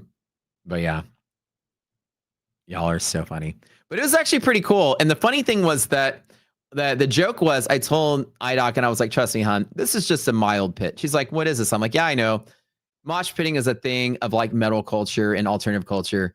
We're the millennials are like the last great generation who will go to a concert and you will not see like a sea of phones of people filming the concert. You just see people like actually there rocking out. And the funny thing is that it's a bunch of people like in their 30s, 40s, maybe even 50s that listen to TBS and you know, it's crazy that the college music I listen to is now like, you know, classic rock-ish for most kids. But you go there and it's a bunch of dudes, you know, like there's guys standing in front of us, you know, he's got a polo shirt and khakis on, like he just got out of the oil and gas happy hour. This dude was an accountant. He just dropped his kids off at daycare. He's like, yeah, me and my buddies are going to go to Coheed. And then they see a mosh pit. They're like, oh, I haven't seen one of these in like 20 years. And then they jump in for a little bit, but then we get out because our back hurts. Our knees are hurting, you know, old people mosh pit, but we still got it in us. And I told IDOC and I was like, I'm going to take you to a heavier show. I said, I'm going to be like 80 years old, still jumping in a pit at a concert. I've ever been to Burning Man. I have not been to Burning Man. I've always wanted to do it for at least like the experience to say I did it. But Burning Man is a big kind of like art, music, intellectual festival. It's a festival for everything. People go in the desert, Nevada, and camp out. And then there's all thousands of things they do. It's kind of like living in Mad Max times. You kind of like live in the wilderness, in the desert, and do all kind of crazy stuff there. There's TED Talks there. It's a huge event. There's all kind of stuff. They make like a city in the desert, and you're dressed up like it's Mad Max. You got a bandana over your face, and kind of just it's a big event every year. Is every segment has a giveaway or only a few segments? Probably my segment usually has one every time, sometimes two. This year, the rain at Burning Man was pretty bad. I saw the videos of it. It looked really crazy. But this was actually a really fun concert. And I told IDOC, I was like, yeah, this is like a baby mosh pit. But she was actually freaking out because she saw some guy like being carried out. The guy actually broke his nose. His nose got elbowed. And people are like pouring beer on his face to like wash the blood off his face. And I think it was like a culture shock to her because I asked her in the car, I was like, so what's the heaviest concert you ever been to? And she was like, this one. I was like, oh, babe, this is light. It gets worse. And she's like, I don't want you getting hurt. I was like, I probably won't get hurt. I don't, you know, but I've been, you know, elbowed and punched and kicked in pits. It's all part of it. It's part of the fun. And she's like, that doesn't sound fun. I was like, yeah, it was fun when I was a kid. And I was a kid in the 90s. You guys remember we used to have like chain wallets and Jinkos? Who here in the 90s had a chain wallet? It was big when I was in high school. A chain wallet was a wallet where it was connected by a chain. It would hang on the side of your pants. But in the 90s, everything was like exaggerated. So the chain was like a foot long. So in the pits, everybody had like chain wallets and chains. They were like swinging chains around and stuff.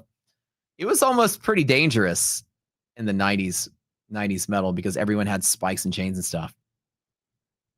And the silver ball necklace, yeah, your wallet became like a thing.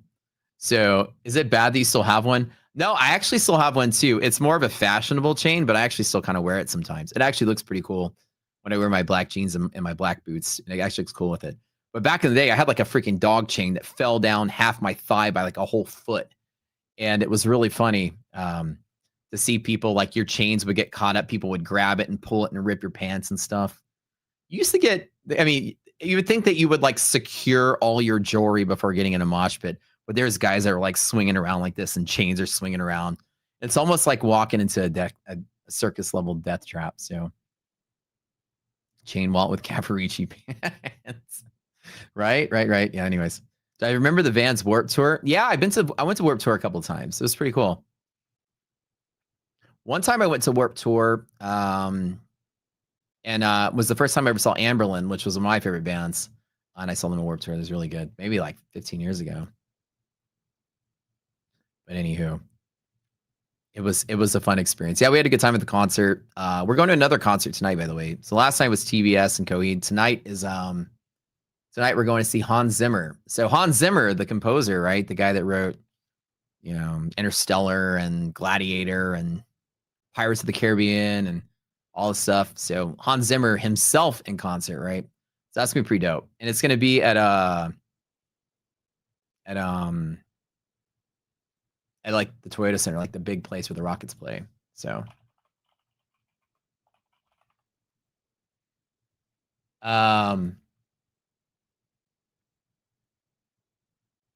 somebody said 9 Inch Nails. 9 Inch Nails is actually playing next Friday in Houston as well. Yeah, they're touring again. So 9 Inch Nails concerts on Friday.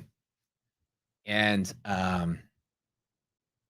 I was going to go to it, but I'm also going to be competing in Apex Legends tournament. So I'll be playing video games instead. But yeah.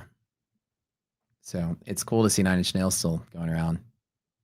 So it sounds like when the vote came in, 37% of you think it's a bull event and 33% of you think it's a non-event. So about 70% don't think it's bearish and about 30% think it's bearish.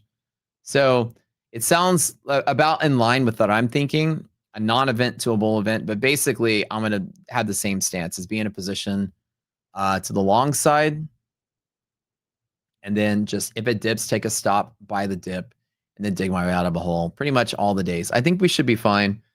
Staring at volatility in VIX, there's not really any scare for me today that shows that the market is at any chance pulling back off of volatility because the VIX has been permanently in decay since the last 3 or 4 sessions.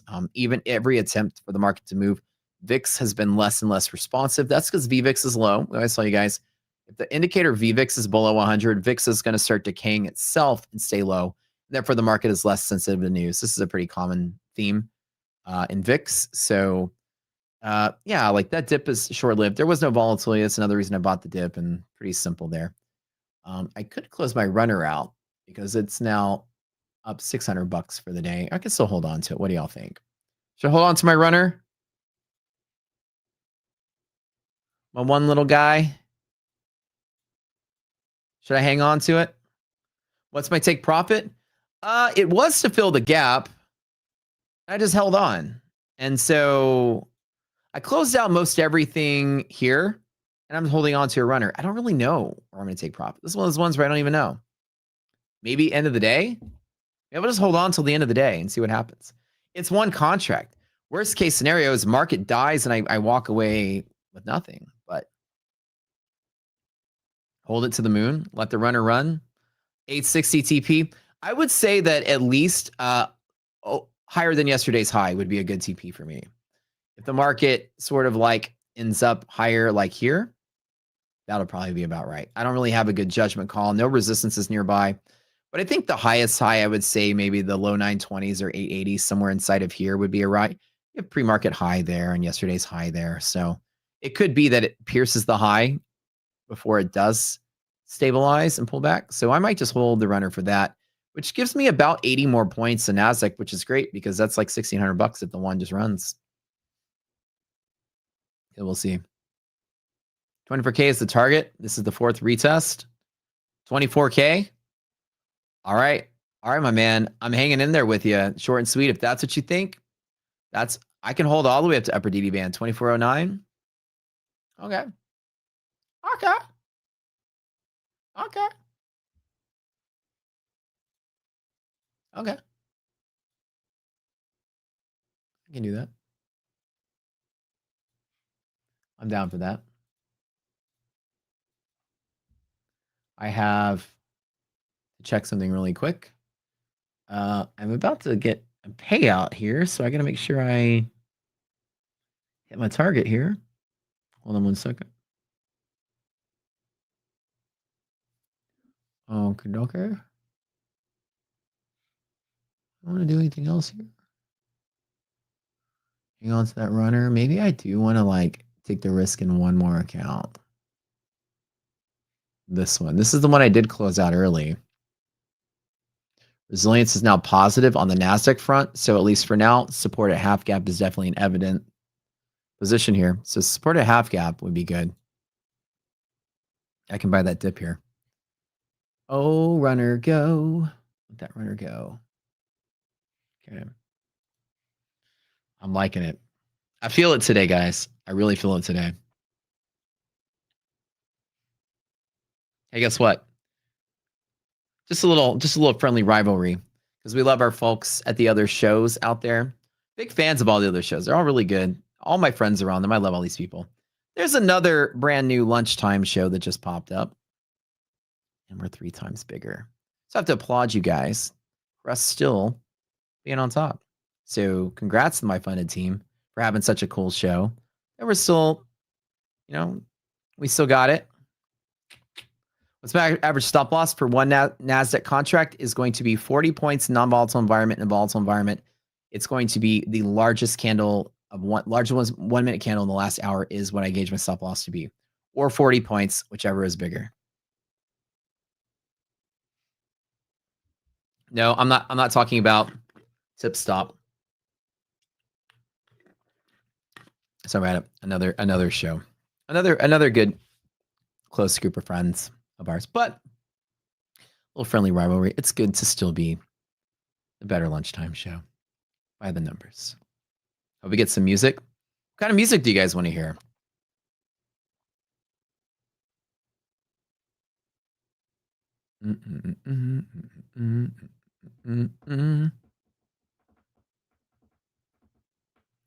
All right, I guess I can hold that. We'll let that runner keep going. I'm doing it. So it's not on the screen. They're both off screen because they're not. I don't have DOMs for them. They're just in the actual platform itself. So one of them is up. The account is now up 8. So the one that was red minus 293 is now up like $800. And I'm gonna get long in one more on a red candle. Just one more account. Let it ride. Let this bad boy go. Market Don't Die Today song. I'll play it on my stream. I'll play it for you guys. Very likely too before volatility comes this week. Well, it's weird that you would think VIX would be pricing in some possible volatility, right? Market's fairly stable right now. You would think that VIX would be showing some weaknesses, or VVIX would be showing some weaknesses. The market is showing extreme amounts of liquidity even here. The Jackson Hole flip, I think, has changed Wall Street's perception. The minute Jackson Hole conversation came out, I think the market kind of sealed its fate as to we're going to come out of this month with flying colors. But we'll see.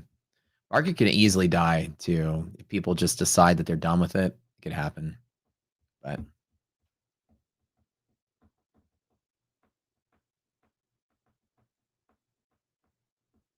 anywho.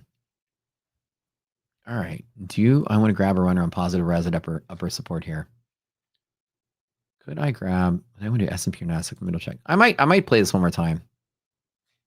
S&P peaking right here. Still trying to hold the high.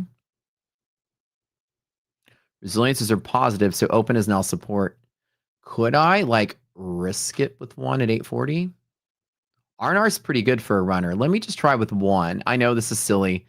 I cut out this contract here. I closed out, and now I'm waiting. Now I'll jump back in at the open with support, positive res looking great all along at the open here with one contract for the runner. 24,000 or bust, baby. Let's go. I've got it. I'm waiting for it. But just like one contract, right? Because I don't really care too much, but I think it's bullish for the week. I really do. No risk, no rari. There you go. That's it. Come on, market. Don't let me down.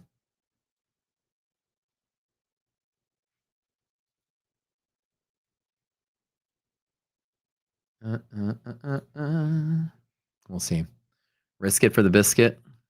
Okay. We're so right for breakout. It feels like it is, but like I said, this is the account this is the one that was up $17. So it was down $130. I need to really update that, but right now everything's much more green. So I'm going to take it long. We'll let the runner ride and see where we go with this. We'll see how high it goes. I'm grabbing the dip right at open. Stocks are pushing higher. Let me double check. I use liquidity maps in the Rockseater platform to try to see. Nvidia bullish. The right side where I'm circling, this is going to tell me the direction of the flow. Apple soaring on hedge break, looking solid. Amazon pressing higher. Bull liquidity map. All the arrows are green. Tesla bull. Google bull. Yeah. Google bull. Okay. So big tech is looking bullish and solid. Nothing's crazy and dying out. Let me refresh the market watch while I go there and see this really quick. Oops. The sector tracker. Mild rotation out of materials into energy. This is just mild rotation. When these things are equal, both sides, usually shows that there's rotation. So the market's going to probably move on rotation, and that's about it. Fed watch 8%. So it looks like we're okay with the probabilities of rate cuts. 8% on 50 points. Interesting. Yeah, why not? I'll take it to 24,000. Let's go. Speaking of that, usually it feels like time goes by so quick, but today time's gone by kind of slow. It's only 1:17. I thought we were almost, I looked at the screen. I'm so surprised y'all got 15 more minutes of us hanging out here. Let's go, sausage man. I know.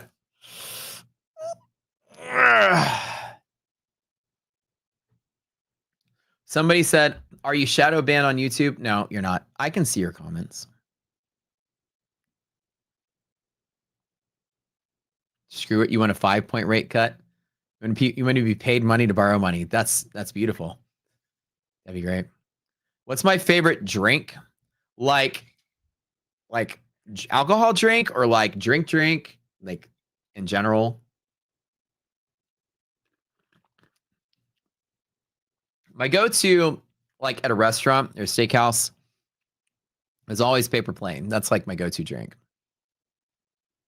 If you guys like cocktails, like whiskey cocktails, paper plane is the shit. It's one of my favorites. Somebody said milk. I actually don't drink milk at all. I dislike milk a whole lot. Hot or iced beverage. I would say that normally I am drinking water. Sodas. I'm really a big fan of like Sprite, like sour stuff.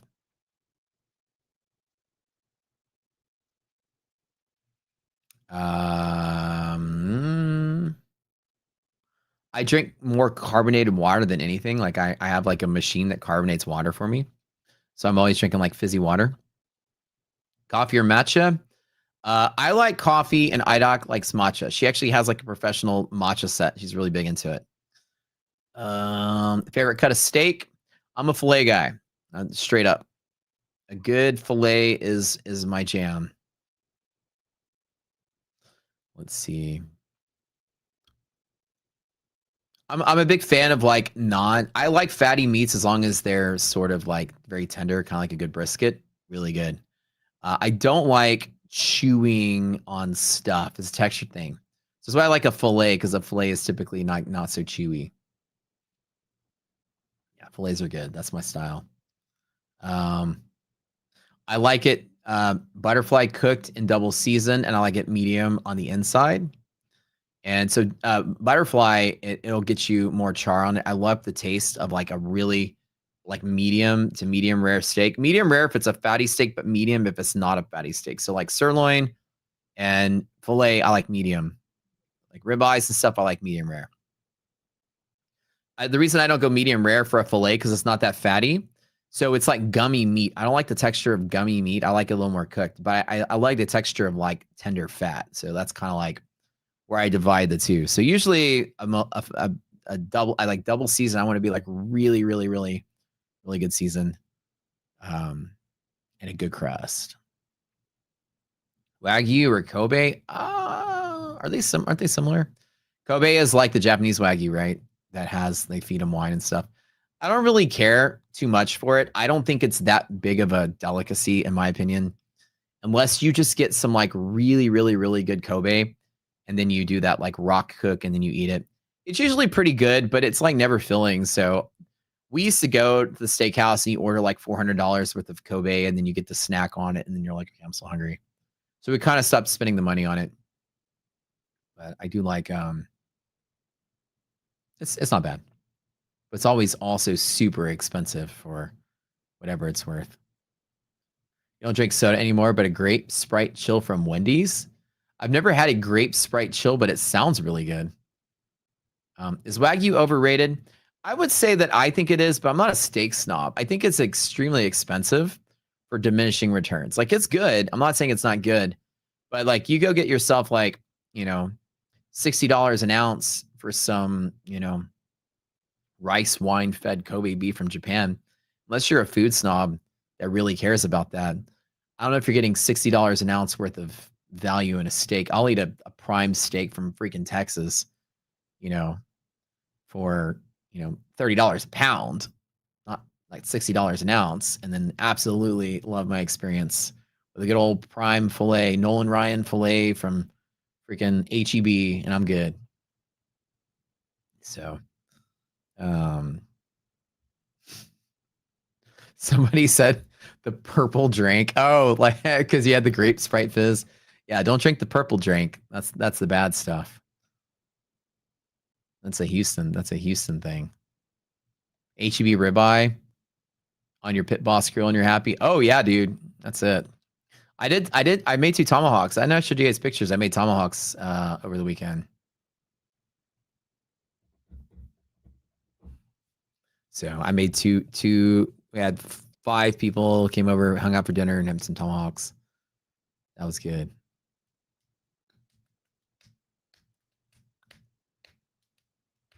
All right. So I'm going to take one stab at this just to take a long at the open, just in case it's a runner here.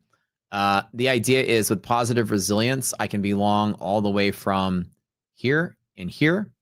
Let me draw that with green really quick and make this slightly bigger so y'all can see it. Again, it's just to have a runner for the day. The loss is relatively small. If it goes below maybe 23,790, I'll probably stop out. But here and here is all support pressure now, as long as the stocks stay on, market cap stays on that side of the gap, especially with Apple moving, that's created a little bit of extra support for the index as a whole. I do think this is good. So at least for the rest of the day, I still have some room to move in all these accounts. I'm going to long here. I'm going to long again here and then stop out there and then just be done and let it ride. So my bet is that we're going to stay above today's open, NASDAQ. You're a meat cutter at HEB? Wait, no, wait, Bash, you're a meat cutter at HEB? Bro, no way. Wait, which HEB though? I'll stop by, man. I didn't know you did that. That's cool. Yeah, give me some good stuff. Let me know which side of town you're on if we're ever over there. We kind of, since we live in Memorial, we're like kind of central to like 4 different HEBs. We can kind of go to any one of our choices. Hell yeah, WeWap is like, well, I'll stop by. Yeah, heck yeah, man. Bum, bum, bum, bum, bum, bum, bum, bum. Waiting for this bad boy to move. Probably on Westheimer. Yeah, wait, which one? Yeah, which area of town you're in? You let me know. Or DM me if you don't want to tell people here. Just DM it to me. Because you'll have like 700 traders showing up, lining up. What's up, Bash? Bro! Bash, get out of here.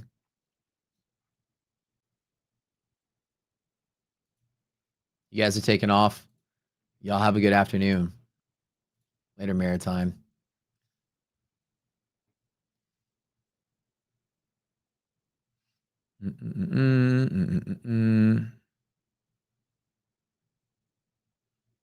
See you guys. See you, friends. See you all the rest of the crew. Later.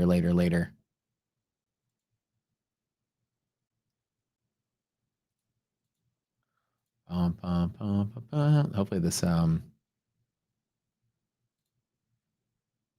This market continues to go higher. You work at the mod? Dude, that used to be, okay, I'll have to come by and say, hey, that used to be my my HB, because I used to live, before we moved to Memorial, I lived in Montrose Market, dude. That was my favorite one too, of all the ones in Houston. And now my favorite one is the one in Bunker Hill. That's the one we get to now, because we're actually in between like 4 different ones. So that was not too far from us, because that's a little far from us. That's the one I used to go to, man. I went to that one for like 10 years, dude. Did you ever see me in there? I lived in Montrose for like almost a total period of like 10 years total. That's crazy. You go to the Bunker Hill one? Yeah, the Bunker Hill one is like really nice, dude. It's big. It's huge. Like it goes really far back. And I like the way that it's designed. So that's kind of my new favorite one now. But the Montrose one was my jam for so long. Live so close to that guy. All right. But Bunker Hill is obviously like, it's like rich old money part of town. So they're going to have like fancier everything, I guess. It's catering to like a fancier crowd. You probably seen me before. Yeah, probably so. All right, guys. Well, we're running out of time. We got about 3 minutes left. This is a great lesson today in getting ahead, like using your bias to understand what you think is going on. Remember, we said yesterday, you don't have to have a degree in economics to really understand trading economics. You just have to kind of make relationships. And the goal is to understand people's motivations. That's what we did. The motivations of Wall Street are, there's now a huge chunk of people that are betting that we have a 50% rate cut. And that news came out at all-time highs.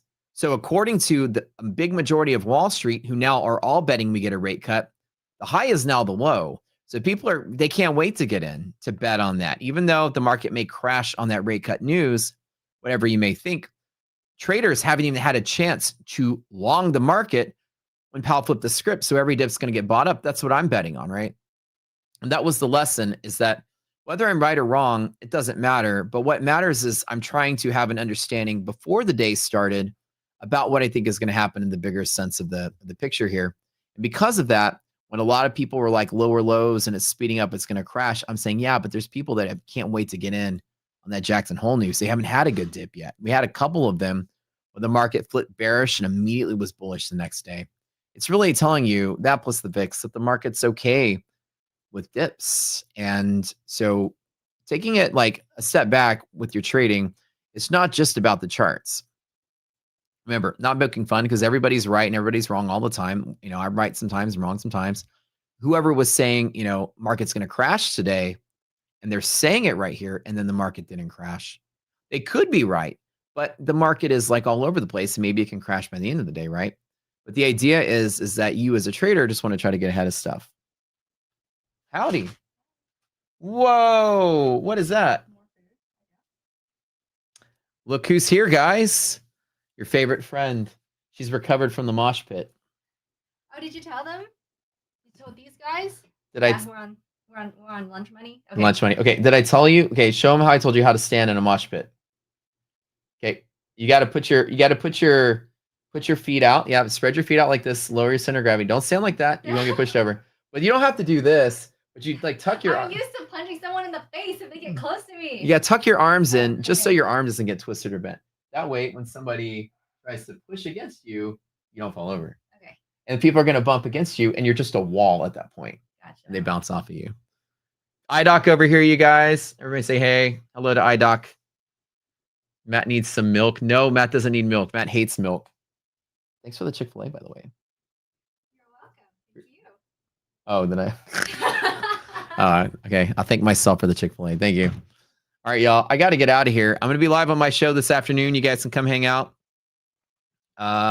Here's the link. We'll be over there, close out this afternoon. There's nothing coming on after me. But later on this afternoon, you guys go give Steven some love in the afternoon, the evening streams. He does a Asia session. So you guys might find TV as a new host, which is cool. Give some love all the time. A legend in his own right. We all know who he is. So you guys go give some love over there. If not, come hang out with me in the afternoon. I'll be live. There's the link, and I'll be live trading. We'll see if this turns out to be 24,000 NASDAQ today. and if the rewards are pretty good. So we'll see you guys later, and I'll tell you guys more information later. So come back and see y'all tomorrow. I'm out of here. Yeah. Charts scribbled like hieroglyphs, secrets in the mist. Candlesticks whisper, every wick got a twist.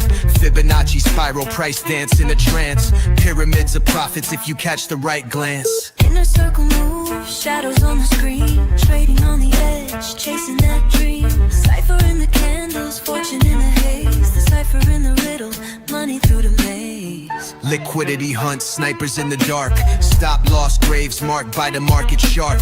Order block sermons, preaching through the pain. Catch the ICT code, ride the profit train.